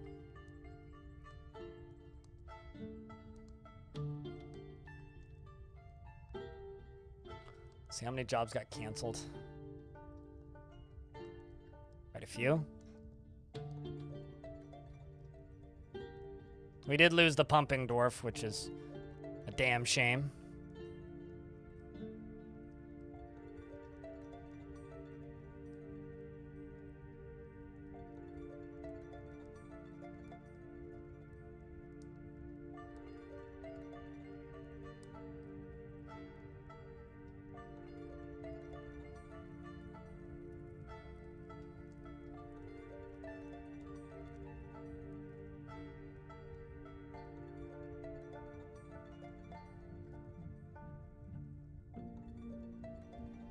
I mean, it can be whatever type of shame you want it to be. Speaking of shame, oops, not necessarily, but speaking of shame, this right here is going to be a tomb dedicated to our lovely, lovely, lovely, lovely, lovely, lovely, lovely, lovely, lovely, lovely, lovely, lovely count, who I could not say anything bad about because she would probably chop my head off.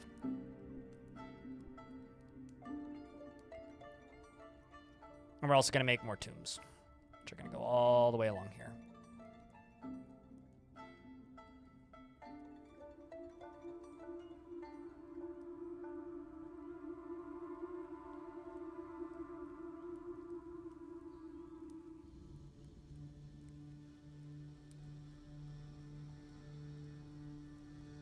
Let's also double all these up.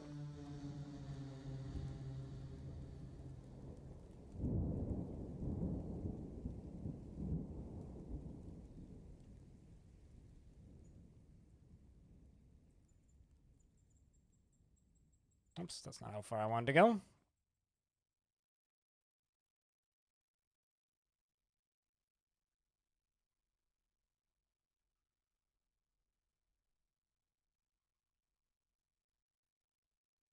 But how's things, Hobo? How's your day been?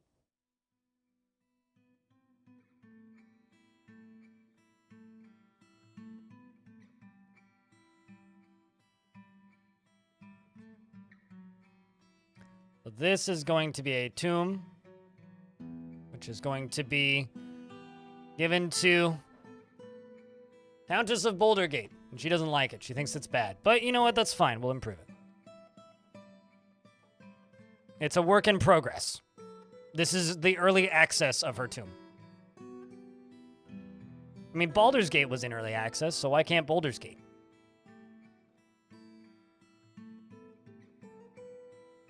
Yeah, your account.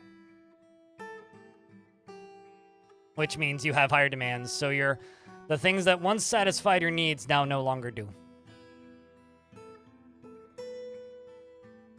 I've survived the day at work, got home, sat on near Deb, and the funk from the flu of vacay hit you. Oh, I'll feel better soon, dude.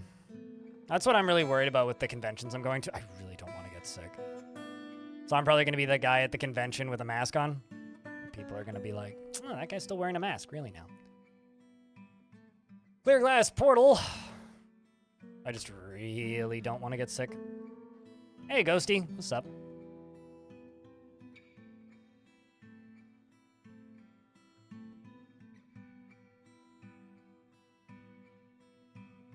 This is the war kitties that brought you up a notch? I mean... So I need 21.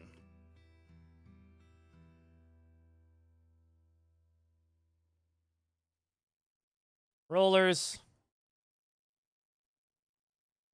Oh, actually, let's do the switches first.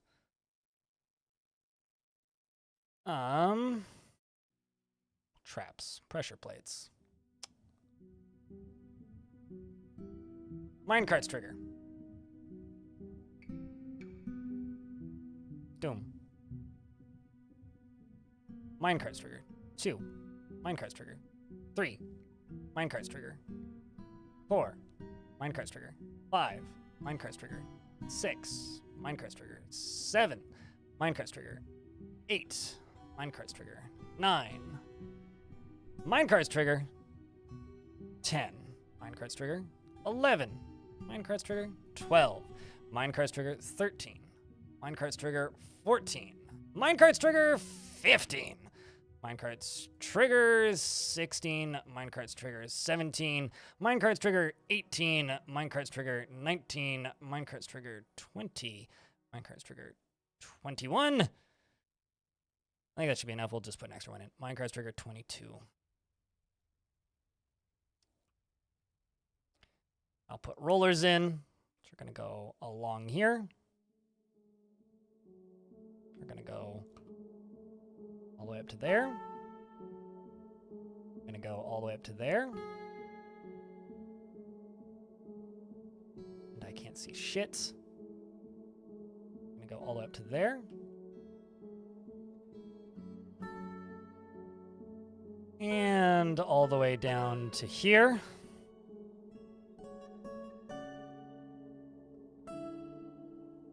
All the way down to here. All the way down to here. All the way down to here.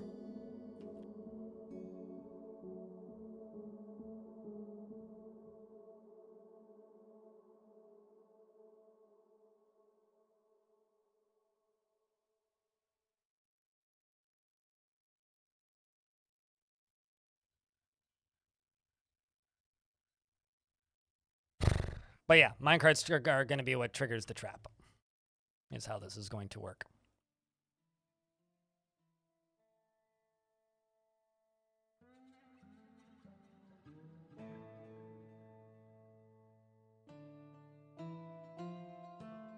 Which also means I need to hook them all up before. Also, this needs to we'll just throw that away. I don't care. Just get rid of it. Because this one needs a wall piece.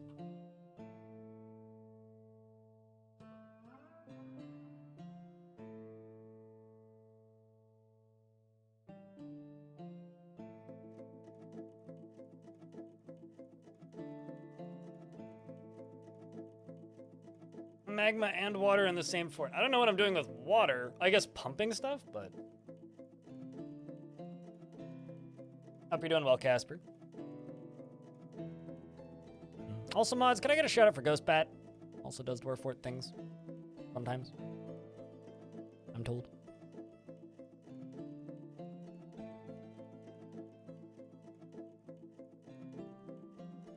Do need this to move a little quicker.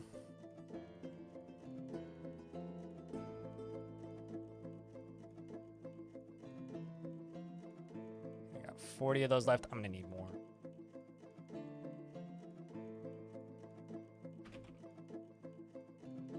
Shock mechanisms. Gabbro, let's do another 100.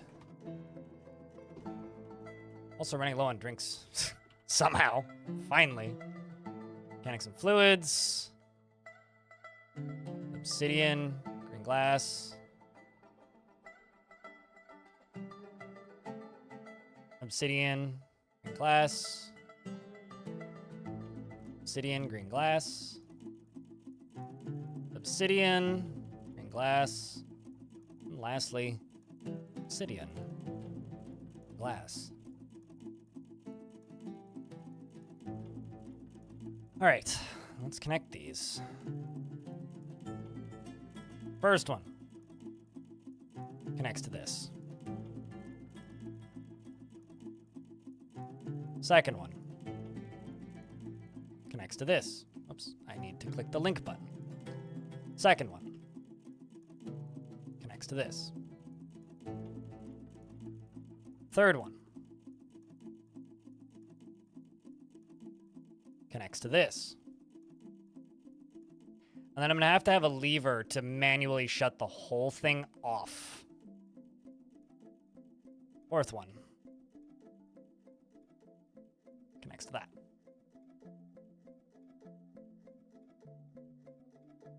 Fifth one connects to that. Sixth one connects to that. Seventh one connects to that. Eighth one connects to that. Eighth one connects to that. 10th one connects to that. Oh, did I put that in the wrong place? Fuck me, I did. Don't need that there.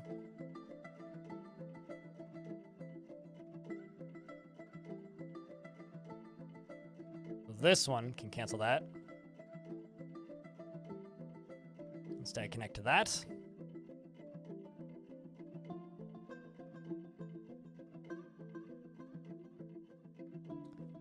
You down here, connect to this.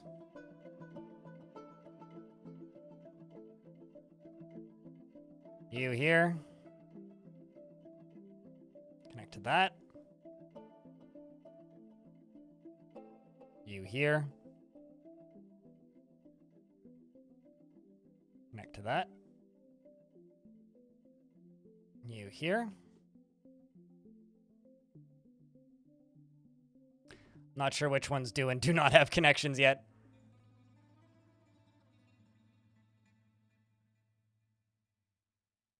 We'll go through and see which ones I've missed afterwards.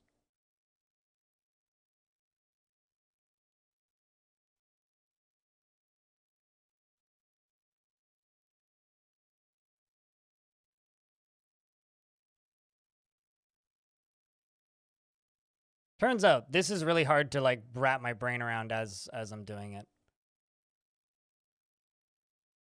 Been a while since I've set up a trap this fiddly.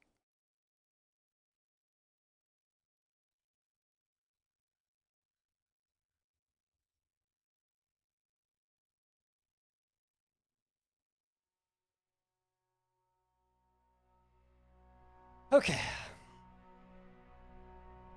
Hello, Tellin. And then I just need a lever to turn the whole thing off and a lever to turn the whole thing on. The lever to turn the whole thing on is going to flip up a drawbridge. It's going to be right here.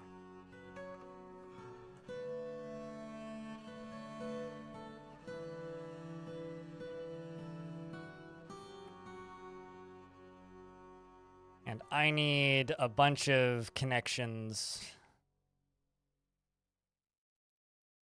along here to be able to connect all of these. So you're going to go there, you're going to go there, you're going to go there, go there.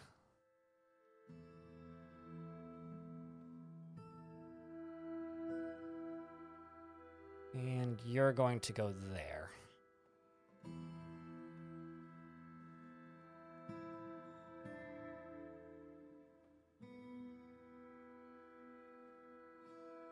But hello, Talon.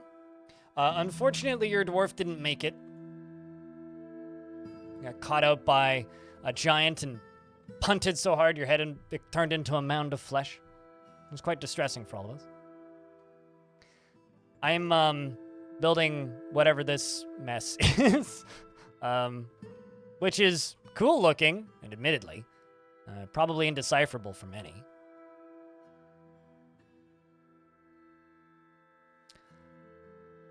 Off and on. I didn't need to put two ends on that, so. So off is going to manually shut every single one of these closed, but I need the rest of the mechanisms first.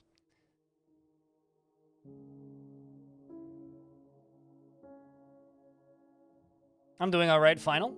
And yourself? We got lots of construction left to do, so doesn't matter so much. The real question is, will I be able to get this thing constructed before or after the next Elven Siege? You've been playing Phasma with phobias? Gotcha.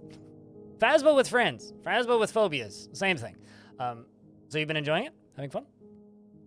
I've never played Phasmo. Mostly because I don't really have a group to play it with. And also because it's not really my kind of game, but...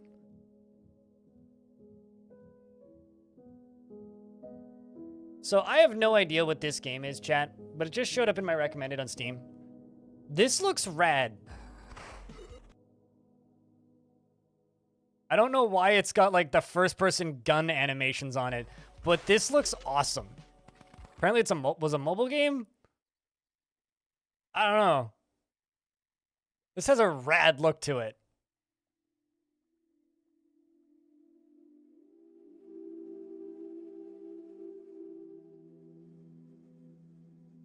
Huh.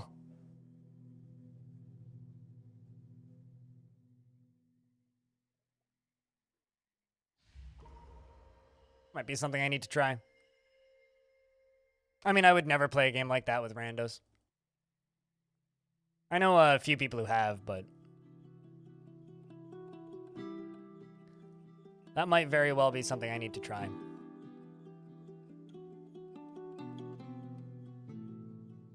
Just because of it, the look of it's so good.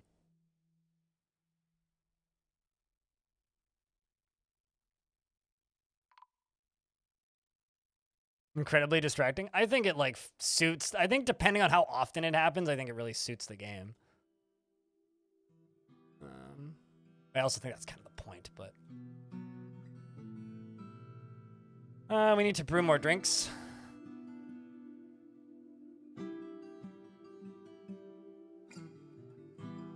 It's a little turn-based roguelike, but I mean, I could see it.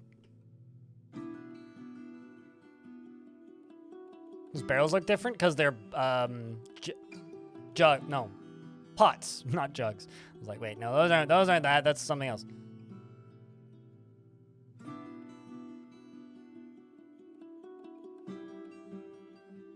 So yeah, they look different because that's not what they are.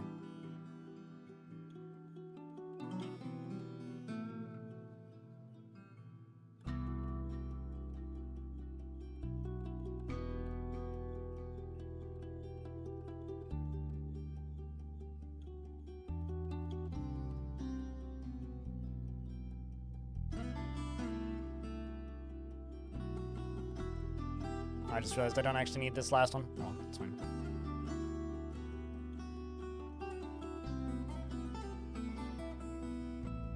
No access, really?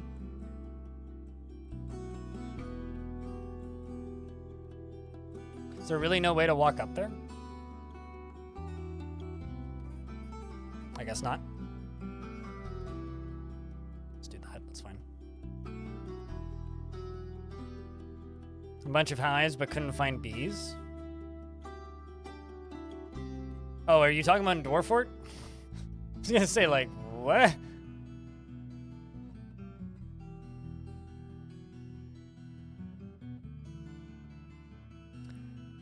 Had to take a break for a bit, had a long conversation about systemic draft regarding genital slang. Wait, hold on a second. Semantic drift. Semantic drift. I don't know what that means, but I will trust you and nod and believe that it was a fascinating conversation. Am I just out of wood? Maybe that's the issue.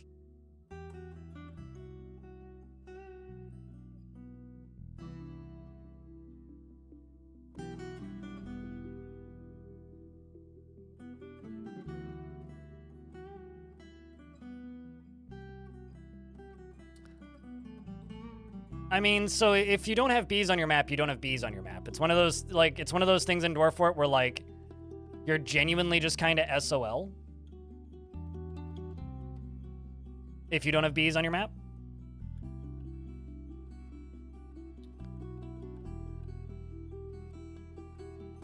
So it's not a matter of it.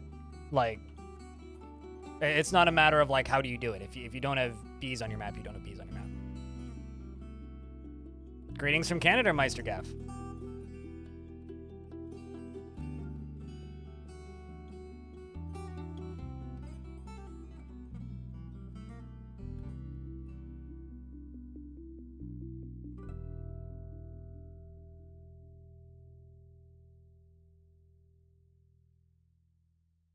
Weird, I had to do it in 2 pieces.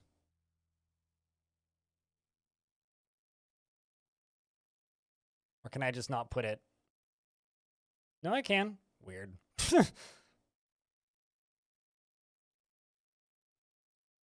Phineas Gage, you've watched this stream before. Why you gotta do that?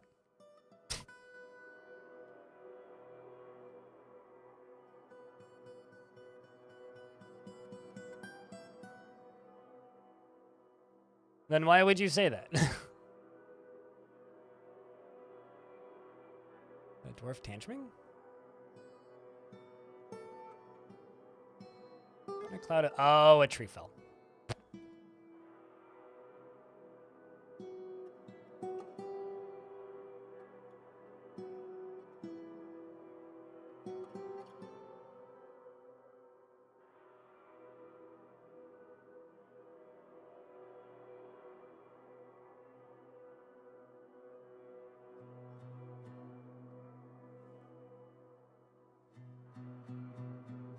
And how's that been?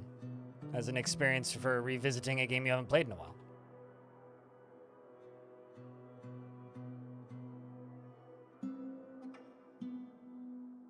That is true. I mean, the Phineas Gage, sure. That Phineas Gage?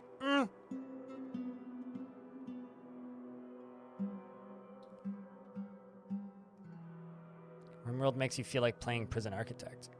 It's an interesting take.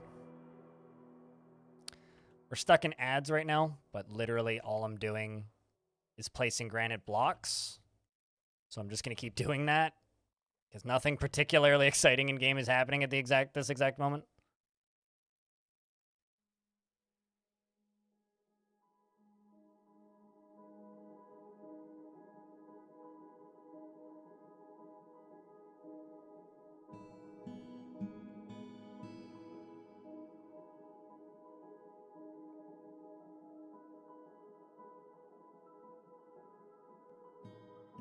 Whoa! Well, that's a problem.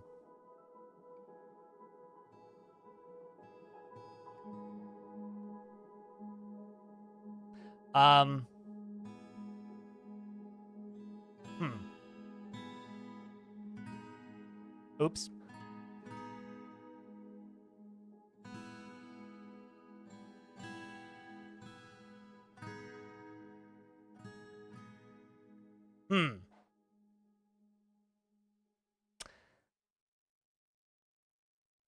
Is there always a kid playing in the wrong location? Good question. I don't understand. What am I missing? How do you not sit?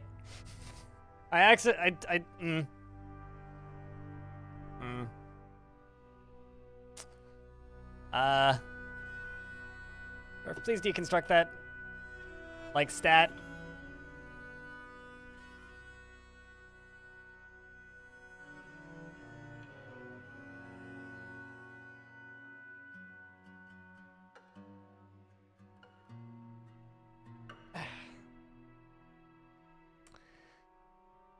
Well.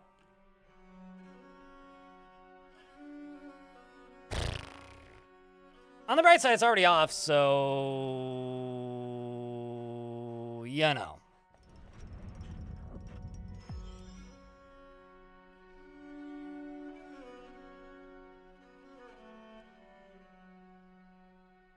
Oops. Anyway, Maffle, the weaver, the weaver has created Lunkar, a cotton thong, and claims it as an heirloom. Great timing. Lunkar is the cotton thong. All craftsmanship is of the highest quality. It is encrusted with round granite cabochons. And radiant cut gauchenites, and encircled with bands of cotton. On the item is, it is made from cotton cloth. On the item, this item menaces with spikes of granite. Spikes. On the item is an image of dwarves in cotton. The dwarves are traveling. The artwork relates to the foundation of cloister girder by the helm of dance of the rack of princesses in 119. On the item is an image of, is an image in gauchenite. The artwork relates to the destruction of the Book of Labor Daubs in Bouldergate in the mid-autumn of 141. On the item is an image of dwarves in gauchenite. The dwarves are laboring. The artwork relates to the foundation of Sabergenethiter by the Cloister of Humor, the Rack of Princesses in 83. On the item is an image of dwarves in trifle pewter. The dwarves are laboring. The artwork relates to the foundation of Bouldergate by the Dungeon of Dragons of the Rack of Princesses in the early spring of 139. On the item is an image of a baguette-cut gem in granite. And, it is a gift to our glorious Count Panda. And I have to make bucklers.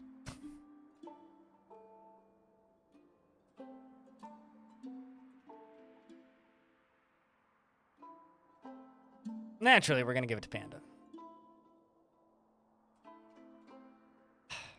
This is so annoying. I have to go through and get all of this lava out of every single one of these.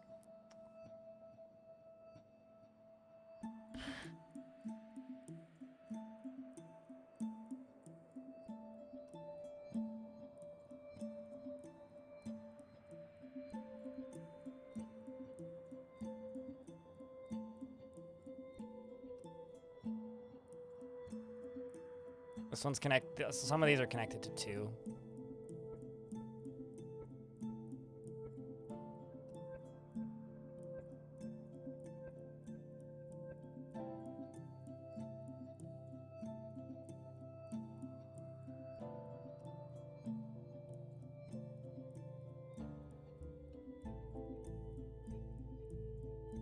Actually, you know what? Yeah, no, we have to.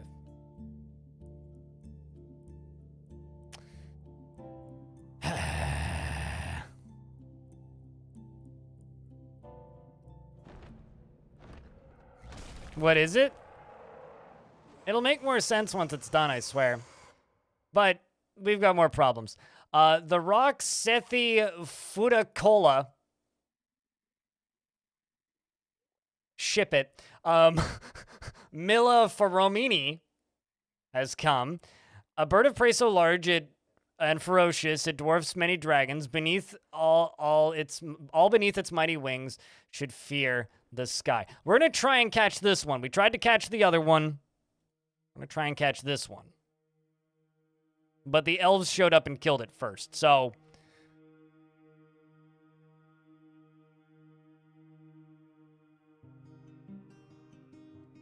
Take 2. Attempt 2. Rock capture Boogaloo.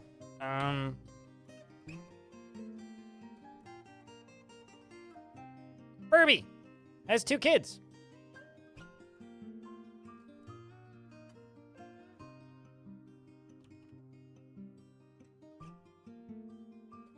We're all trying to get inside.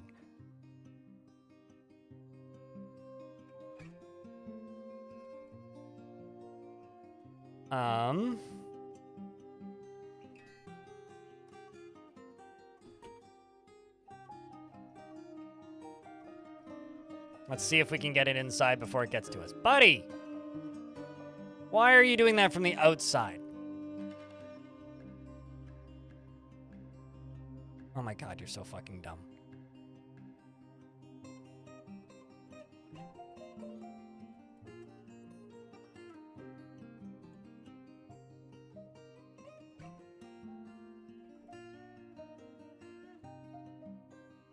Hasn't attacked any of my dwarves just yet. And Olbach's playing make-believe, as you do.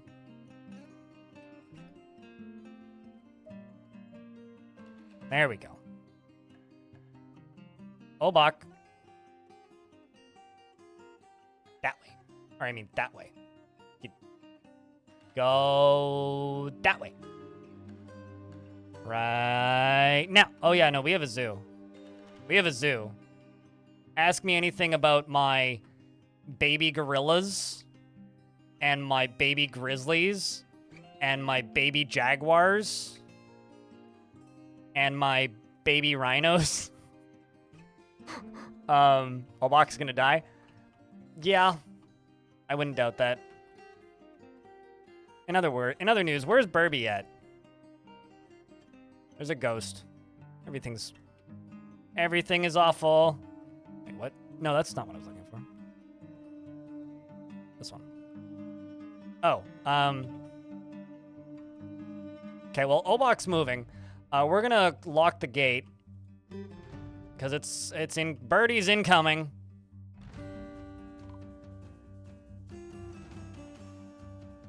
Dwarven child has been missing for a week. Did you do it, Birdie? Zodel? Actually, no. Oh no, that was the one I gushed lava on. That's fine. That was my fault. I take responsibility for that one. There's a trap right there. Come on.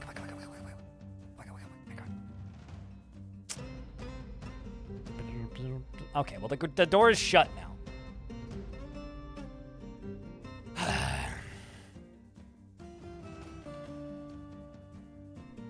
That was that was a bush titan.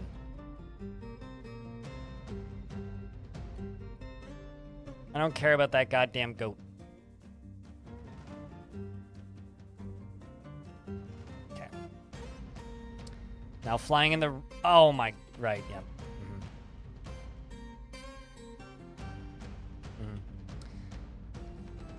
Well...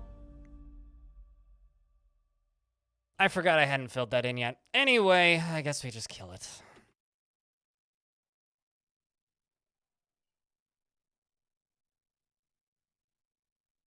Incoming Birdie. Attacks Wakapepe, who is having a bad day. But my soldiers arrive swiftly after it kills Bim and Wakapepe. They surround the creature, stabbing it repeatedly. And we shall butcher it. Such a shame. Should probably put a lock on that door, shouldn't I?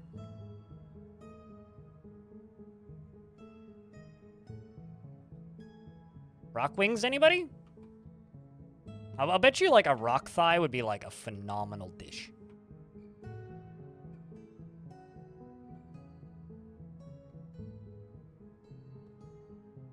Fried rock? Yep. It sounds way less appealing than it probably actually is.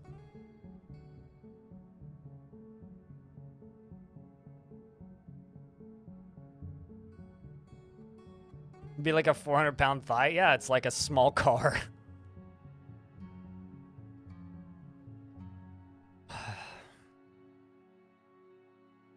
Needs a shower after that? I don't blame you. All right. Well, balls. This fort's not letting me catch a break. First, just a massive oopsie followed by that. It's like, oh, come on, game. Like, go easy on me for 10 minutes.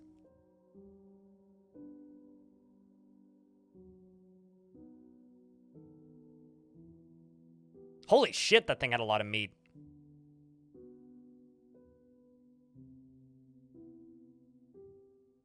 Wow. I'm impressed. Like, Really impressed. But it's so much fun. I hope you guys are entertained. I mean, between that oopsie a minute ago and now the rock showing up, like, you know, it's not even named Dwayne.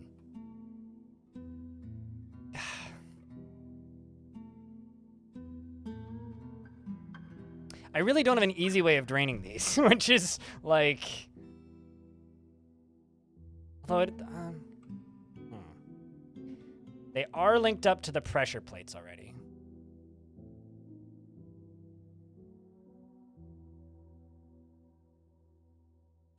No, it's skulls being thrown out. Goat Swarm, thank you very much for that 7th month with Prime. Welcome back. I'm not going to do it with the Bucket Brigade, no. I'm just going to make pumps all the way along and pump them out one at a time. That's what I'm going to do.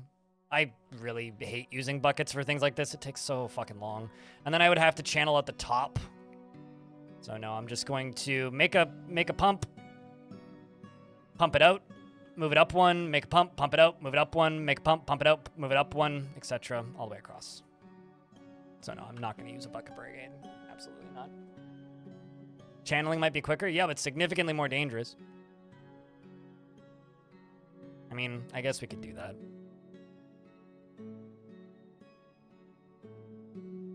But significantly more dangerous.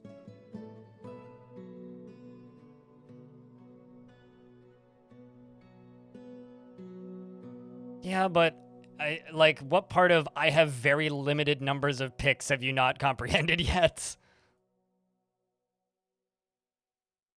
Yeah, no, it's actually straight up channeling's not going to work for some of these. God, no, I don't want to do it this way. This is awful. I'll just wait for it to go away and then pump it out. Also, I just blasted Elfie Bean with lava. Whoa, hold on a second. What the fuck is happening?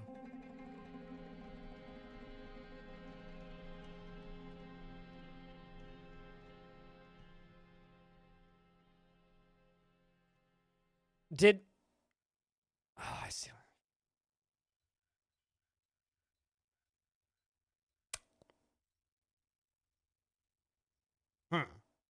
So I need to think about this for a second.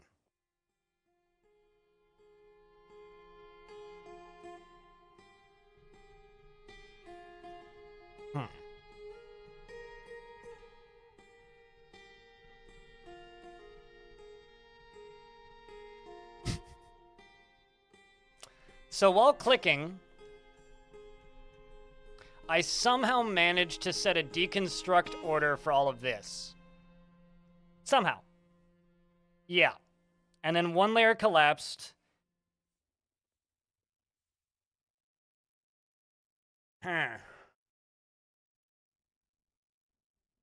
So the bright side is it will drain.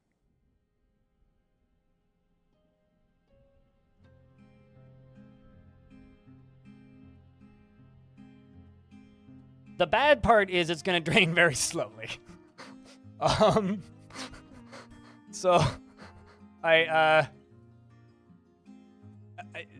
if you don't listen to this ruling, dwarves, you all die. But actually, I can't even do that because I can't get... Okay, actually, no. Don't go there. I'm going to delete that.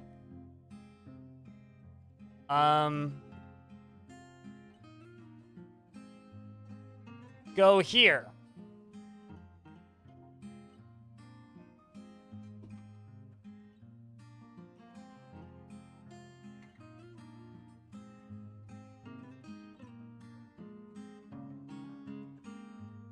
Gotta love the cheerful music, eh? It's actually not that bad.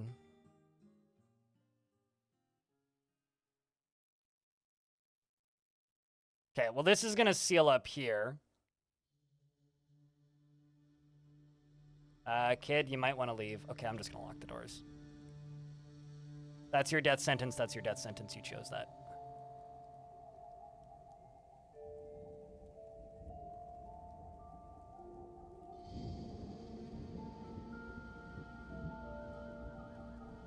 They seem to be able to walk around it up here relatively cleanly.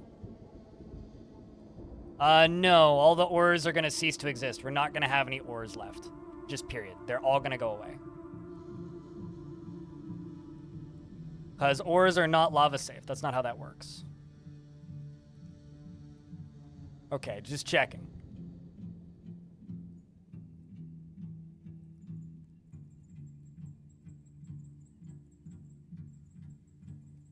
Okay, so I can...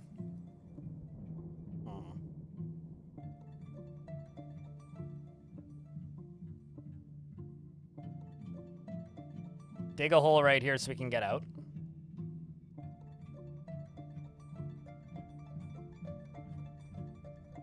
We also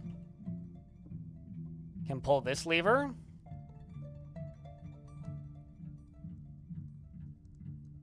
Which will drain that faster. We'll probably kill a bunch of cats alongside of it.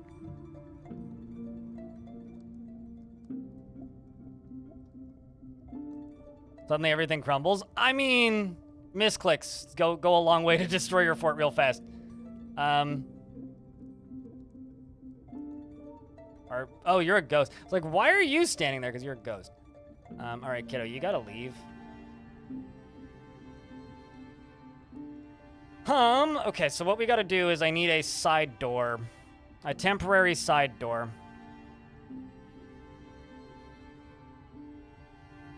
Largely, this could be going a lot worse. Dwarves, you really need to get... Okay. Kazanabo decided to die. You know what? I'm just gonna pull this lever. Sorry, kid. We'll deal with the ghosts after.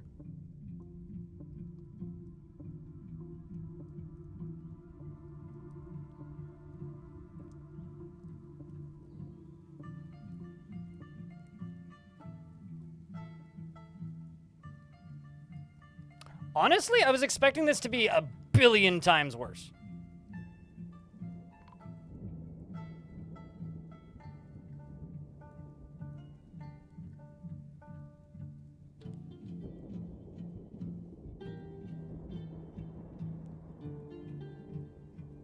There goes another bear.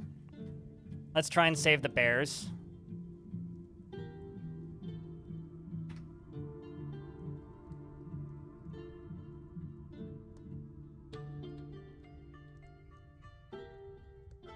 It looks pretty cool, at least. I mean, it's certainly a disastrous engineering error.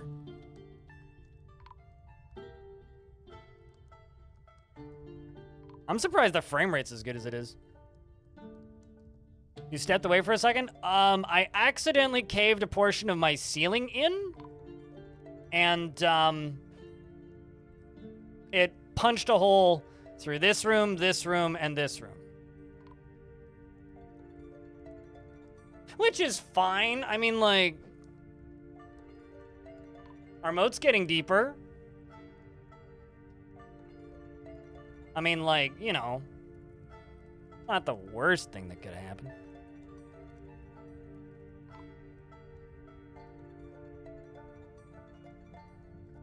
But it is from what I can tell, it's contained at this point. The annoyance, though, is I really want to get my forages back, although we are losing a ton of items right now.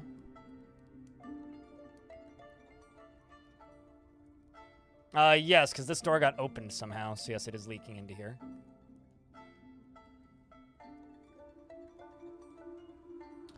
But what I need to do is I need to get a trench dug in through here. They should be able to get out to here. Oh, I see the problem.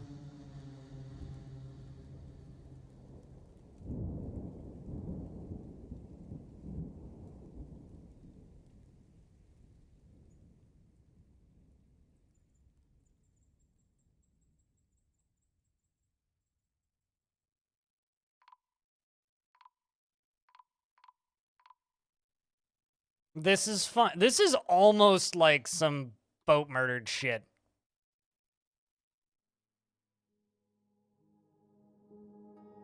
It's fine. It's fine, it's fine, it's fine, it's fine, it's fine. Everything is under control. I swear. I think. I got this. Don't worry, chat. We'll fix this. At least it's just lava. I mean, it is just lava, not water. I mean, actually, if it was water, I'd be able to get all my stuff back. I don't even think you have access to those, do you, Orange? Or do I owe you those sound commands? Or why are they not working? Or is my bot not working? I'm confused. I need a snack. And a cupcake. I think a glass straw to drink the lava. I mean... We're just gonna dig it out. We're actually gonna do. I am incredibly impressed the frame rate is as high as it is, though. Oh, for fuck's sake.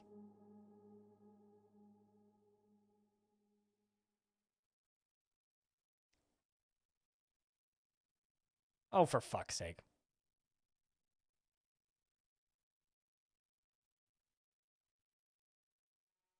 Let's do it this way. I was trying to do this safely from above, but you know what? Nothing about this fort is safe right now. Local government claims only minor lava flooding. The Dungeon of Dragons does claim only minor magma flooding. I mean, it wasn't our fault, okay? It was a geological error of our constructions, and only Kazanabo has died, okay? And that certainly wasn't my fault. He decided to stand somewhere very dangerous. That's not what's fixing. That's not why the frame rate's so high. The frame rate's so high is because nothing is breaking pathing. And Ashen dies. Thank you for sacrificing yourself for the fortress. We desperately needed it. Okay. So now we wait. Until it eventually drains.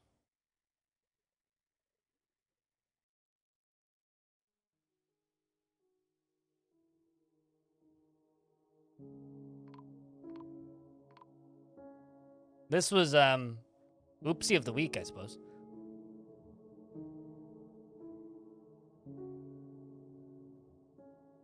I love that the dwarves are just kind of like walking around it. They're like, well, I mean... On the bright side, the top bit appears almost drained.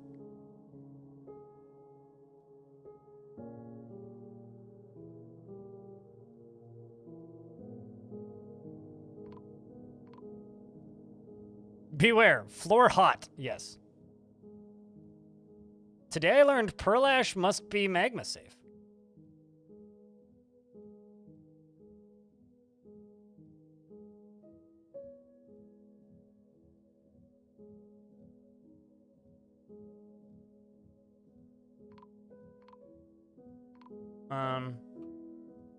Whole map's gonna burn for a while. At least it'll make it off the map with this route. So that's a good sign.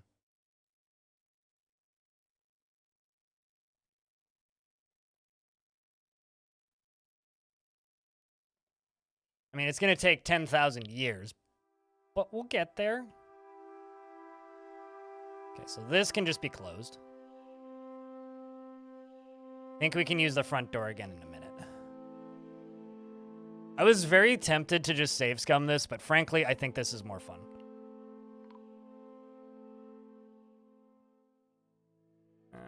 Clear. All right, yeah, I've got no glass left.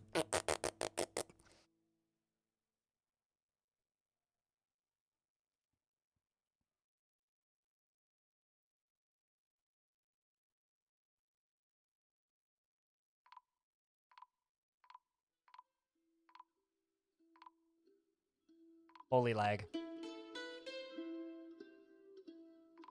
Can deconstruct this. Oh boy.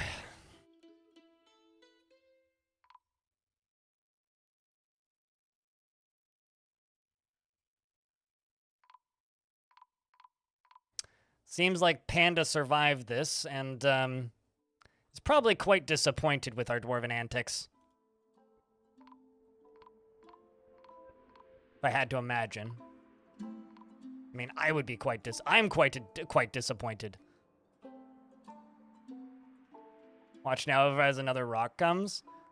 I mean, I still... Okay. Oh, no!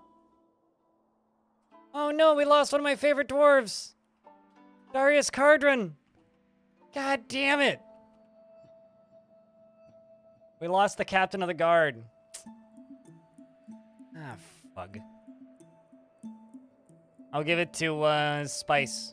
Very Nova.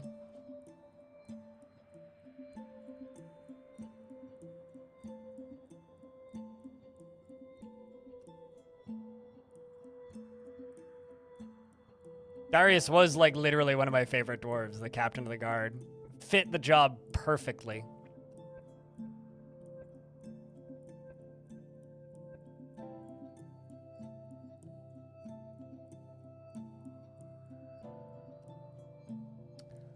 I'll put it in his old bedroom. How did this happen? I accidentally deconstructed the wrong thing while trying to build quickly after accidentally making an oopsie and dumping lava everywhere. Accidentally deconstructed a chunk of the ceiling over here, and then it collapsed through the floor, penetrated all the way down to here, which flooded my forges with lava and a good chunk of the fort. That's how it happened. So I fucked up.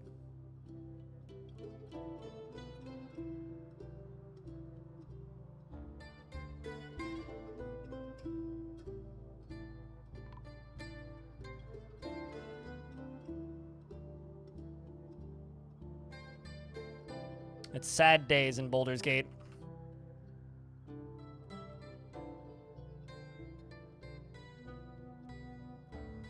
So now I'm just waiting for all of this to drain out. It'll drain eventually.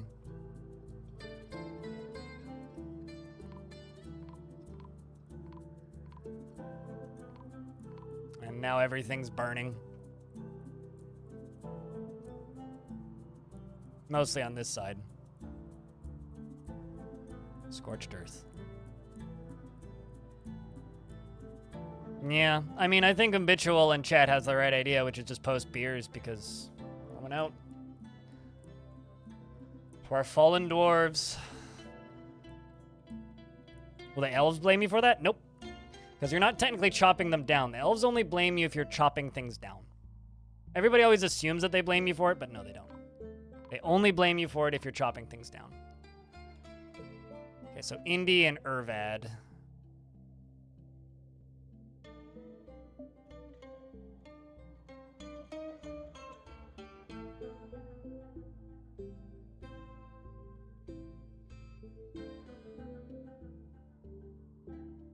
Fire is natural, yes. Besides, we're at war with them already, so it doesn't really matter.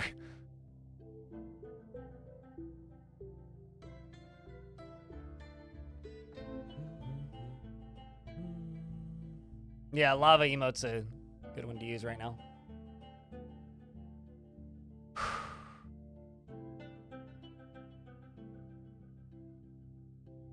Well, on the bright side,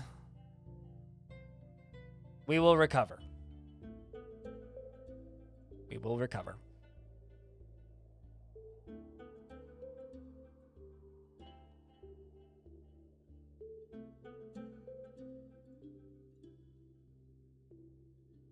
We can rebuild. Yep. I did lose a lot of silver, though. I mean... God. I lost so much lead and silver. So much. Like, holy shit. So much lead and silver.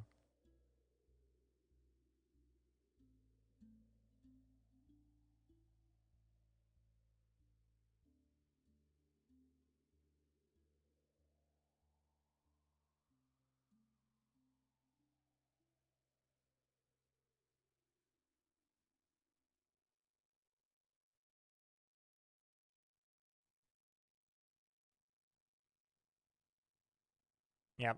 And I can't continue working on the trap until I have glass again, so...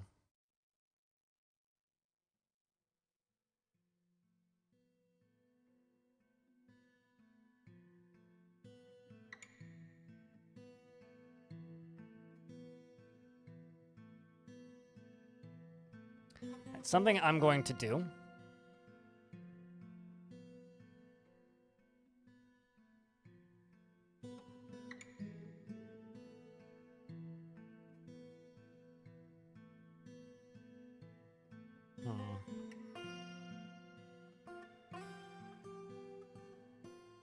What if I put a door? Oh, never mind. I don't have any doors. Of course I don't. What if I just go and deconstruct one of these? Deconstruct this door. Move it over here. Hurt him. At least the beer is safe. Yeah, we didn't have any explosions. Dwarf, you may want to run away. Okay. Fine. I mean, that wasn't my choice. That was yours.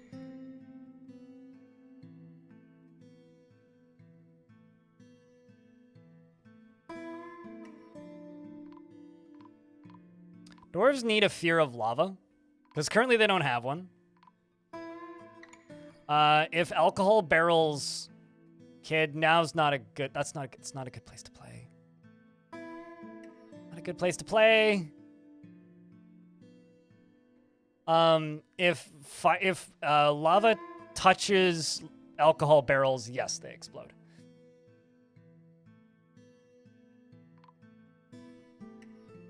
All right, so what do you think happens first, chat? Does the kid leave that spot, or does he catch fire?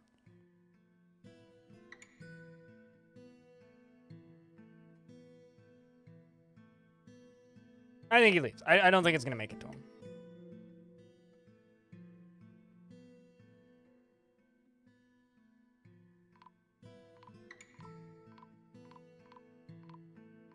Maybe.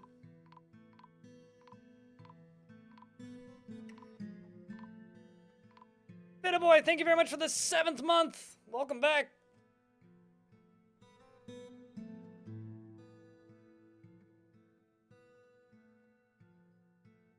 Yeah, technically you could make alcohol bombs in Dwarf Fortress. I've never really seen anybody do it, though. It's also a really good way to kill your own dwarves, because dwarves are kind of, like, naturally attracted to alcohol. Stillanitis is telling a story. I'm getting a happy thought from it. Story. 127, the Plank of Humility of the Rack of Princesses founded crafted cudgels.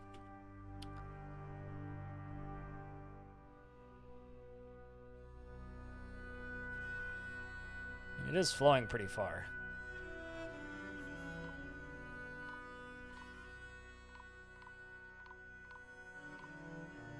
And it's gonna keep flowing for a while. I have no idea, because I've never tried to use them as a defense. I've always just assumed it would be a very suicidal way to defend your fort, because, like I said, dwarves are attracted to lava. Or dwarves are attracted to alcohol, thus they would just be drawn to them at the worst possible times and end up setting themselves on fire. So I have no idea. There is, like, the most viewed clip on my channel is of a dragon blowing up alcohol barrels and them all exploding. I could show it to you if you like.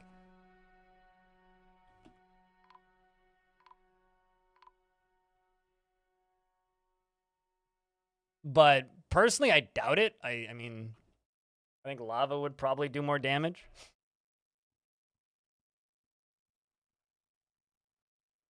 This letter D is a dragon. Kills a child and then breathes fire. Then I pause the game and move the camera over, and then they all explode like that. All of the ones with alcohol in them do. So there you go.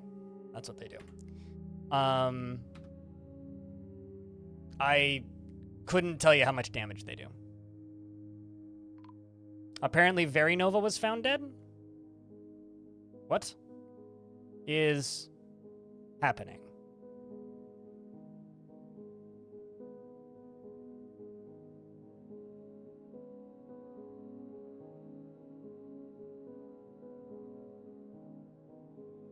Oh.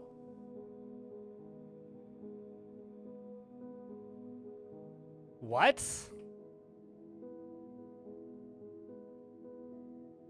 Were you not captured? How did... Excuse me? No.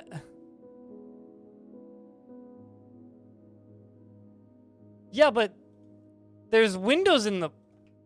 Oh, did it? Something toppled that window. Oh my Christ.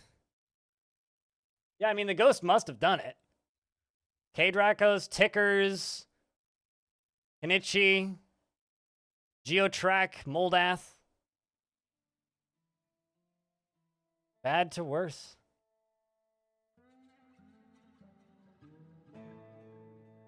Furnace operator punched the Brush Titan in the abdomen with his left hand, and the injured part explodes. Oh boy. And I have no coffins. As you know, hold on. I gotta make rock coffins and rock doors. I haven't done that in a while, but let's just make like 100 rock coffins and 100 rock doors. Panda's still alive. Yeah, we did kill it. I was kind of worried that that would happen, but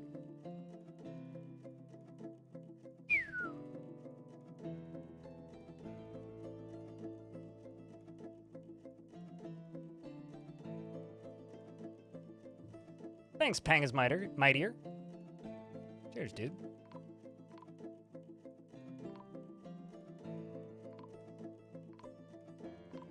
Disaster has fallen upon the fortress, clearly. But we will rise again, stronger than ever, hopefully, maybe, at some point. I love how just, like, a couple mistakes of just, like, carelessness can just cause such calamity.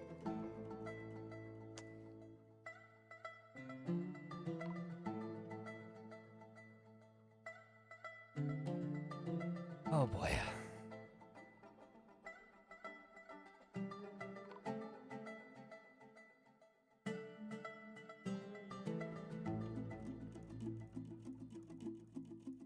Did you live? Here, I'll read who's alive.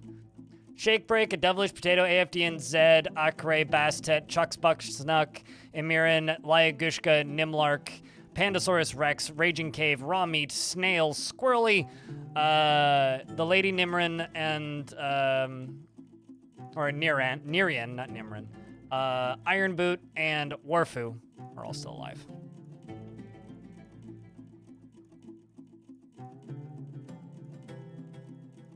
And I have 2 miners again.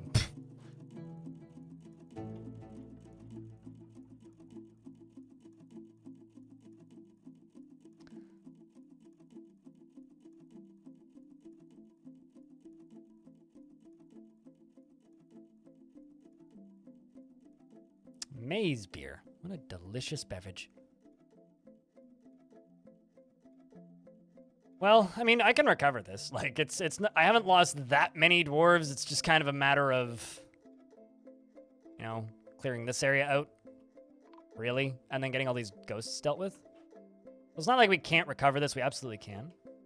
Are we in Act 2? I mean, yeah, I would say. If this was a fan fiction I was writing, this would be a big old chapter break, for sure. I think I can unlock these now.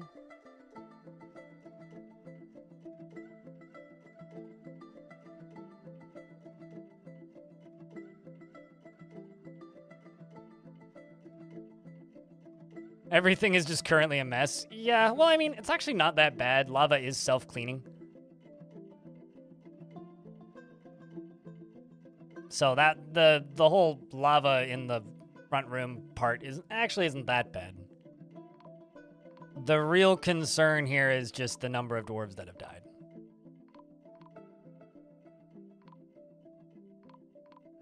I mean, most of what made this... Imagine being like, you know, the dwarves working down here in the forges, right? And then suddenly just like a pillar just crashes through the ceiling and just a geyser of lava comes down into the fort. I mean, nothing like a bit of lava to clean a room real fast.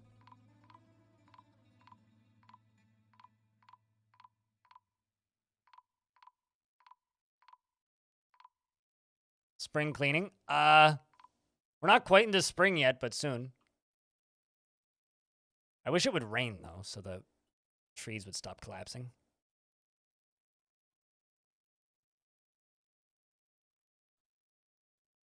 But this is a site to come back to? Yeah. Yeah.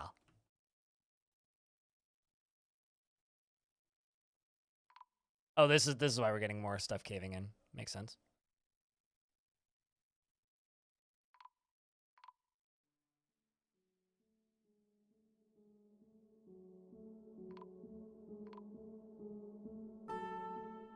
The dwarves should be happy now, yeah?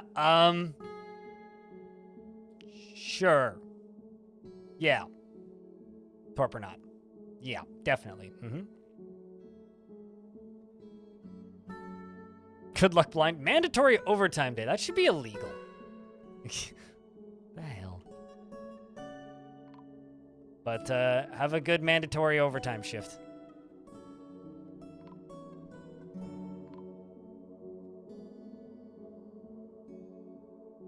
You know, sometimes in the fort, the floor literally is lava.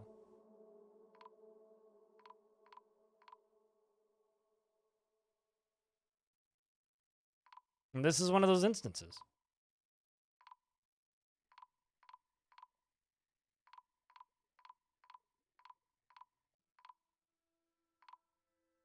Why does everybody keep asking us that? Number one, we're already at war with the elves. Okay, so that's part one.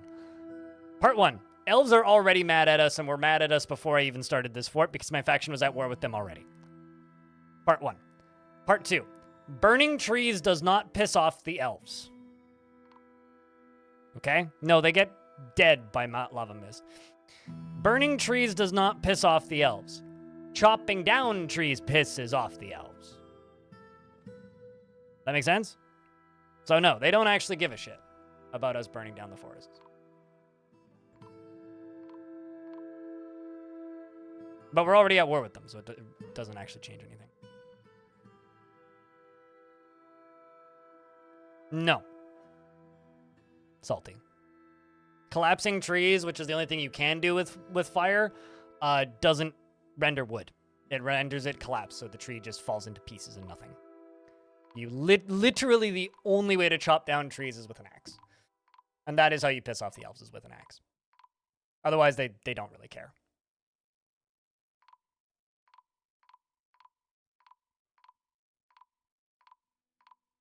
So aside from something collapsing on the surface, this is actually getting close to clean. Look at all of that molten lead.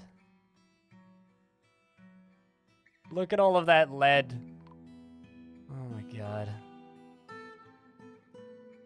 So many hammers lost.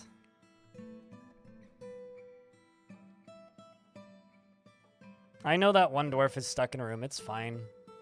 They're not even hungry. They're currently sleeping, in fact. Actually, this dwarf isn't even stuck. What are you talking about? They're just in the room. They can get out. They literally willingly went into their bedroom to go to sleep. This dwarf sleeps in this bedroom. That's their bedroom. No, it's gonna be useless. I'm pretty sure. I think it's smoking here. Oh, charcoal is burning. Oh, that's good. That I will probably need a bucket to deal with. Although it's almost burnt up already. No, it's not.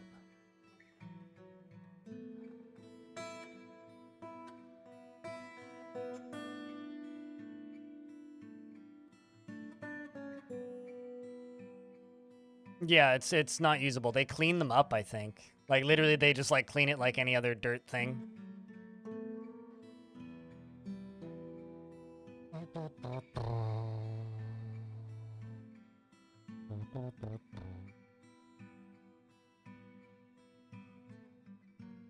Why would they remember this? They're not here. Final. I mean, I'll remember this. There literally is no mechanical consequences for burning down a forest aside from that it fucks up your forests. Yeah, and they literally burn for 3.5 years in game. Gems burn for 10, I think. But yeah, if you light bituminous coal, not veins, but if you mine out bituminous coal ore and light that on fire, it'll literally burn for 3 years in game. So you have to dump a bucket of water on it, essentially.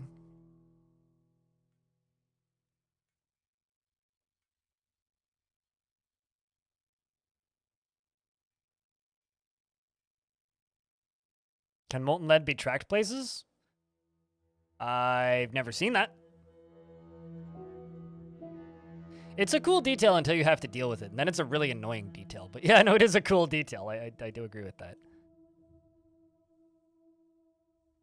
So let's see if I can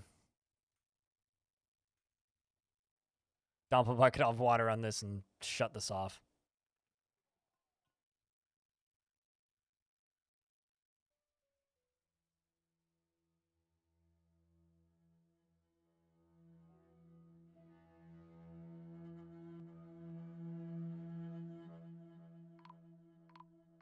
That's not how Dwarf Fortress works. Dwarf Fortress's enemy raids are based on population size, not on fortress value. How do I have a water source in my fortress? I'm using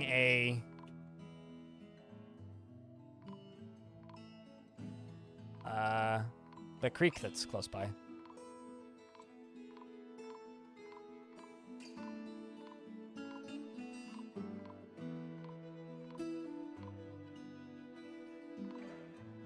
Guess we'll just keep doing that.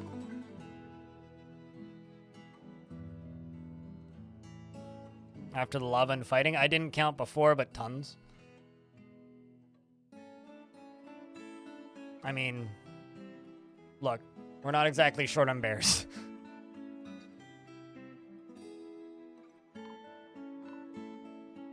And I'm not exactly keeping track of every single one of the named bears in the fort, so.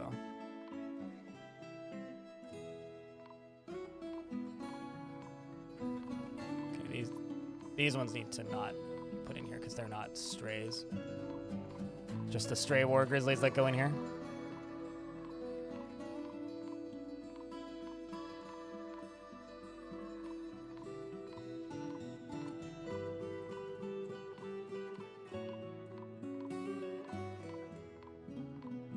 No, in fact, we're quite tall on bears.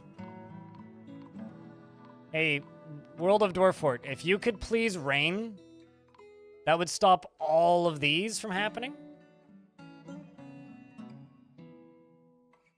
This is one of the rare instances where the dwarves are praying for rain. Wishing Armok would give us the gift of rain. So that we could possibly have some silence. Oh, trust me, if this was like imagine if this was like pre-SDL2. We'd be like sub 1 FPS.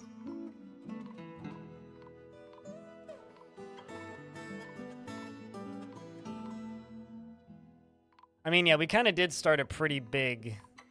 This would... I don't know if it would be a game ender, but it would certainly be a sit and wait for a really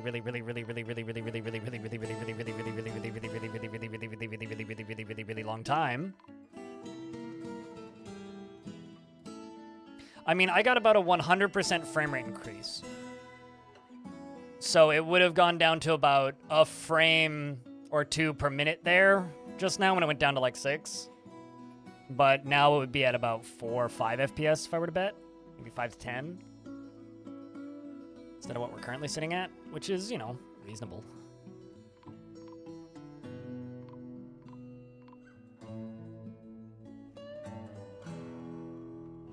All right, since the game is running so slowly, and I'm convinced nothing else terrible could possibly happen, I'm going to go grab my sandwich because I'm hungry.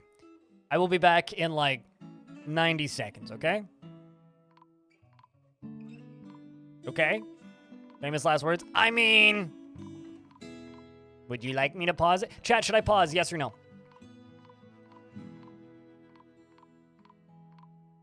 No? No. Okay, well then. Pray for disaster. I mean, like, the game's running at such a high frame rate. I'm like... You know. This whole fortress has been living dangerously, okay? It looks like we're in the magma sea. That's whack. Anyway, I will be back in, like 90 seconds.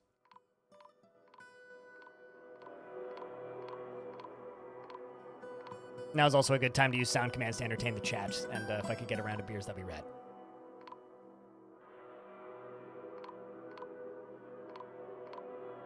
Sandwich!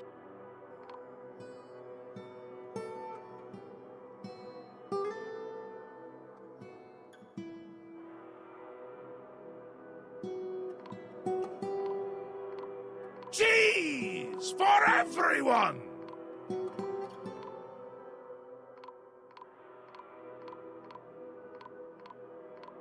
Flobberdobberdoggadoggies?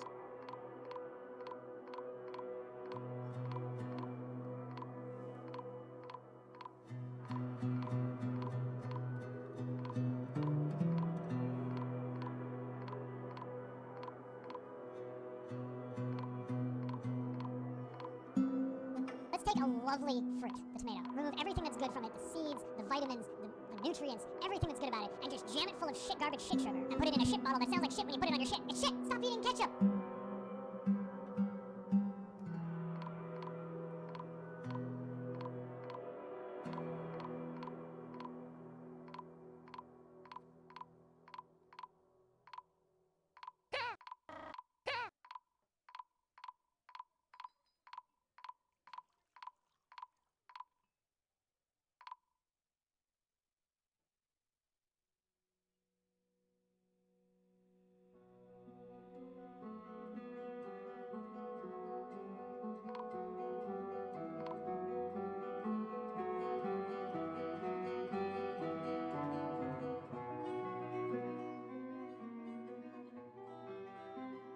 All right, so did I miss anything else horrible? Anybody else die? Trees falling down? Wait for the frame rate to slowly recover. And also then go bury a bunch of dwarves.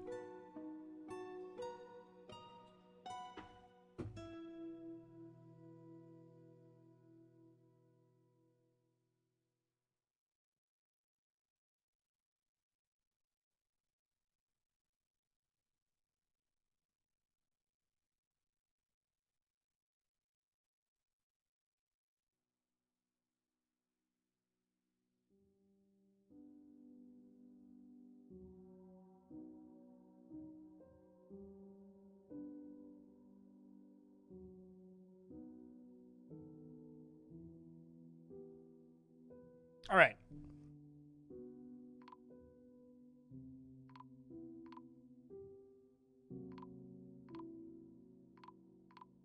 You think something on the surface collapsed? Really?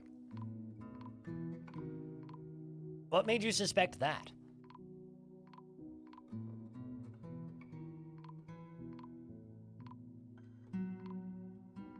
Also, sandwich today is real boring. It's just a cheese sandwich.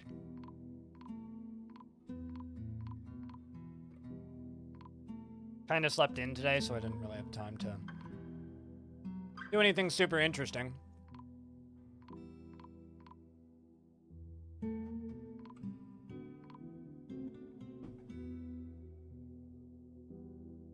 Pepper jack.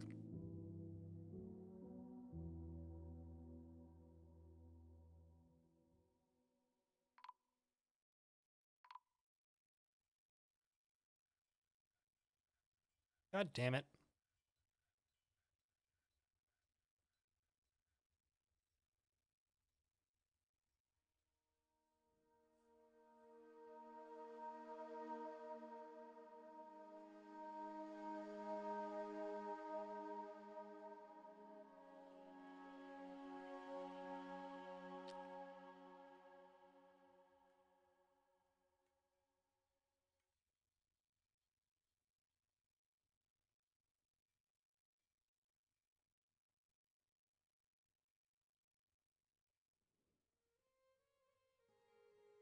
Okay, so I'm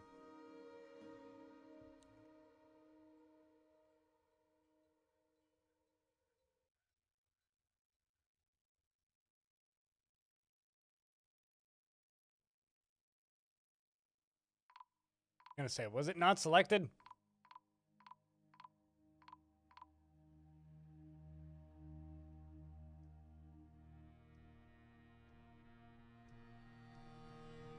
I don't want to use extinguish all. I just want to extinguish this one tile.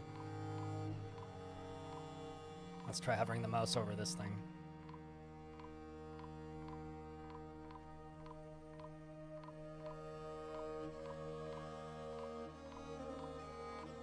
I mean, I could just extinguish all, but I don't know.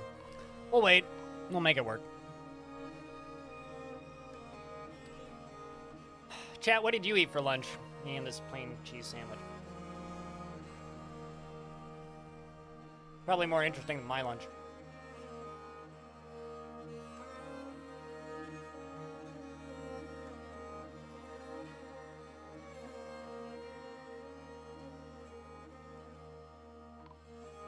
I need to make more mine carts. All my stockpiles. Bananas, salsa, chips. That is total nonsense. What?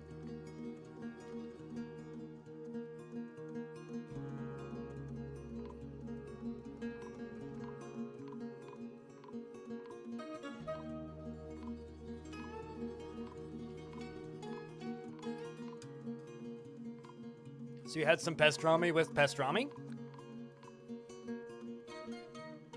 That sounds tasty.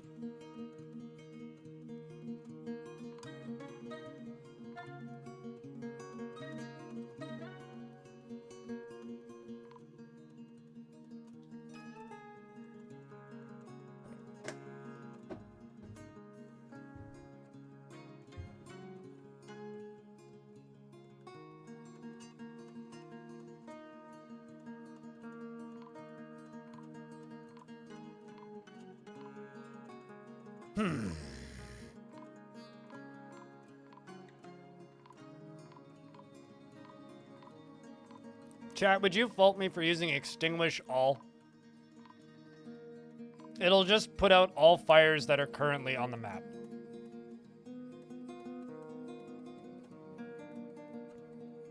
It'll probably catch fire again.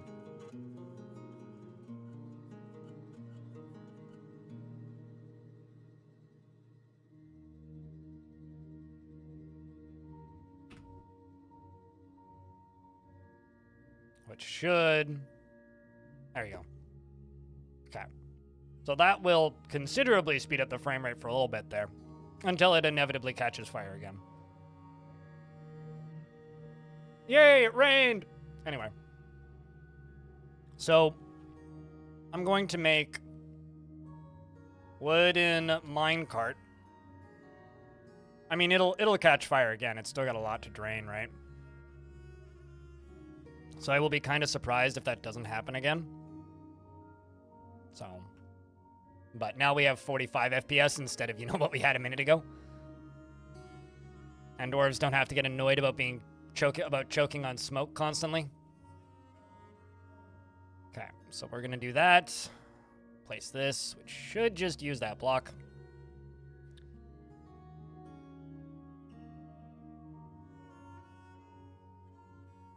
How many armor stands did I make? Holy shit. I don't really need to keep making these glass pots, nor these glass windows. Just need the blocks. So let's just do 1,000, 1,000, 1,000, 1,000, and 1,000. I can cancel those portals, bring drinks, and rocks. Okay. No, I need to replenish my block supply. So no, we're gonna stick to rock ones.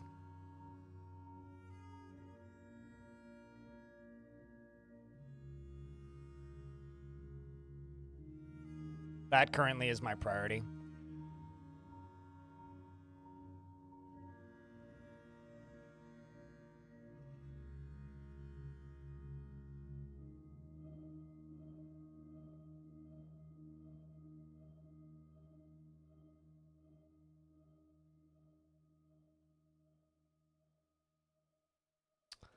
Hi, Jess. You just missed my biggest oopsie of the year.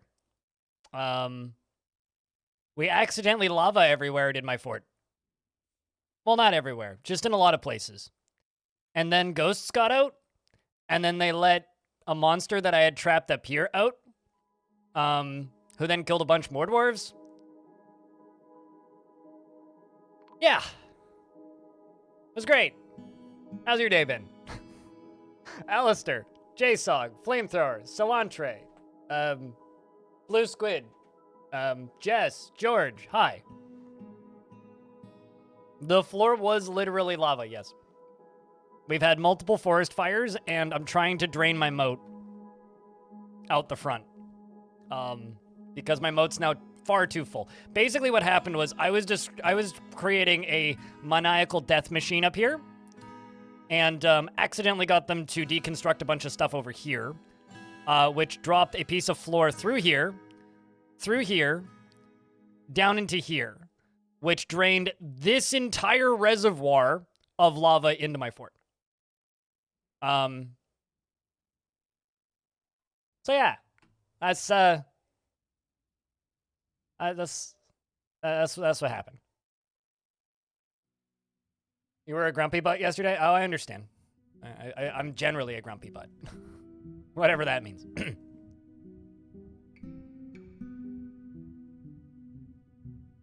Which happens smack. Don't you love it when people don't plan, like, family get-togethers and stuff around stream schedules? Like, come on. You'd think that they'd know that we're professionals, and we adhere to a very strict schedule, and, how in the world are we supposed to do our jobs correctly when, you know, people don't... I don't know where I'm going with this. I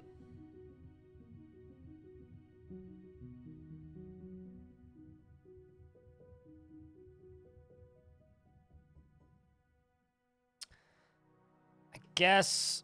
Also, before that oopsie, we had a previous oopsie where I accidentally, dumped a lot of lava on a child's head. That was kind of unfortunate.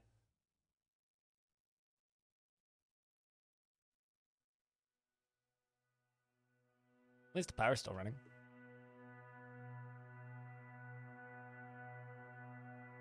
Why isn't it on a Saturday? I don't know. I was gonna say, isn't Friday a work day for, like, normal people? That's where I'm at. Isn't Friday a work day for normal people?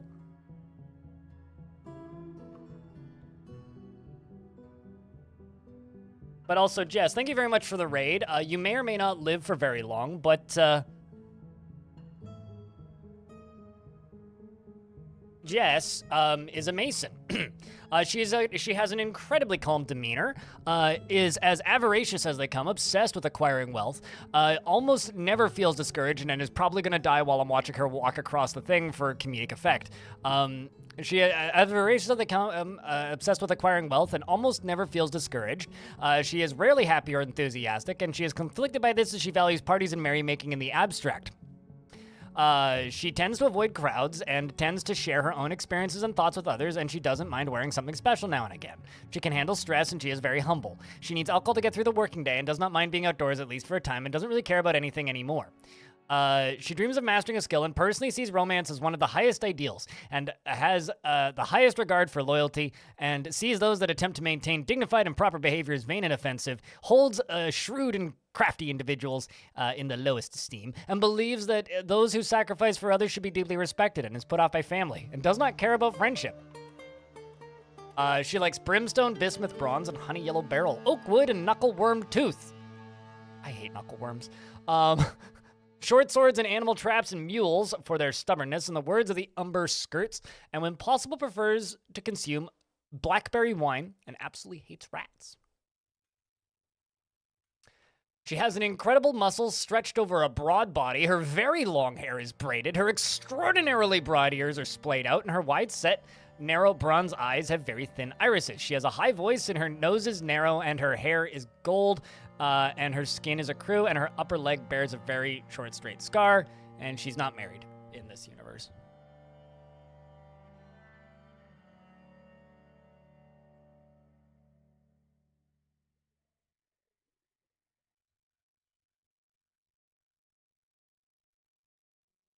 Some people have no respect for the time of others.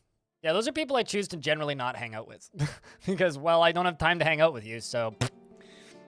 Get Shrek'd, I suppose.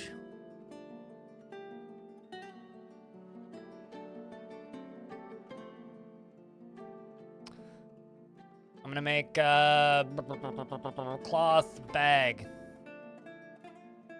400. I need a bunch, because they just set so many of my bags on fire. Down in here.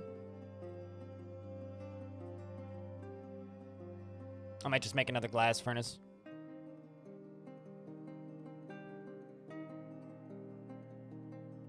Ah, no, we need the kiln.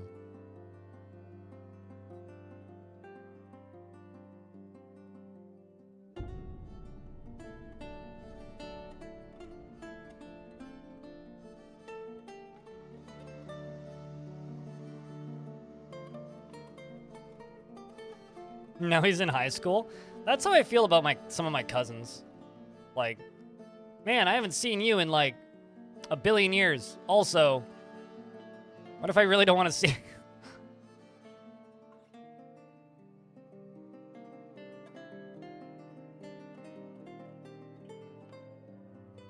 Okay, you need a minecart.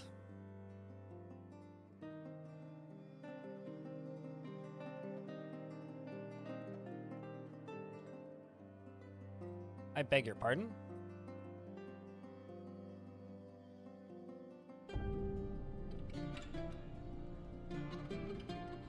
I wonder if I can build a track stop underneath the minecart. I've never tried this before. I guess we'll find out in a second. But, these are filling and not working, so I'm assuming the track stops got destroyed.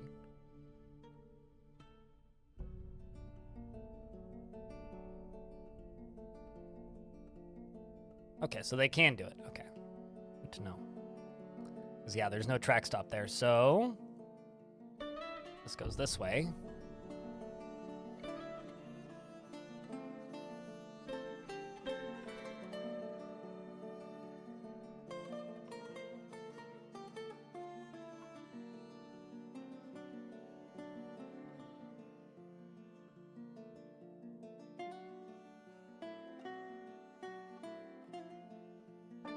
And all the soldiers lost? Well, we didn't actually lose that many soldiers. My squads are still pretty stacked.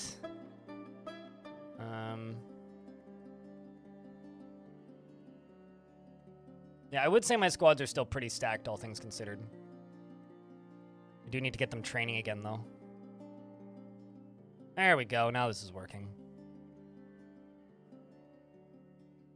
Oh, boy. How many ghosts do we have running around right now? Indie Gamer, did I not memorialize you yet?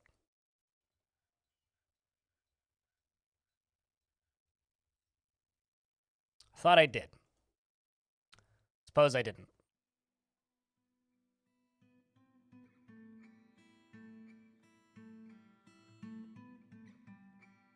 Slabs engraved. Then why can't I find it? Did it melt? I wonder, actually. It's definitely possible it melted. Or maybe it's this one that got forbidden somewhere.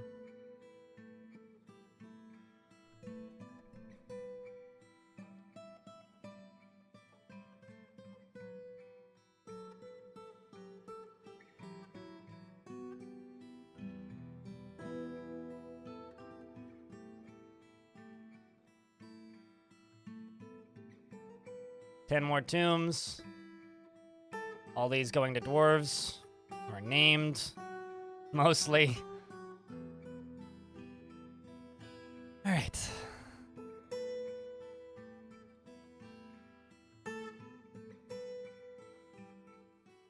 And there we go. We got dwarves placing items in tombs, which I assume requires them to run outside. Enjoy your lurk, sentient.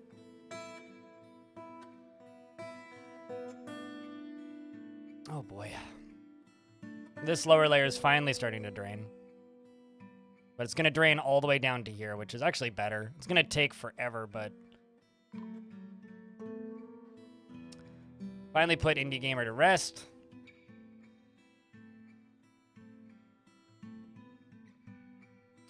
Or are running to the top of the map to collect the dead.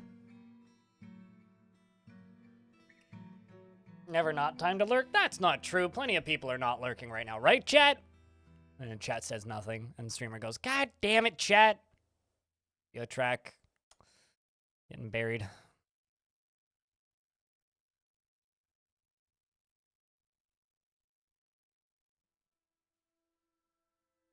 I mean, come on. The only correct thing to do when streamer complains about lurkers is just lurk. Although I think that the most successful lurking we ever did was right around the time Dwarf Fortress launched, when I was just telling people to go lurk in somebody's chat and don't say anything. It's like, let's see how long we could do this before people notice. That was way too much fun. Cheers, Milch. But, like, we did that to Jess a couple times, where it was just like, let's just idle, and then the view count just increases. It's like we did it to Claiborne a couple times, where it's just like, all right, go into Claiborne's chat. Shh. Good times. Don't blow our cover, chat. It's fun. I think we managed to get Claiborne to go from like 4 viewers to like 90 or something. Before he was like, what the fuck's going on? Technically, I could get banned from Twitch for that, but like, worth it. Some things are worth the risk.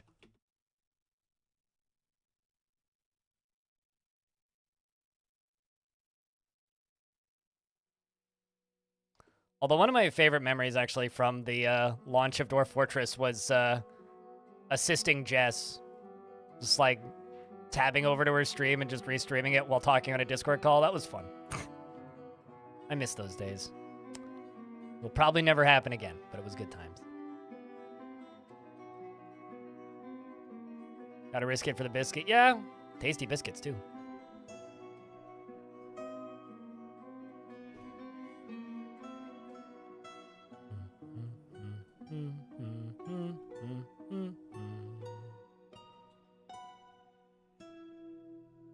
How is Shadow Raid a reason to ban? Because people would, like, it's actually against Twitch's, there's a rule against being allowed to raid somebody mid-stream without ending your stream. You have to, technically, to abide within Twitch's terms of service, you have to end your stream when you raid.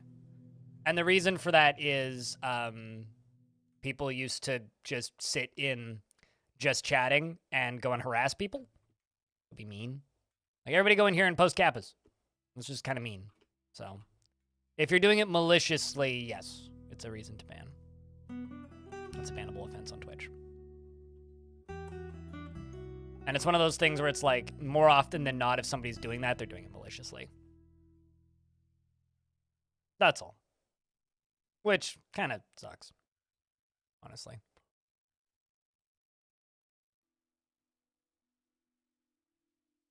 Oh, no, certainly. There's always someone to ruin something.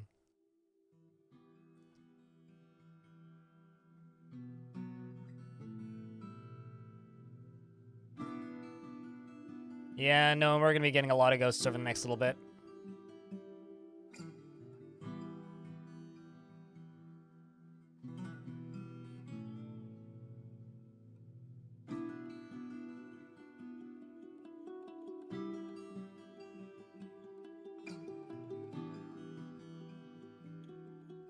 Yeah, no, absolutely. I mean, like, generally when I do stuff like that, it's people that I know, and it's people that would know that I'm not doing it maliciously. They're not gonna complain. Like, if I'm gonna do something like that, it's gonna be somebody, like, that I'm already aware would be okay with me doing that. Or, like, a regular in my chat who knows me kind of deal. But, like, if I were to go to somebody that I didn't know and do that, then, yeah, I could get in trouble.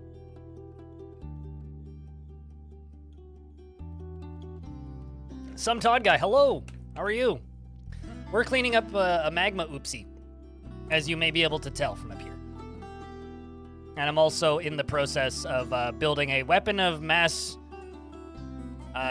not destruction, that's not the right word, but something along those lines. Mass dwarven death, or other thing death. We are, in fact, just going to channel these out. 'cause it'll be easier. And it'll speed this process up.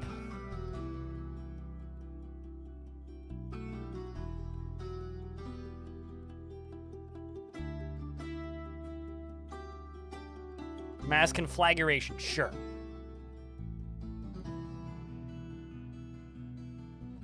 I prefer if you head on. Head off is bad. That's some, like, Queen of Hearts shit. So head on, and have a good day. Mass flooding? I mean, I oopsied lava everywhere it's not supposed to be.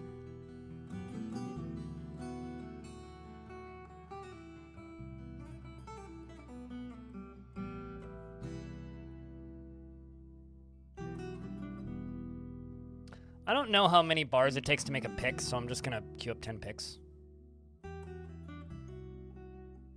Apply hand directly to forehead. There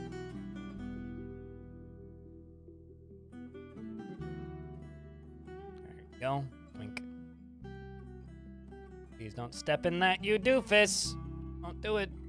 Okay, you didn't.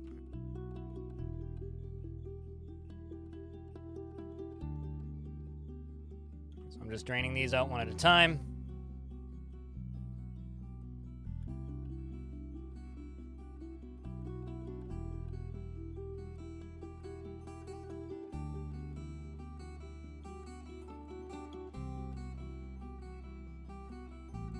Wait, no, not there. Okay, these ones go this way.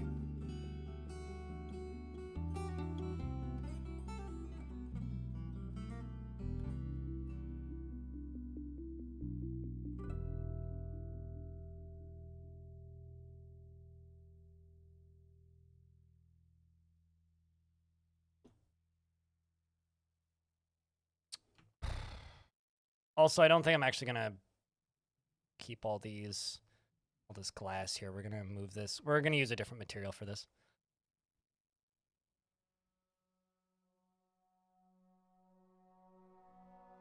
Uh-oh.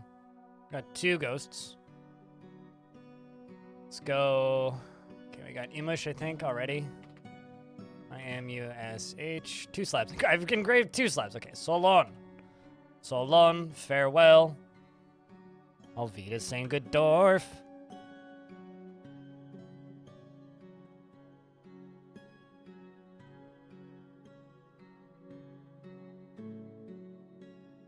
I didn't think I'd Sound of Music today, but here we are.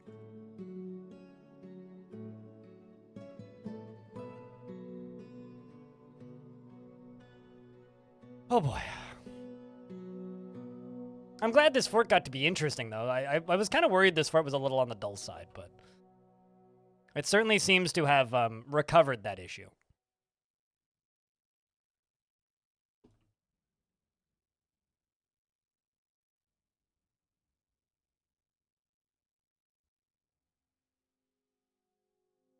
There you go. Get rid of 1.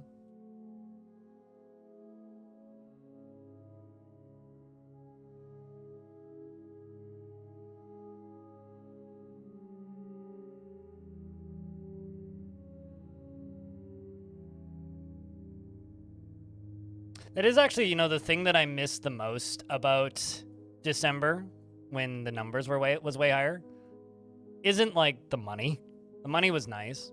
The thing that I actually remember is just being able to completely obliterate people's brains with raids.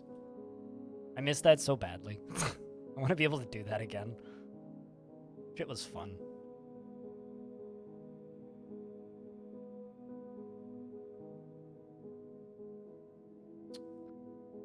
Elves are fooled by the fort's name? Bouldergate? I mean, technically it's a Bouldergate.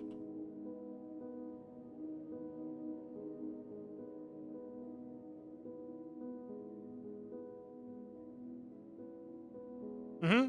A rock flew in just before it all went down, and then a ghost released a Titan. It was like rough event after rough event after rough event after rough event after rough event after repeat times 2. Yeah, that actually is the thing that I miss the most about December right now. It's like, we're still able to raid people pretty effectively and make people jump with, like, 150 people, but man.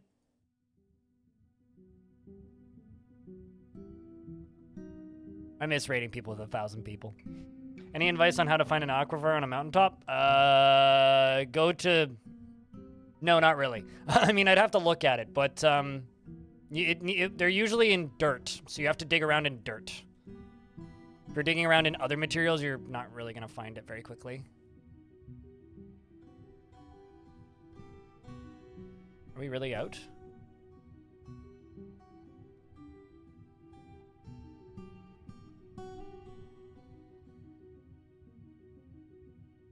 Oh no, we're burying a bunny. And a pig. I'll bury a couple pets, why not?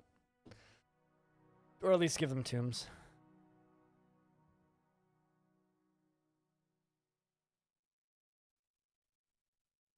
I mean, a very poorly timed, a poorly timed ambush could do that, but I mean, I do still have my army, and they're still pretty well decently geared. Besides, we do still have Burn Vault for that.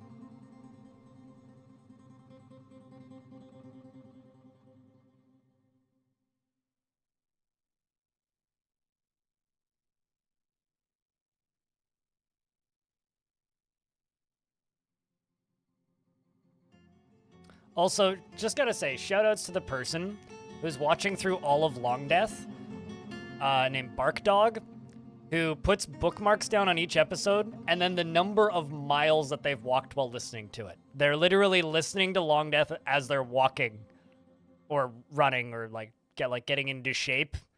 Podcast, I guess. They're on episode 29, and they've walked... Chat, guess how many miles they've walked on episode 29 of Long Death. How many miles? Episode 29.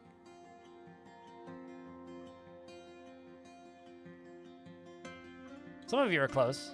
Some of you are way off. 442. It's fucking bananas. Really puts into perspective just how big that playthrough was.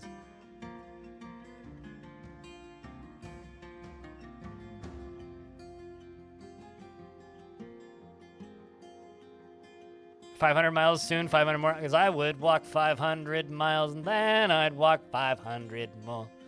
Be the man who walked 1,000 miles. Anyway, appointed by militia commander. I need a new squad. What's this called? Flame? I'm gonna move Melville over here to captain this squad.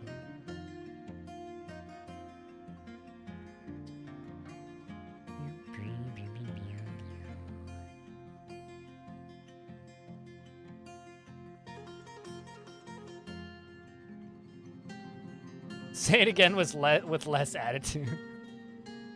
Yeah, no, I don't disagree with that.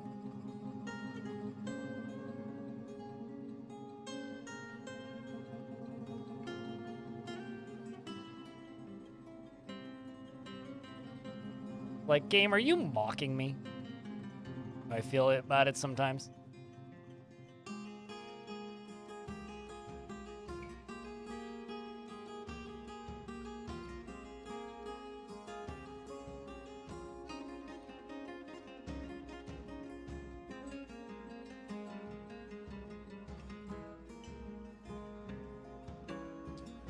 Cole. TF is always mocking his players. Yeah, true. This game just exists to make fun of you. It's like, oh, you think you're good at this video game, eh?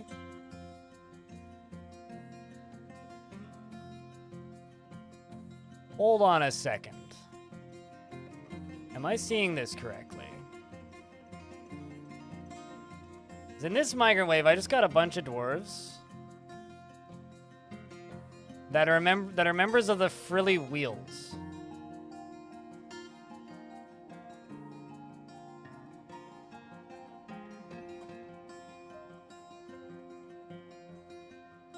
Or is that just the game, like, not understanding how renaming squads works? That might just be the game not understanding how renaming squads works.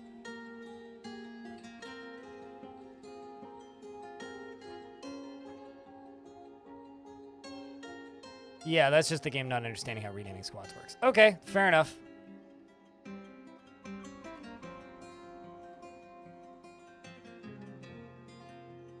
I was thinking that maybe they were immigrants from, or they were my trapped dwarves getting released, but no.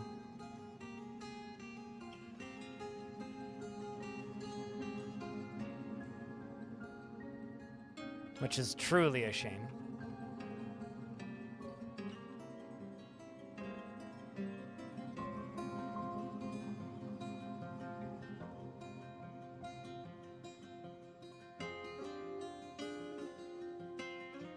You are still imprisoned, Rusty, yeah. I've tried to rescue you a good number of times. Actually, you know what? Let's send out Journey to try and rescue you again.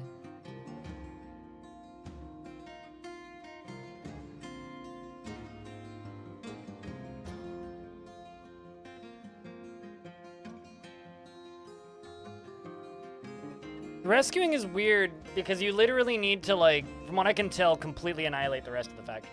Or all of the dudes that are there. But sometimes you don't. So. Anyway, we've recovered the population now, so that's cool.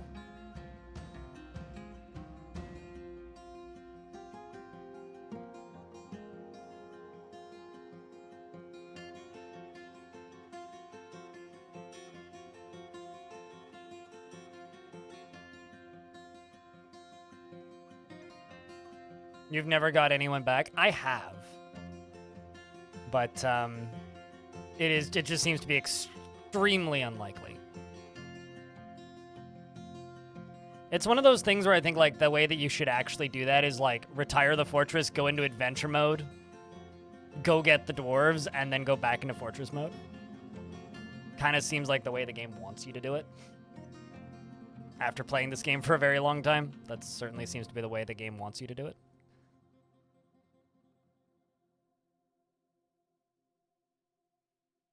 I don't know, are we... Yeah, I guess so. Ad break in progress. Another ghost. I'm just gonna pause for 90 seconds.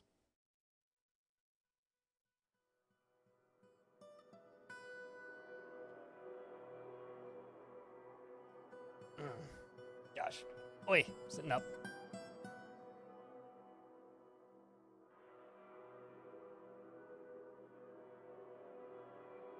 Ad breaks are a lie? Well, ad breaks are a courtesy for people who do see ads.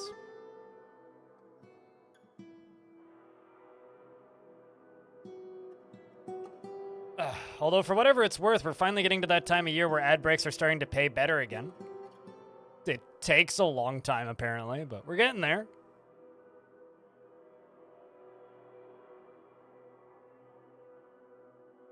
Because summer is the time of season where ads pay significantly worse. To give you an idea, on the same number of views in November, so 300,000 views on YouTube in November, I made almost $1,000. 300,000 views in, like, June, I made, like, 450. Like, it's pretty drastic. And that's on YouTube specifically, but... Doing a lore episode of Long Death? I didn't document that fortress at all while doing it. I just streamed it.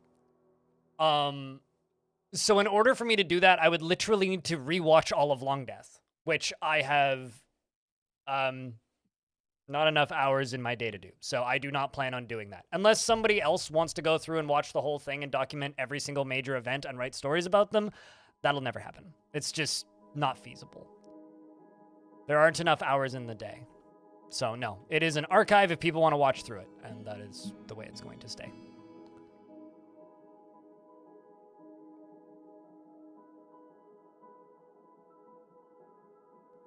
I just realized that there's actually pigtails here for once when I look, so I should harvest those.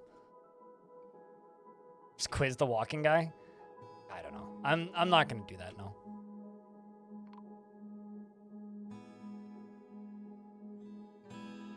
No, I do have plans to, you know, I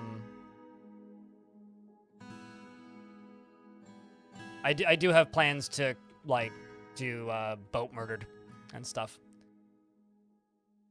So, there is that.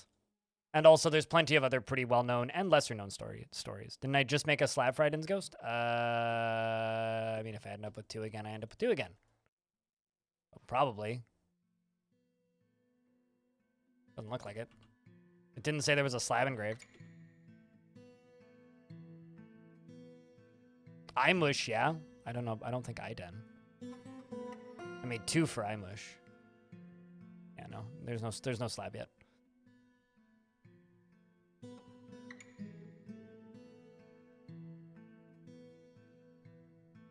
Don't have, I mean, they drown easily in deep water.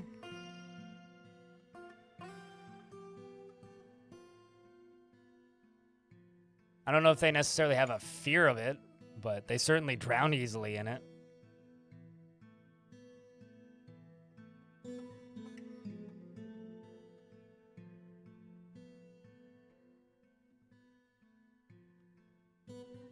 But no, the next 2 lore things that I'm planning on doing are cryptids of Dwarf Fortress, basically creatures that are so rare most people don't know that they exist. But I need to actually get like an extensive list. The short list that I have is people know that cave dragons exist, so that won't work. But the short list that I have right now that I'm working with are stranglers, sea monsters, boogeymen, and nightmares. That's my short. Although, admittedly, more people would know that boogeymen exist if you played adventure mode. But I feel like a large enough portion of the people playing Dwarf Fortress have never played adventure mode that they've probably never actually seen a boogeyman. Oh, also dark gnomes.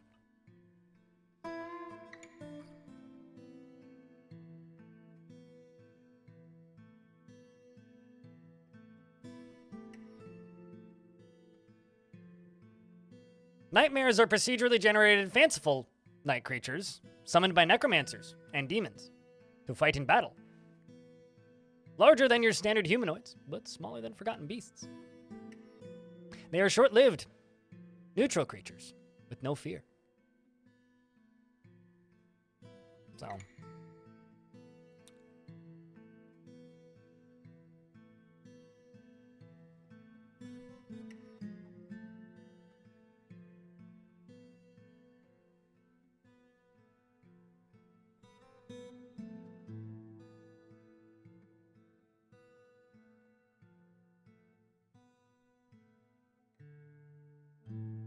unrelated to anything, but has anybody ever seen a harpy in Dwarf Fort? Which actually makes me wonder if they're in the game currently.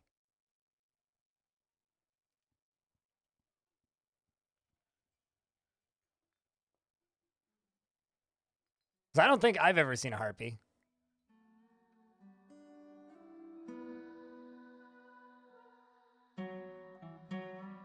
Because, like, that could work as an example. But there's a lot of spoilers in this screenshot, but this is kind of like the list that I'm working with. Nightmares, Nightwings, Foul Blendex, Boogeymen.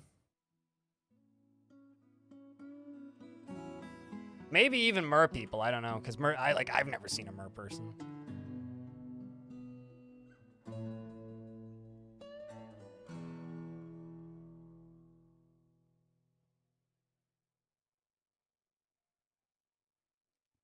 Especially dark gnomes stealing all your booze. I fucking love gnomes. They are hysterical. Like, genuinely, gnomes are some of my favorite creatures of Dwarf Fortress because of how silly they are.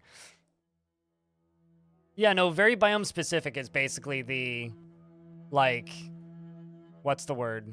Is what I consider to be a cryptid. Like, as an example, stranglers. Stranglers only exist in moist tropical broadleaf forests that are terrifying. Which means good luck actually finding one. Because there's like a 1 in 80 chance you might get one if you happen to have the perfect biome for it. Oh yeah, there's also just straight up Sasquatches in Dwarf Fort. I have seen Yetis. I've never seen a Sasquatch.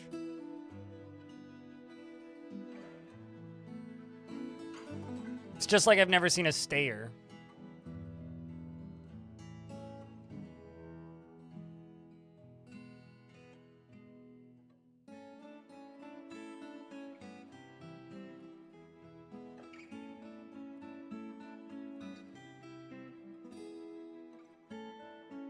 You've had forts go into tantrum spirals because of Yetis? I've had a lot of forts that are just like, the Yetis get hungry, and then no Yetis show up. It's happened many times, which I think is kind of funny. It's like, well, I mean, what Yetis? Never seen no damn Yetis.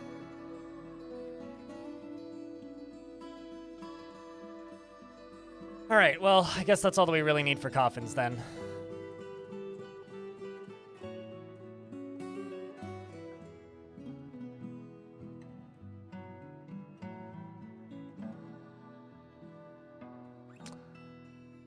Could do that, potentially. Be a lot of extra work, though.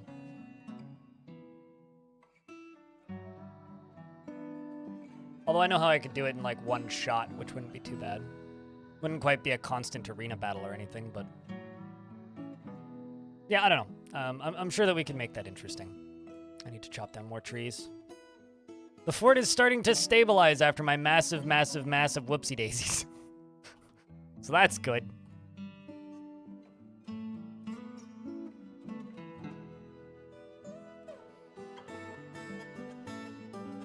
A devilish potato is my only woodcutter left, by the way. It's like, I know you are technically a planter, but you are far and away, finally, my only woodcutter left. I think I should add some more woodcutters, considering Esmel's a talented woodcutter.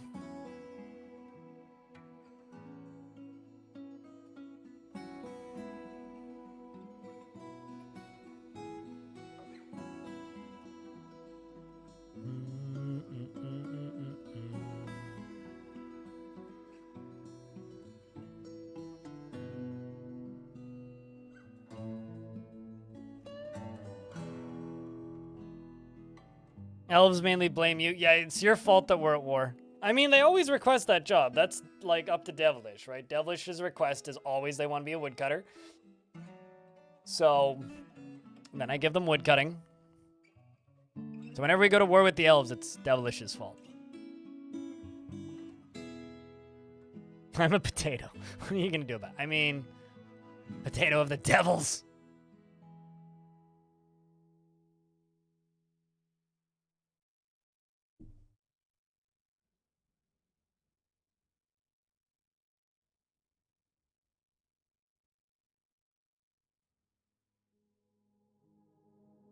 Speaking of the Linus Tech Tips controversy, most of you guys probably don't see this because most of you guys probably don't use TubeBuddy, but this is the stats on Gamers Nexus's YouTube channel. So, you know, they get 130 to 200, 300,000 views per day generally, right? And then they put up that video talking about drama and 2.68 million. I'm pretty sure that's, if not it yet, it's gonna be their most viewed video ever. Which is, drama pays. But they didn't monetize that video, so shoutouts, I suppose. Respect them for that.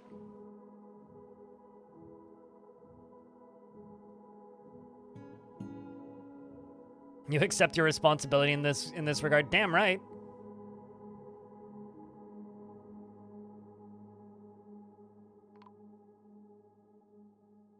You tell Stone you saw it, and the elves are trying to kill you, but it's okay, you're only stunned.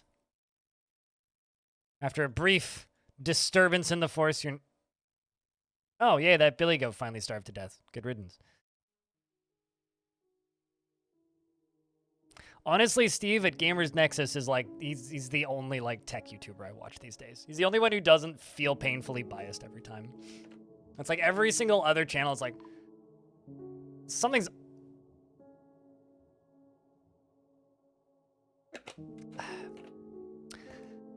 Damn it! Well...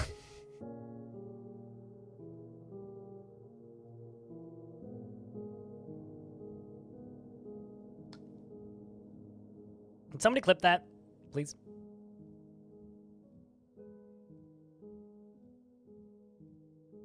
Mashed potato. Mm-hmm. Deadish potato.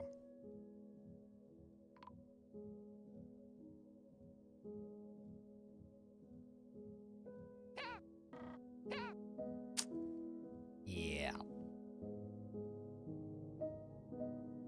Sorry, devilish.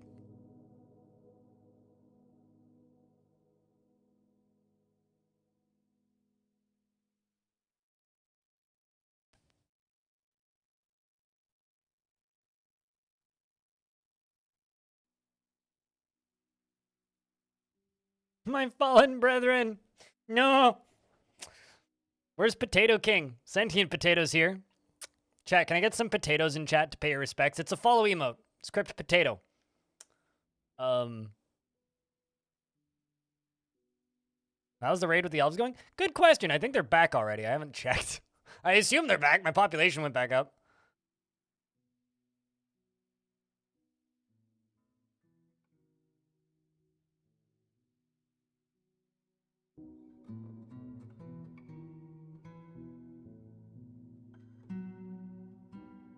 Speaking of potatoes, we're getting close-ish to the season of the Rimworld hot potato, so we're gonna have to see a lot of that emote in there. Yeah, they're back. How did it go, though? Raided them twice. Oh, well, that explains what happened to Trimcoff ages ago. He actually got struck down ages ago in that fight. Wow, I didn't even know that. I was like, where did my commander go? Happened way at the beginning of the stream. Oh, shit. Panda, our glorious leader, is in a strange mood. And there's a ghost. Who's surprised?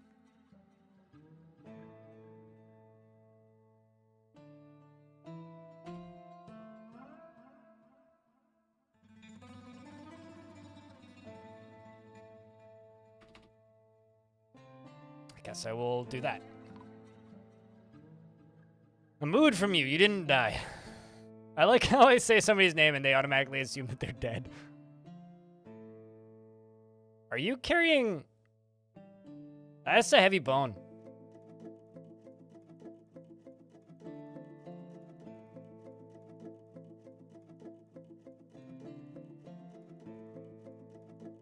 No. There was also ghosts.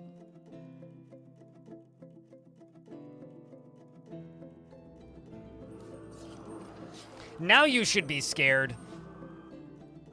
Alright. Shit. And then it got worse.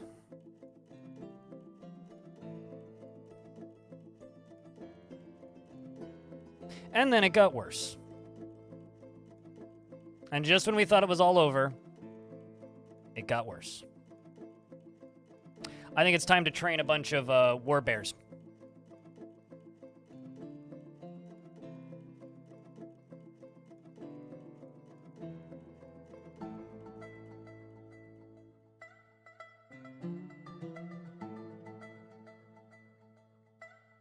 Lava? It's not set up yet. I literally can't use it.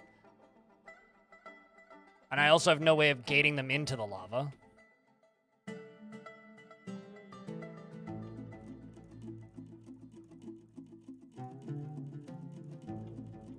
So we have to use our hammers.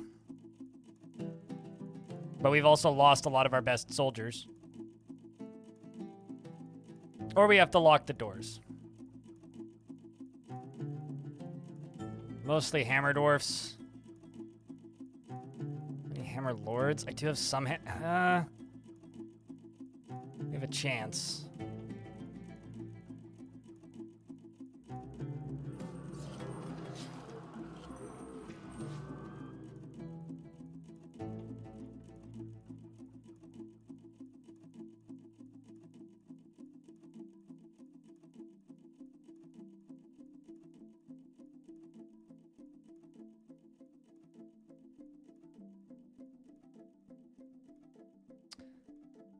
Fortunately, Panda's being followed by her trusty war tiger.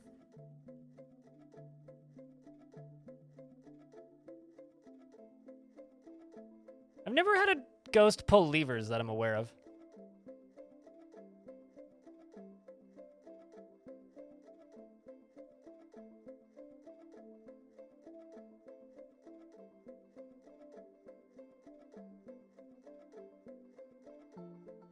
War Kitty will protect you. I mean, War Kitty has actually just abandoned you. I don't know where War Kitty went, but ran off. War Kitty got distracted by something.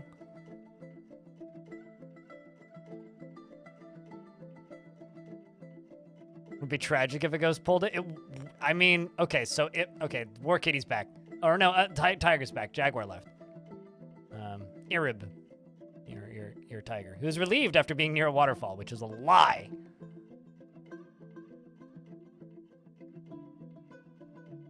God, you're moving so slowly. I'm letting my military get as much extra training time in as they possibly fucking can.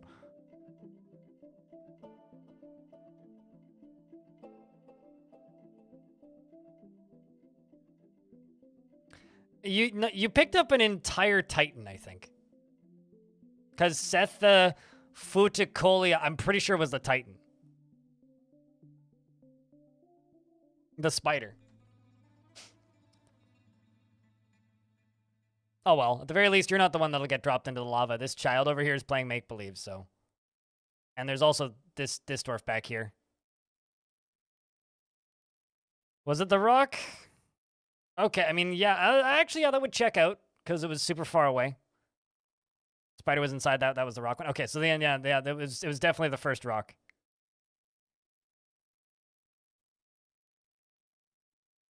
Yeah, of course it's snail. You're not wrong.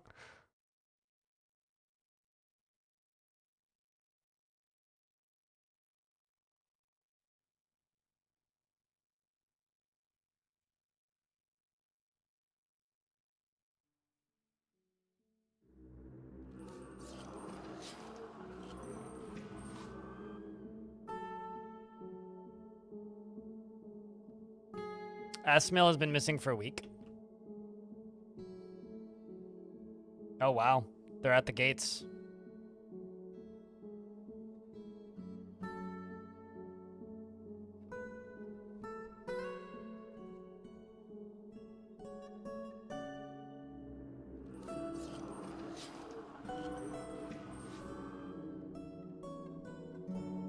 Well, they're here. Let's give this elf a rude awakening, shall we? This one, right here. You know. Midibi whispered scorn. Whee! Okay. That's one down. 25 to go.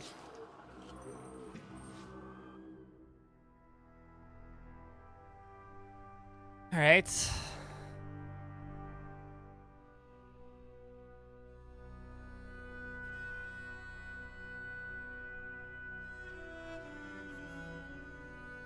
I didn't just drop Panda in there, did I?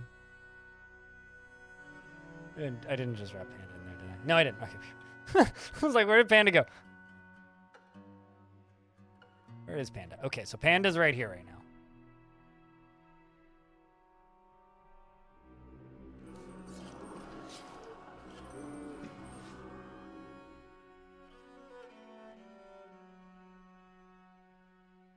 Oh shit, did I pulled the wrong lever.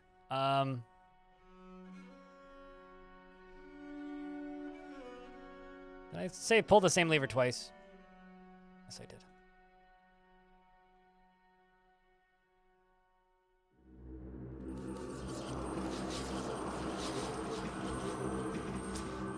That's slightly terrifying. Slightly.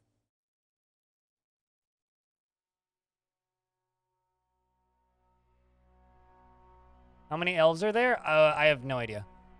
I won't be able to give you a number because they're all stealthed. Actually, I mean, I could. Here, let's lift up the veil for a second here. 97. With 25 leopards, 24 tigers, 18 horses, and a jaguar.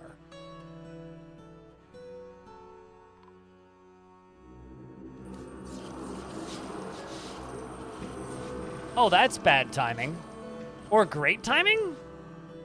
The humans have arrived and are being ambushed by the elves. Who immediately turn around screaming and leave. A few extra soldiers are on the map, and this merchant made it off the map. This guy has seen better days. Well, they were able to kill one. Whoa! Okay, hold on. Are these mine? No, these are not mine. There's a liver here, which apparently belongs to Rami. Well, I mean, username checks out. As in, they were going to eat it, not that it fell out of them, for clarity's sake. But there is, in fact, a liver there. Who is this? This is Rith. Did an elf make it into here? There's blood everywhere. Horse blood. Oh, a horse must have. Oh, there is a murder horse in my fort who's currently experiencing mortal fear. Where are you going? All right, well, if you fall into the lava, so it be. There you go. You made it back in. It's fine. This is glorious. I mean, it's a comedy of errors. Cats, turn around. Okay. Whee! Okay, there goes a few more. See? Freeze frame. And that's how they knew that they'd fucked up. Whee! All right, well. See? Good times. All right, so that's a few more. A few more down. Let's just... Hey, look, they got the liver. Let's, come on, kiddo. Pull the lever again. That's the spirit. It's a new definition of burned horse.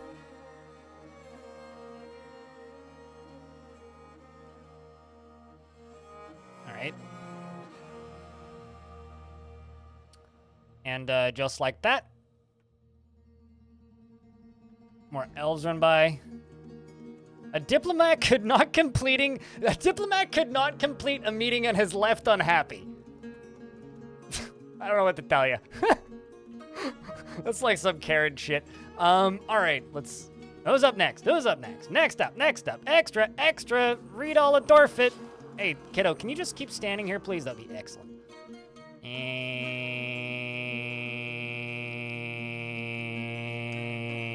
okay, come on. There we go. All right. Who's next? Who's up next? Up next. All aboard for the great ride that you'll only ride once. There's just no... Yeah, exactly. There's just no pleasing people. That's too funny. Oh, did they decide it was time to leave? Oh, no, there's something bleeding. Well, what is happening? There's a dead person that... I couldn't actually tell you why there's a bunch of blood here and why that jaguar randomly exploded into blood. But anyway, they're all leaving now, so I guess we won. Come see the boiling pitch. The greatest thing that nobody ever wanted to actually see.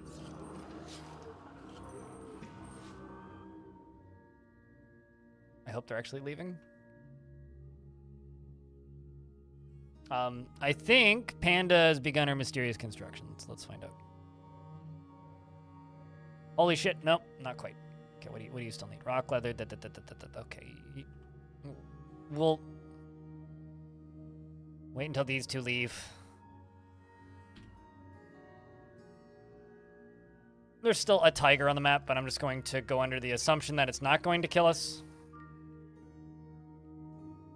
Okay, what do you need? Rock leather, cool. Alpaca wool cloth, rock bones, alpaca wool cloth, rock leather, dacite. What do you need? Metal bars, maybe?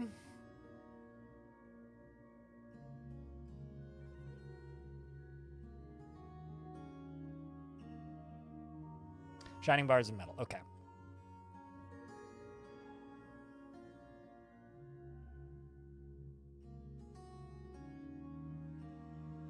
Let's melt a metal object.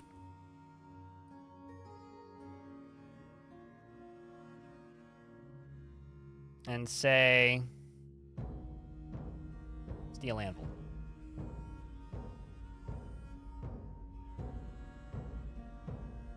I can't remember how many you get out of melting a steel anvil, but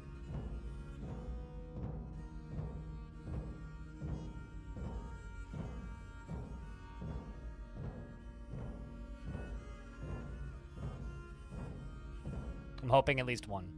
It's 3? Yeah.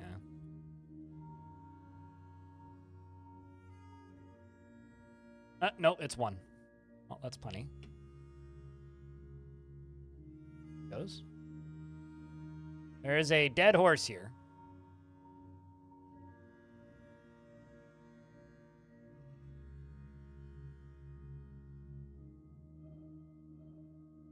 Oh, it's 3 to make 1. Oh, yeah. Well, I mean, that would make sense. They did fix all the duping glitches. It's been a stressful day in the fort.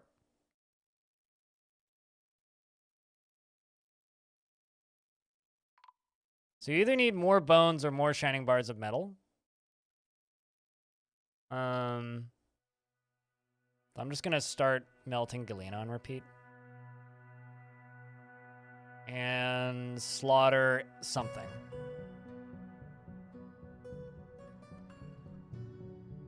Slaughter a grizzly.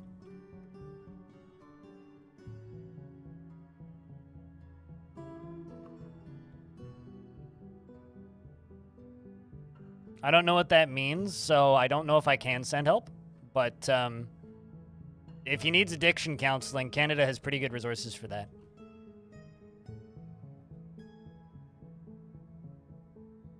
All right. I think this might be the most entertaining that this fortress has been. Also, we're stuck in an ad, so for 90 seconds.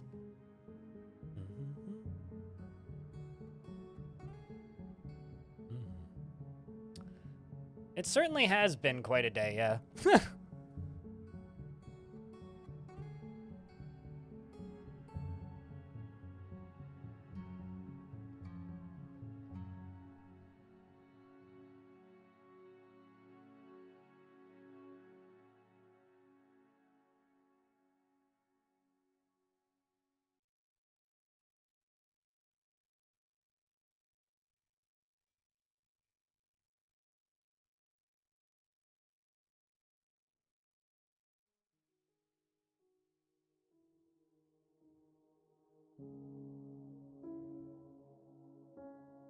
Rolf, you have a good night's sleep. You meant to go to bed an hour ago? Well, okay, so I've been live for 7.5 hours, and I've been planning to play some more of the First Men today. So we could actually just, like, call it here for Dwarves. Because this has been a non-stop action-packed insanity fest. There will be a bonus stream on Saturday where I'm just going to do Dwarf Fort. So we could do that if that works for you guys. Because some of you guys want to go to bed, and that would give you guys a nice break point. Look at this nice streamer being like, well, I mean, you call it for Dwarfs for the day so you can go to bed. But what do you think, chat?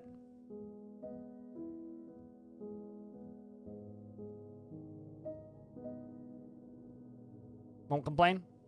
All right. I think after sieges, beasts, monsters, calamities, player error disasters, and plenty of comedy, and much death, much death. I think we're gonna call it on Dwarfs for today and go play some of the First Men. I mean, I'm not ending tickers. Don't you misunderstand. We're just ending Dwarves for the day. I ain't ending. You always assume I'm ending when I'm just like, yeah, I'm gonna stop playing Dwarf for it now. It's far from the case. But no, we're gonna go play some of the First Men for a few hours. Is what we're going to do. Which is a very, very, very, very, very, very, very, very, very, very, very, very, very, very, very strange video game. So, if you guys want to say goodbye, YouTube, you can do that. Now would be a time to do that. And also, curious about something.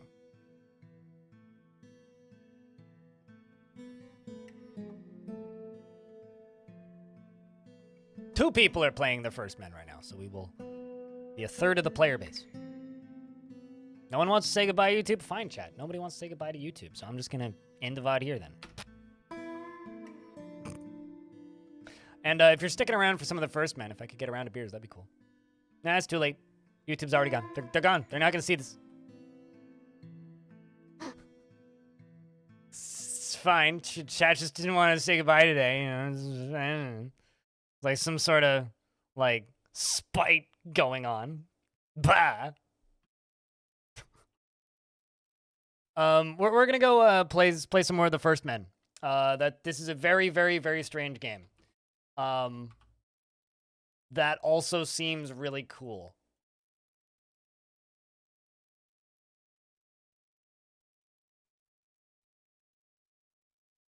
Because it's mechanically interesting, which makes my brain go happy. We're gonna go play some more of that.